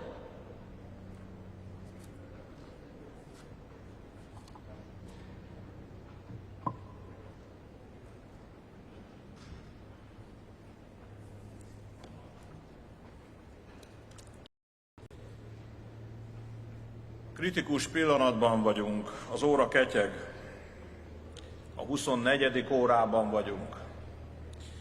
Az emberiség döntő jelentőségű pillanatában vagyunk. Tisztelt Hölgyeim és Uraim, bizonyára önök is találkoztak ilyen és ehhez hasonló mondatokkal az elmúlt napokban. Csak hogy ugyanezek a mondatok, vagy ugyanilyen drámai hangütésű mondatok elhangzottak már Durbanben, Cancúnban, Koppenhágában is. Nehéz a választókkal elhitetni, hogy már 26 éve mindig folyamatosan a 24. órában vagyunk. Nehéz sikeres tanácskozásról beszélni, hogyha a helyzet, jelen esetben a légkör szén-dioxid koncentrációja folyamatosan romlik. Márpedig a légkör szén-dioxid koncentrációja nőtt az elmúlt 25 évben, és sajnos nőtt Párizs óta is. A tudomány eredményei és a természet jelzései egyértelműek. Cselekednünk kell. Ambícióemelés. Ezért gyűltünk össze Glasgowba. Helyes. Számomra Glasgow nem csak az ambícióemelésről, de a hitelesség visszaszerzéséről, a cselekvésről és a mielőbbi látható eredményekről szól. Ambícióemelés kell. Mondta ma mindenki. Helyes. De mit is jelent ez? Mi legyen a tartalma? Először is. Őszinte számvetés az egyes országok eddigi eredményeit illetően. PR mutatványok helyett cselekvés. Másodszor, a nagy kibocsátók, akik a globális kibocsátás 80%-áért felelnek, mielőbbi külön megállapodással csökkentés üteméről. Itt ma már többen beszéltek a római G20-as találkozóról, 3 mondatot én is hadd fűzzek hozzá ez a találkozóhoz. Nem történt meg az új szénerőművek építésének a tilalma, a fosszilis energia támogatások megszüntetésére semmilyen dátumban nem állapodtak meg a felek, és azt tapasztalom, hogy a 1,5 fokhoz való ragaszkodás annál gyakrabban kerül be a különböző nemzetközi dokumentumokba, minél távolabb kerülünk ettől a céltól. Vissza az alapkérdéshez, mi legyen az ambícióemelésnek a tartalma. Harmadik, azok az országok, ahol az egyfőre eső kibocsátás jelentősen meghaladja a nemzetközi átlagot, vállaljanak nagyobb szerepet az ambícióemelés finanszírozásában. Negyedik, a kibocsátás csökkentése mellett fordítsunk legalább akkora gondot az alkalmazkodásra is. Magyarország, ami a világ kibocsátásának 0,13%-áért felel csupán, a következőket vállalja. Magyarország 2050-re klímasemleges lesz. Ezt a szándékot az országgyűlés törvénybe foglalta, a végrehajtás megkezdődött. 2030-ig biztosan, de reményeink szerint talán már 2026-ra beszüntetjük a szén alapú áramtermelést. Harmadik, az eddigi év végéig kiépülő 3000 megawattról 2030-ig 6500 megawattra növeljük a naperőművi kapacitást. Negyedik, 2030-tól a városi tömegközlekedésben csak elektromos buszokat használunk, addig is a járműparkot folyamatosan lecseréljük. Ötödik, jelentős erdőtelepítési programot hajtunk végre. Végezetül egy hónap múlva fenntarthatósági expót és világtalálkozót szervezünk Budapesten, hogy ne csak az ambícióemelés fontosságáról beszéljünk, de a közös cél eléréséhez szükséges megoldásokat, innovációkat, technológiákat is bemutassuk. Szeretettel várunk mindenkit, köszönöm, hogy meghallgattak. Thank you, Your Excellency. Distinguished heads of state and government, delegates, ladies and gentlemen, honored guests, this brings us to the end of our national statements in this plenary for today. We will continue with this delivery of national statements tomorrow at 10 in plenary Gorm. With this, I declare this joint meeting of the COP, CMP and the CMA adjourned. Secretariat will advise if this should be said, depending on which plenary finishes last.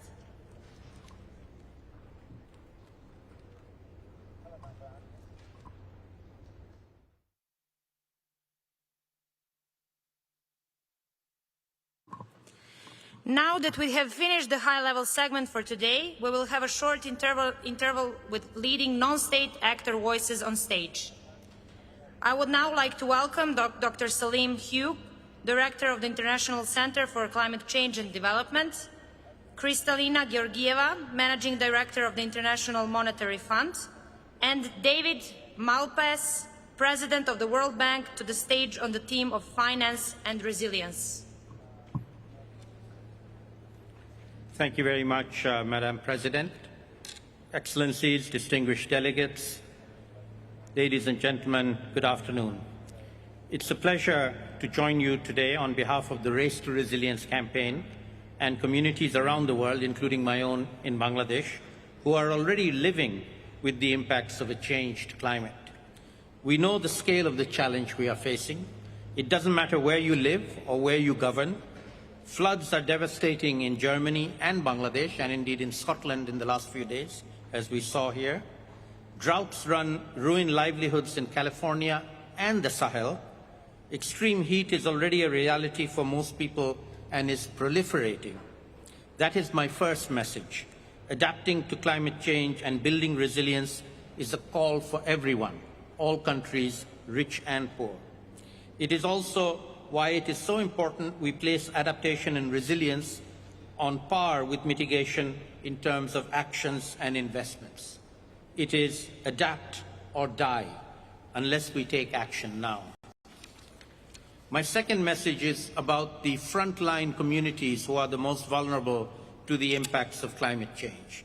We do not have the luxury of waiting, and we are already leading.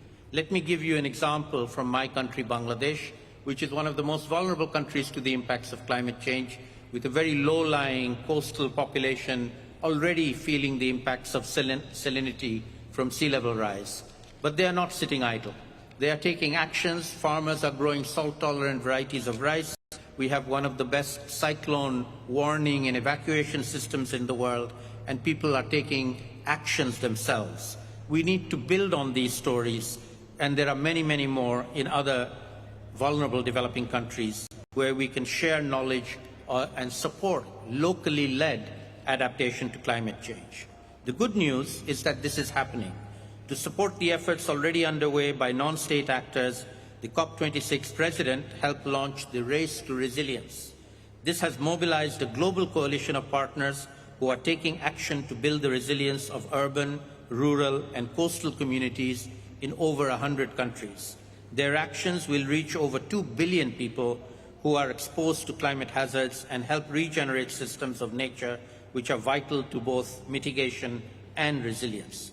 But underneath the big numbers, though, there are many stories like the one I just spoke of in my country, Bangladesh. So my second message is that we all need to support these efforts of the bottom-up, local-level actors and adapters, to finance them, to give them the necessary skills and support to reach them so that they can be the agents of change themselves and not just depend on charity from others. We now have the chance to learn lessons from the past 2 years, particularly the COVID-19 pandemic, and to build resilience that is interconnected, both on the public health side as well as on the climate change side, to make sure that we are adapted to and resilient to climate shocks. This is not only the morally right thing to do, but also the economically smart thing to do. So, delegates, I'd like to leave you with one closing message, a last word. I was asked to think of what my last word would be, and my last word is the word gobeshona. It is a Bangla word in my language. It means research, but it also is the name of an alliance of local level adapters, not just in Bangladesh, but in many other developing countries, and indeed in developed countries which are also suffering the impacts of climate change. It's an alliance, a network, and I would invite you to learn the word and to get to know more about it. Before I end, it's my great pleasure, and I'm greatly delighted to introduce the next speaker, who is Kristalina Georgieva, the Managing Director of the International Monetary Fund, and more importantly than that, as far as I'm concerned, an old friend, and also the former co-chair of the Global Commission on Adaptation and a great champion of adaptation in developing countries. I'd like to yield the floor to Kristalina Georgieva. Thank you. Thank you, Madam President.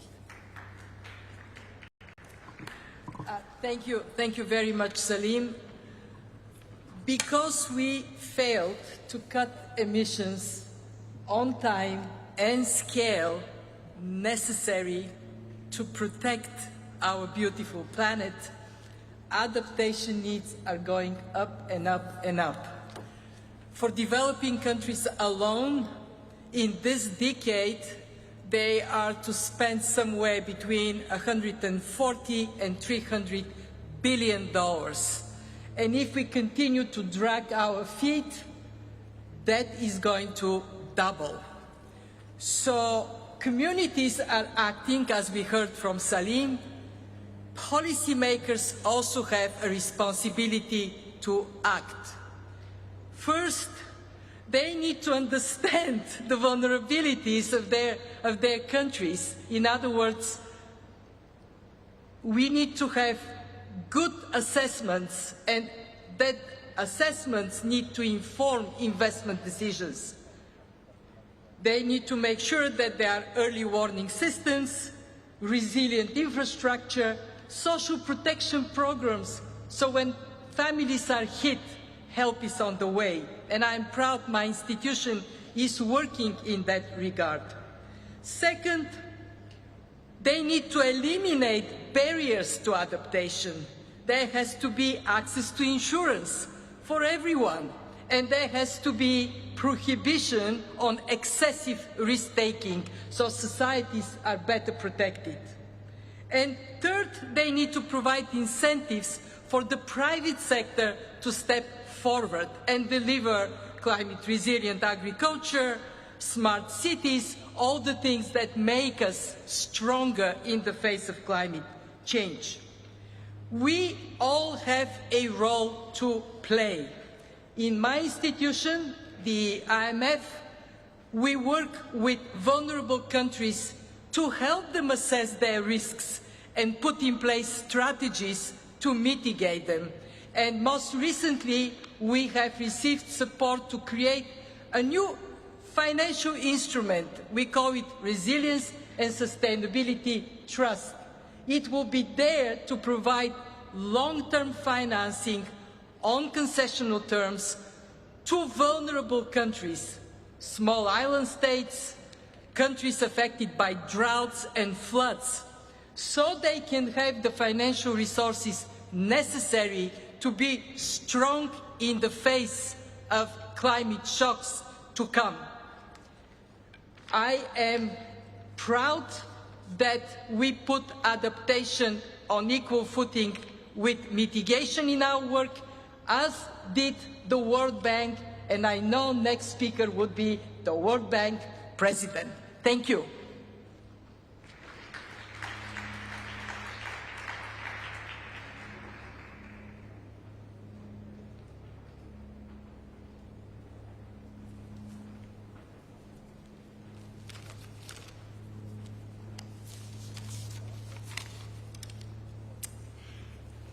Thank you very much, Salim. I'm pleased to be here today to speak on behalf of the World Bank and my colleagues from other multilateral development banks, MDBs. As we note in our joint statement, climate change and the parallel crisis of environmental degradation are critical challenges that affect the development prospects of countries, businesses, and households. Through their unique role, MDBs can be valuable partners. MDBs have significantly increased their work with countries and clients on climate action. In 2020, MDB climate finance reached $66 billion, of which $38 billion was for low and middle income countries. For many countries, especially the poorest, adaptation will be even bigger challenge than the reduction of greenhouse gas emissions. MDB adaptation finance to low and middle income countries increased from $5 billion in 2015 to $13 billion in 2020, of which World Bank Group financing provided $9 billion. Many of the MDBs have announced the alignment of their financial flows with the goals of the Paris Agreement. MDBs are working to develop methodologies for this alignment and to encourage development finance institutions towards similar alignment. We're actively supporting countries in integrating climate and development, including through NDCs, nationally determined contributions, and LTSs, long-term strategies. MDBs are exploring the possibility of a joint LTS facility to increase the level of funding and coordination. MDBs are working to develop cost-effective and equitable approaches to decommissioning coal value chains, and we're committed to supporting just transitions for communities, regions, and sectors directly impacted. Tackling climate change is urgent and will require major social, economic, and technological changes, many of which are costly and will require large investments. As the world considers ways to ramp up climate change, it's important to identify high-impact operations and specific mitigation and adaptation projects. We can then match and blend different pools of capital, commercial, concessional, and grants, to the appropriate component of each project undertaken. In this complex mix of financing, projects, and adaptation, we must not punish the poor. MDBs coordinate through country platforms and co-financings and have a wide range of working groups to share lessons learned. In implementing their unique climate action plans, MDBs will pursue a coordination and partnership approach with other organizations and stakeholders as well, to achieve the goals of climate and development integration. Thank you again. I would like to thank Dr. Salim Hugh, Kristalina Georgieva, and David Malpass for their important interventions on the theme of finance and resilience. This concludes this session for today, and we look forward to welcoming you back tomorrow. Thank you.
you would kindly move into the room behind the tables. It is now time for the opening address of the evening. Prime Minister Holness of Jamaica.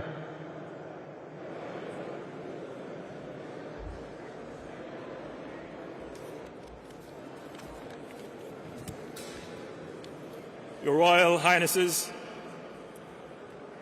heads of state and government, Excellencies, distinguished ladies and gentlemen, it is an honor to be at COP26 in friendly Glasgow. The planet is at a turning point. The climate is changing, and so should we. Humanity's existence and life as we know it, especially for small island developing states, which will have to adapt, demand urgent and decisive action. We are at a crossroads and must take collective measures to preserve our common future. Our presence here is not accidental. It is a demonstration of our shared conviction that we must work together to make a difference. It gives me great pleasure, therefore, to introduce Her Majesty, the Queen, who could not be with us this evening, but recorded this speech on Friday at Windsor Castle. Ladies and gentlemen, the Queen. Thank you, Prime Minister Holness, for your kind words of introduction. I'm delighted to welcome you all to the 26th United Nations Climate Change Conference. And it is perhaps fitting that you have come together in Glasgow, once a heartland of the Industrial Revolution, but now a place to address climate change. This is a duty I'm especially happy to discharge, as the impact of the environment on human progress was a subject close to the heart of my dear late husband, Prince Philip, the Duke of Edinburgh. I remember well that in 1969, he told an academic gathering, "If the world pollution situation is not critical at the moment, it is as certain as anything can be that the situation will become increasingly intolerable within a very short time. If we fail to cope with this challenge, all the other problems will pale into insignificance." It is a source of great pride to me that the leading role my husband played in encouraging people to protect our fragile planet lives on through the work of our eldest son, Charles, and his eldest son, William. I could not be more proud of them. Indeed, I have drawn great comfort and inspiration from the relentless enthusiasm of people of all ages, especially the young, in calling for everyone to play their part. In the coming days, the world has the chance to join in the shared objective of creating a safer, stabler future for our people and for the planet on which we depend. None of us underestimates the challenges ahead, but history has shown that when nations come together in common cause, there is always room for hope. Working side by side, we have the ability to solve the most insurmountable problems and to triumph over the greatest of adversities. For more than 70 years, I have been lucky to meet and to know many of the world's great leaders. And I have perhaps come to understand a little about what made them special. It has sometimes been observed that what leaders do for their people today is government and politics. But what they do for the people of tomorrow, that is statesmanship. I, for one, hope that this conference will be one of those rare occasions where everyone will have the chance to rise above the politics of the moment and achieve true statesmanship. It is the hope of many that the legacy of this summit, written in history books yet to be printed, will describe you as the leaders who did not pass up the opportunity, and that you answered the call of those future generations. That you left this conference as a community of nations with a determination, a desire, and a plan to address the impact of climate change, and to recognize that the time for words has now moved to the time for action. Of course, the benefits of such actions will not be there to enjoy for all of us here today. None of us will live forever. But we are doing this not for ourselves, but for our children and our children's children, and those who will follow in their footsteps. And so I wish you every good fortune in this significant endeavor.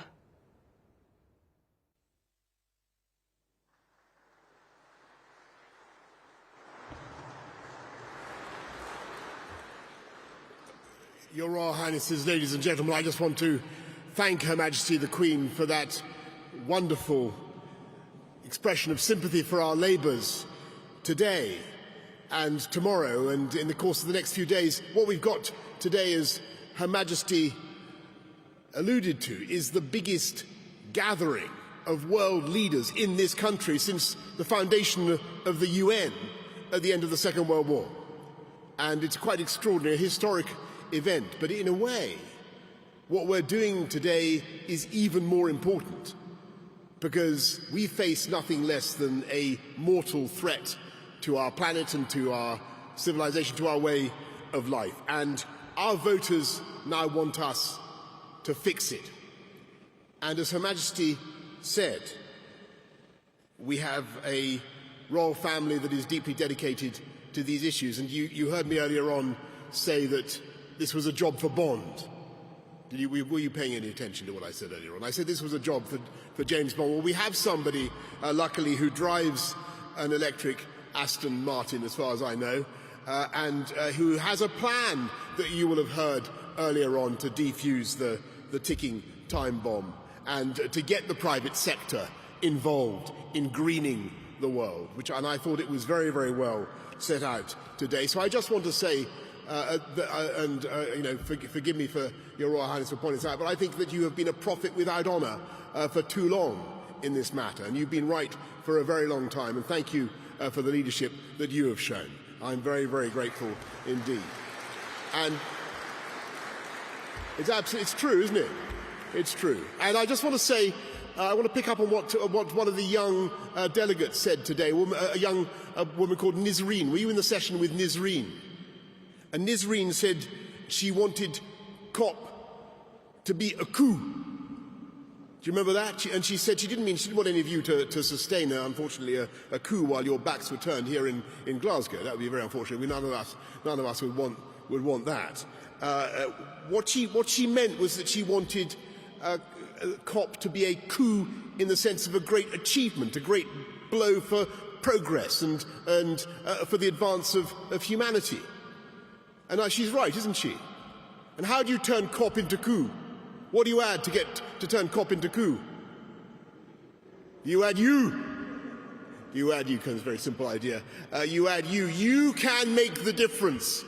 You can turn this COP into a gigantic coup, because you have the ideas, you have the imagination, you have the technology, the flair, and a lot of you have the money to do it. And the people of the world are looking at us tonight. They're looking at us over the course of the next few days to turn this thing round, to prove we have the guts, the flair, the imagination, and above all, the political will to begin to solve climate change. And I know that we can do it. Thank you all very much. Thank you.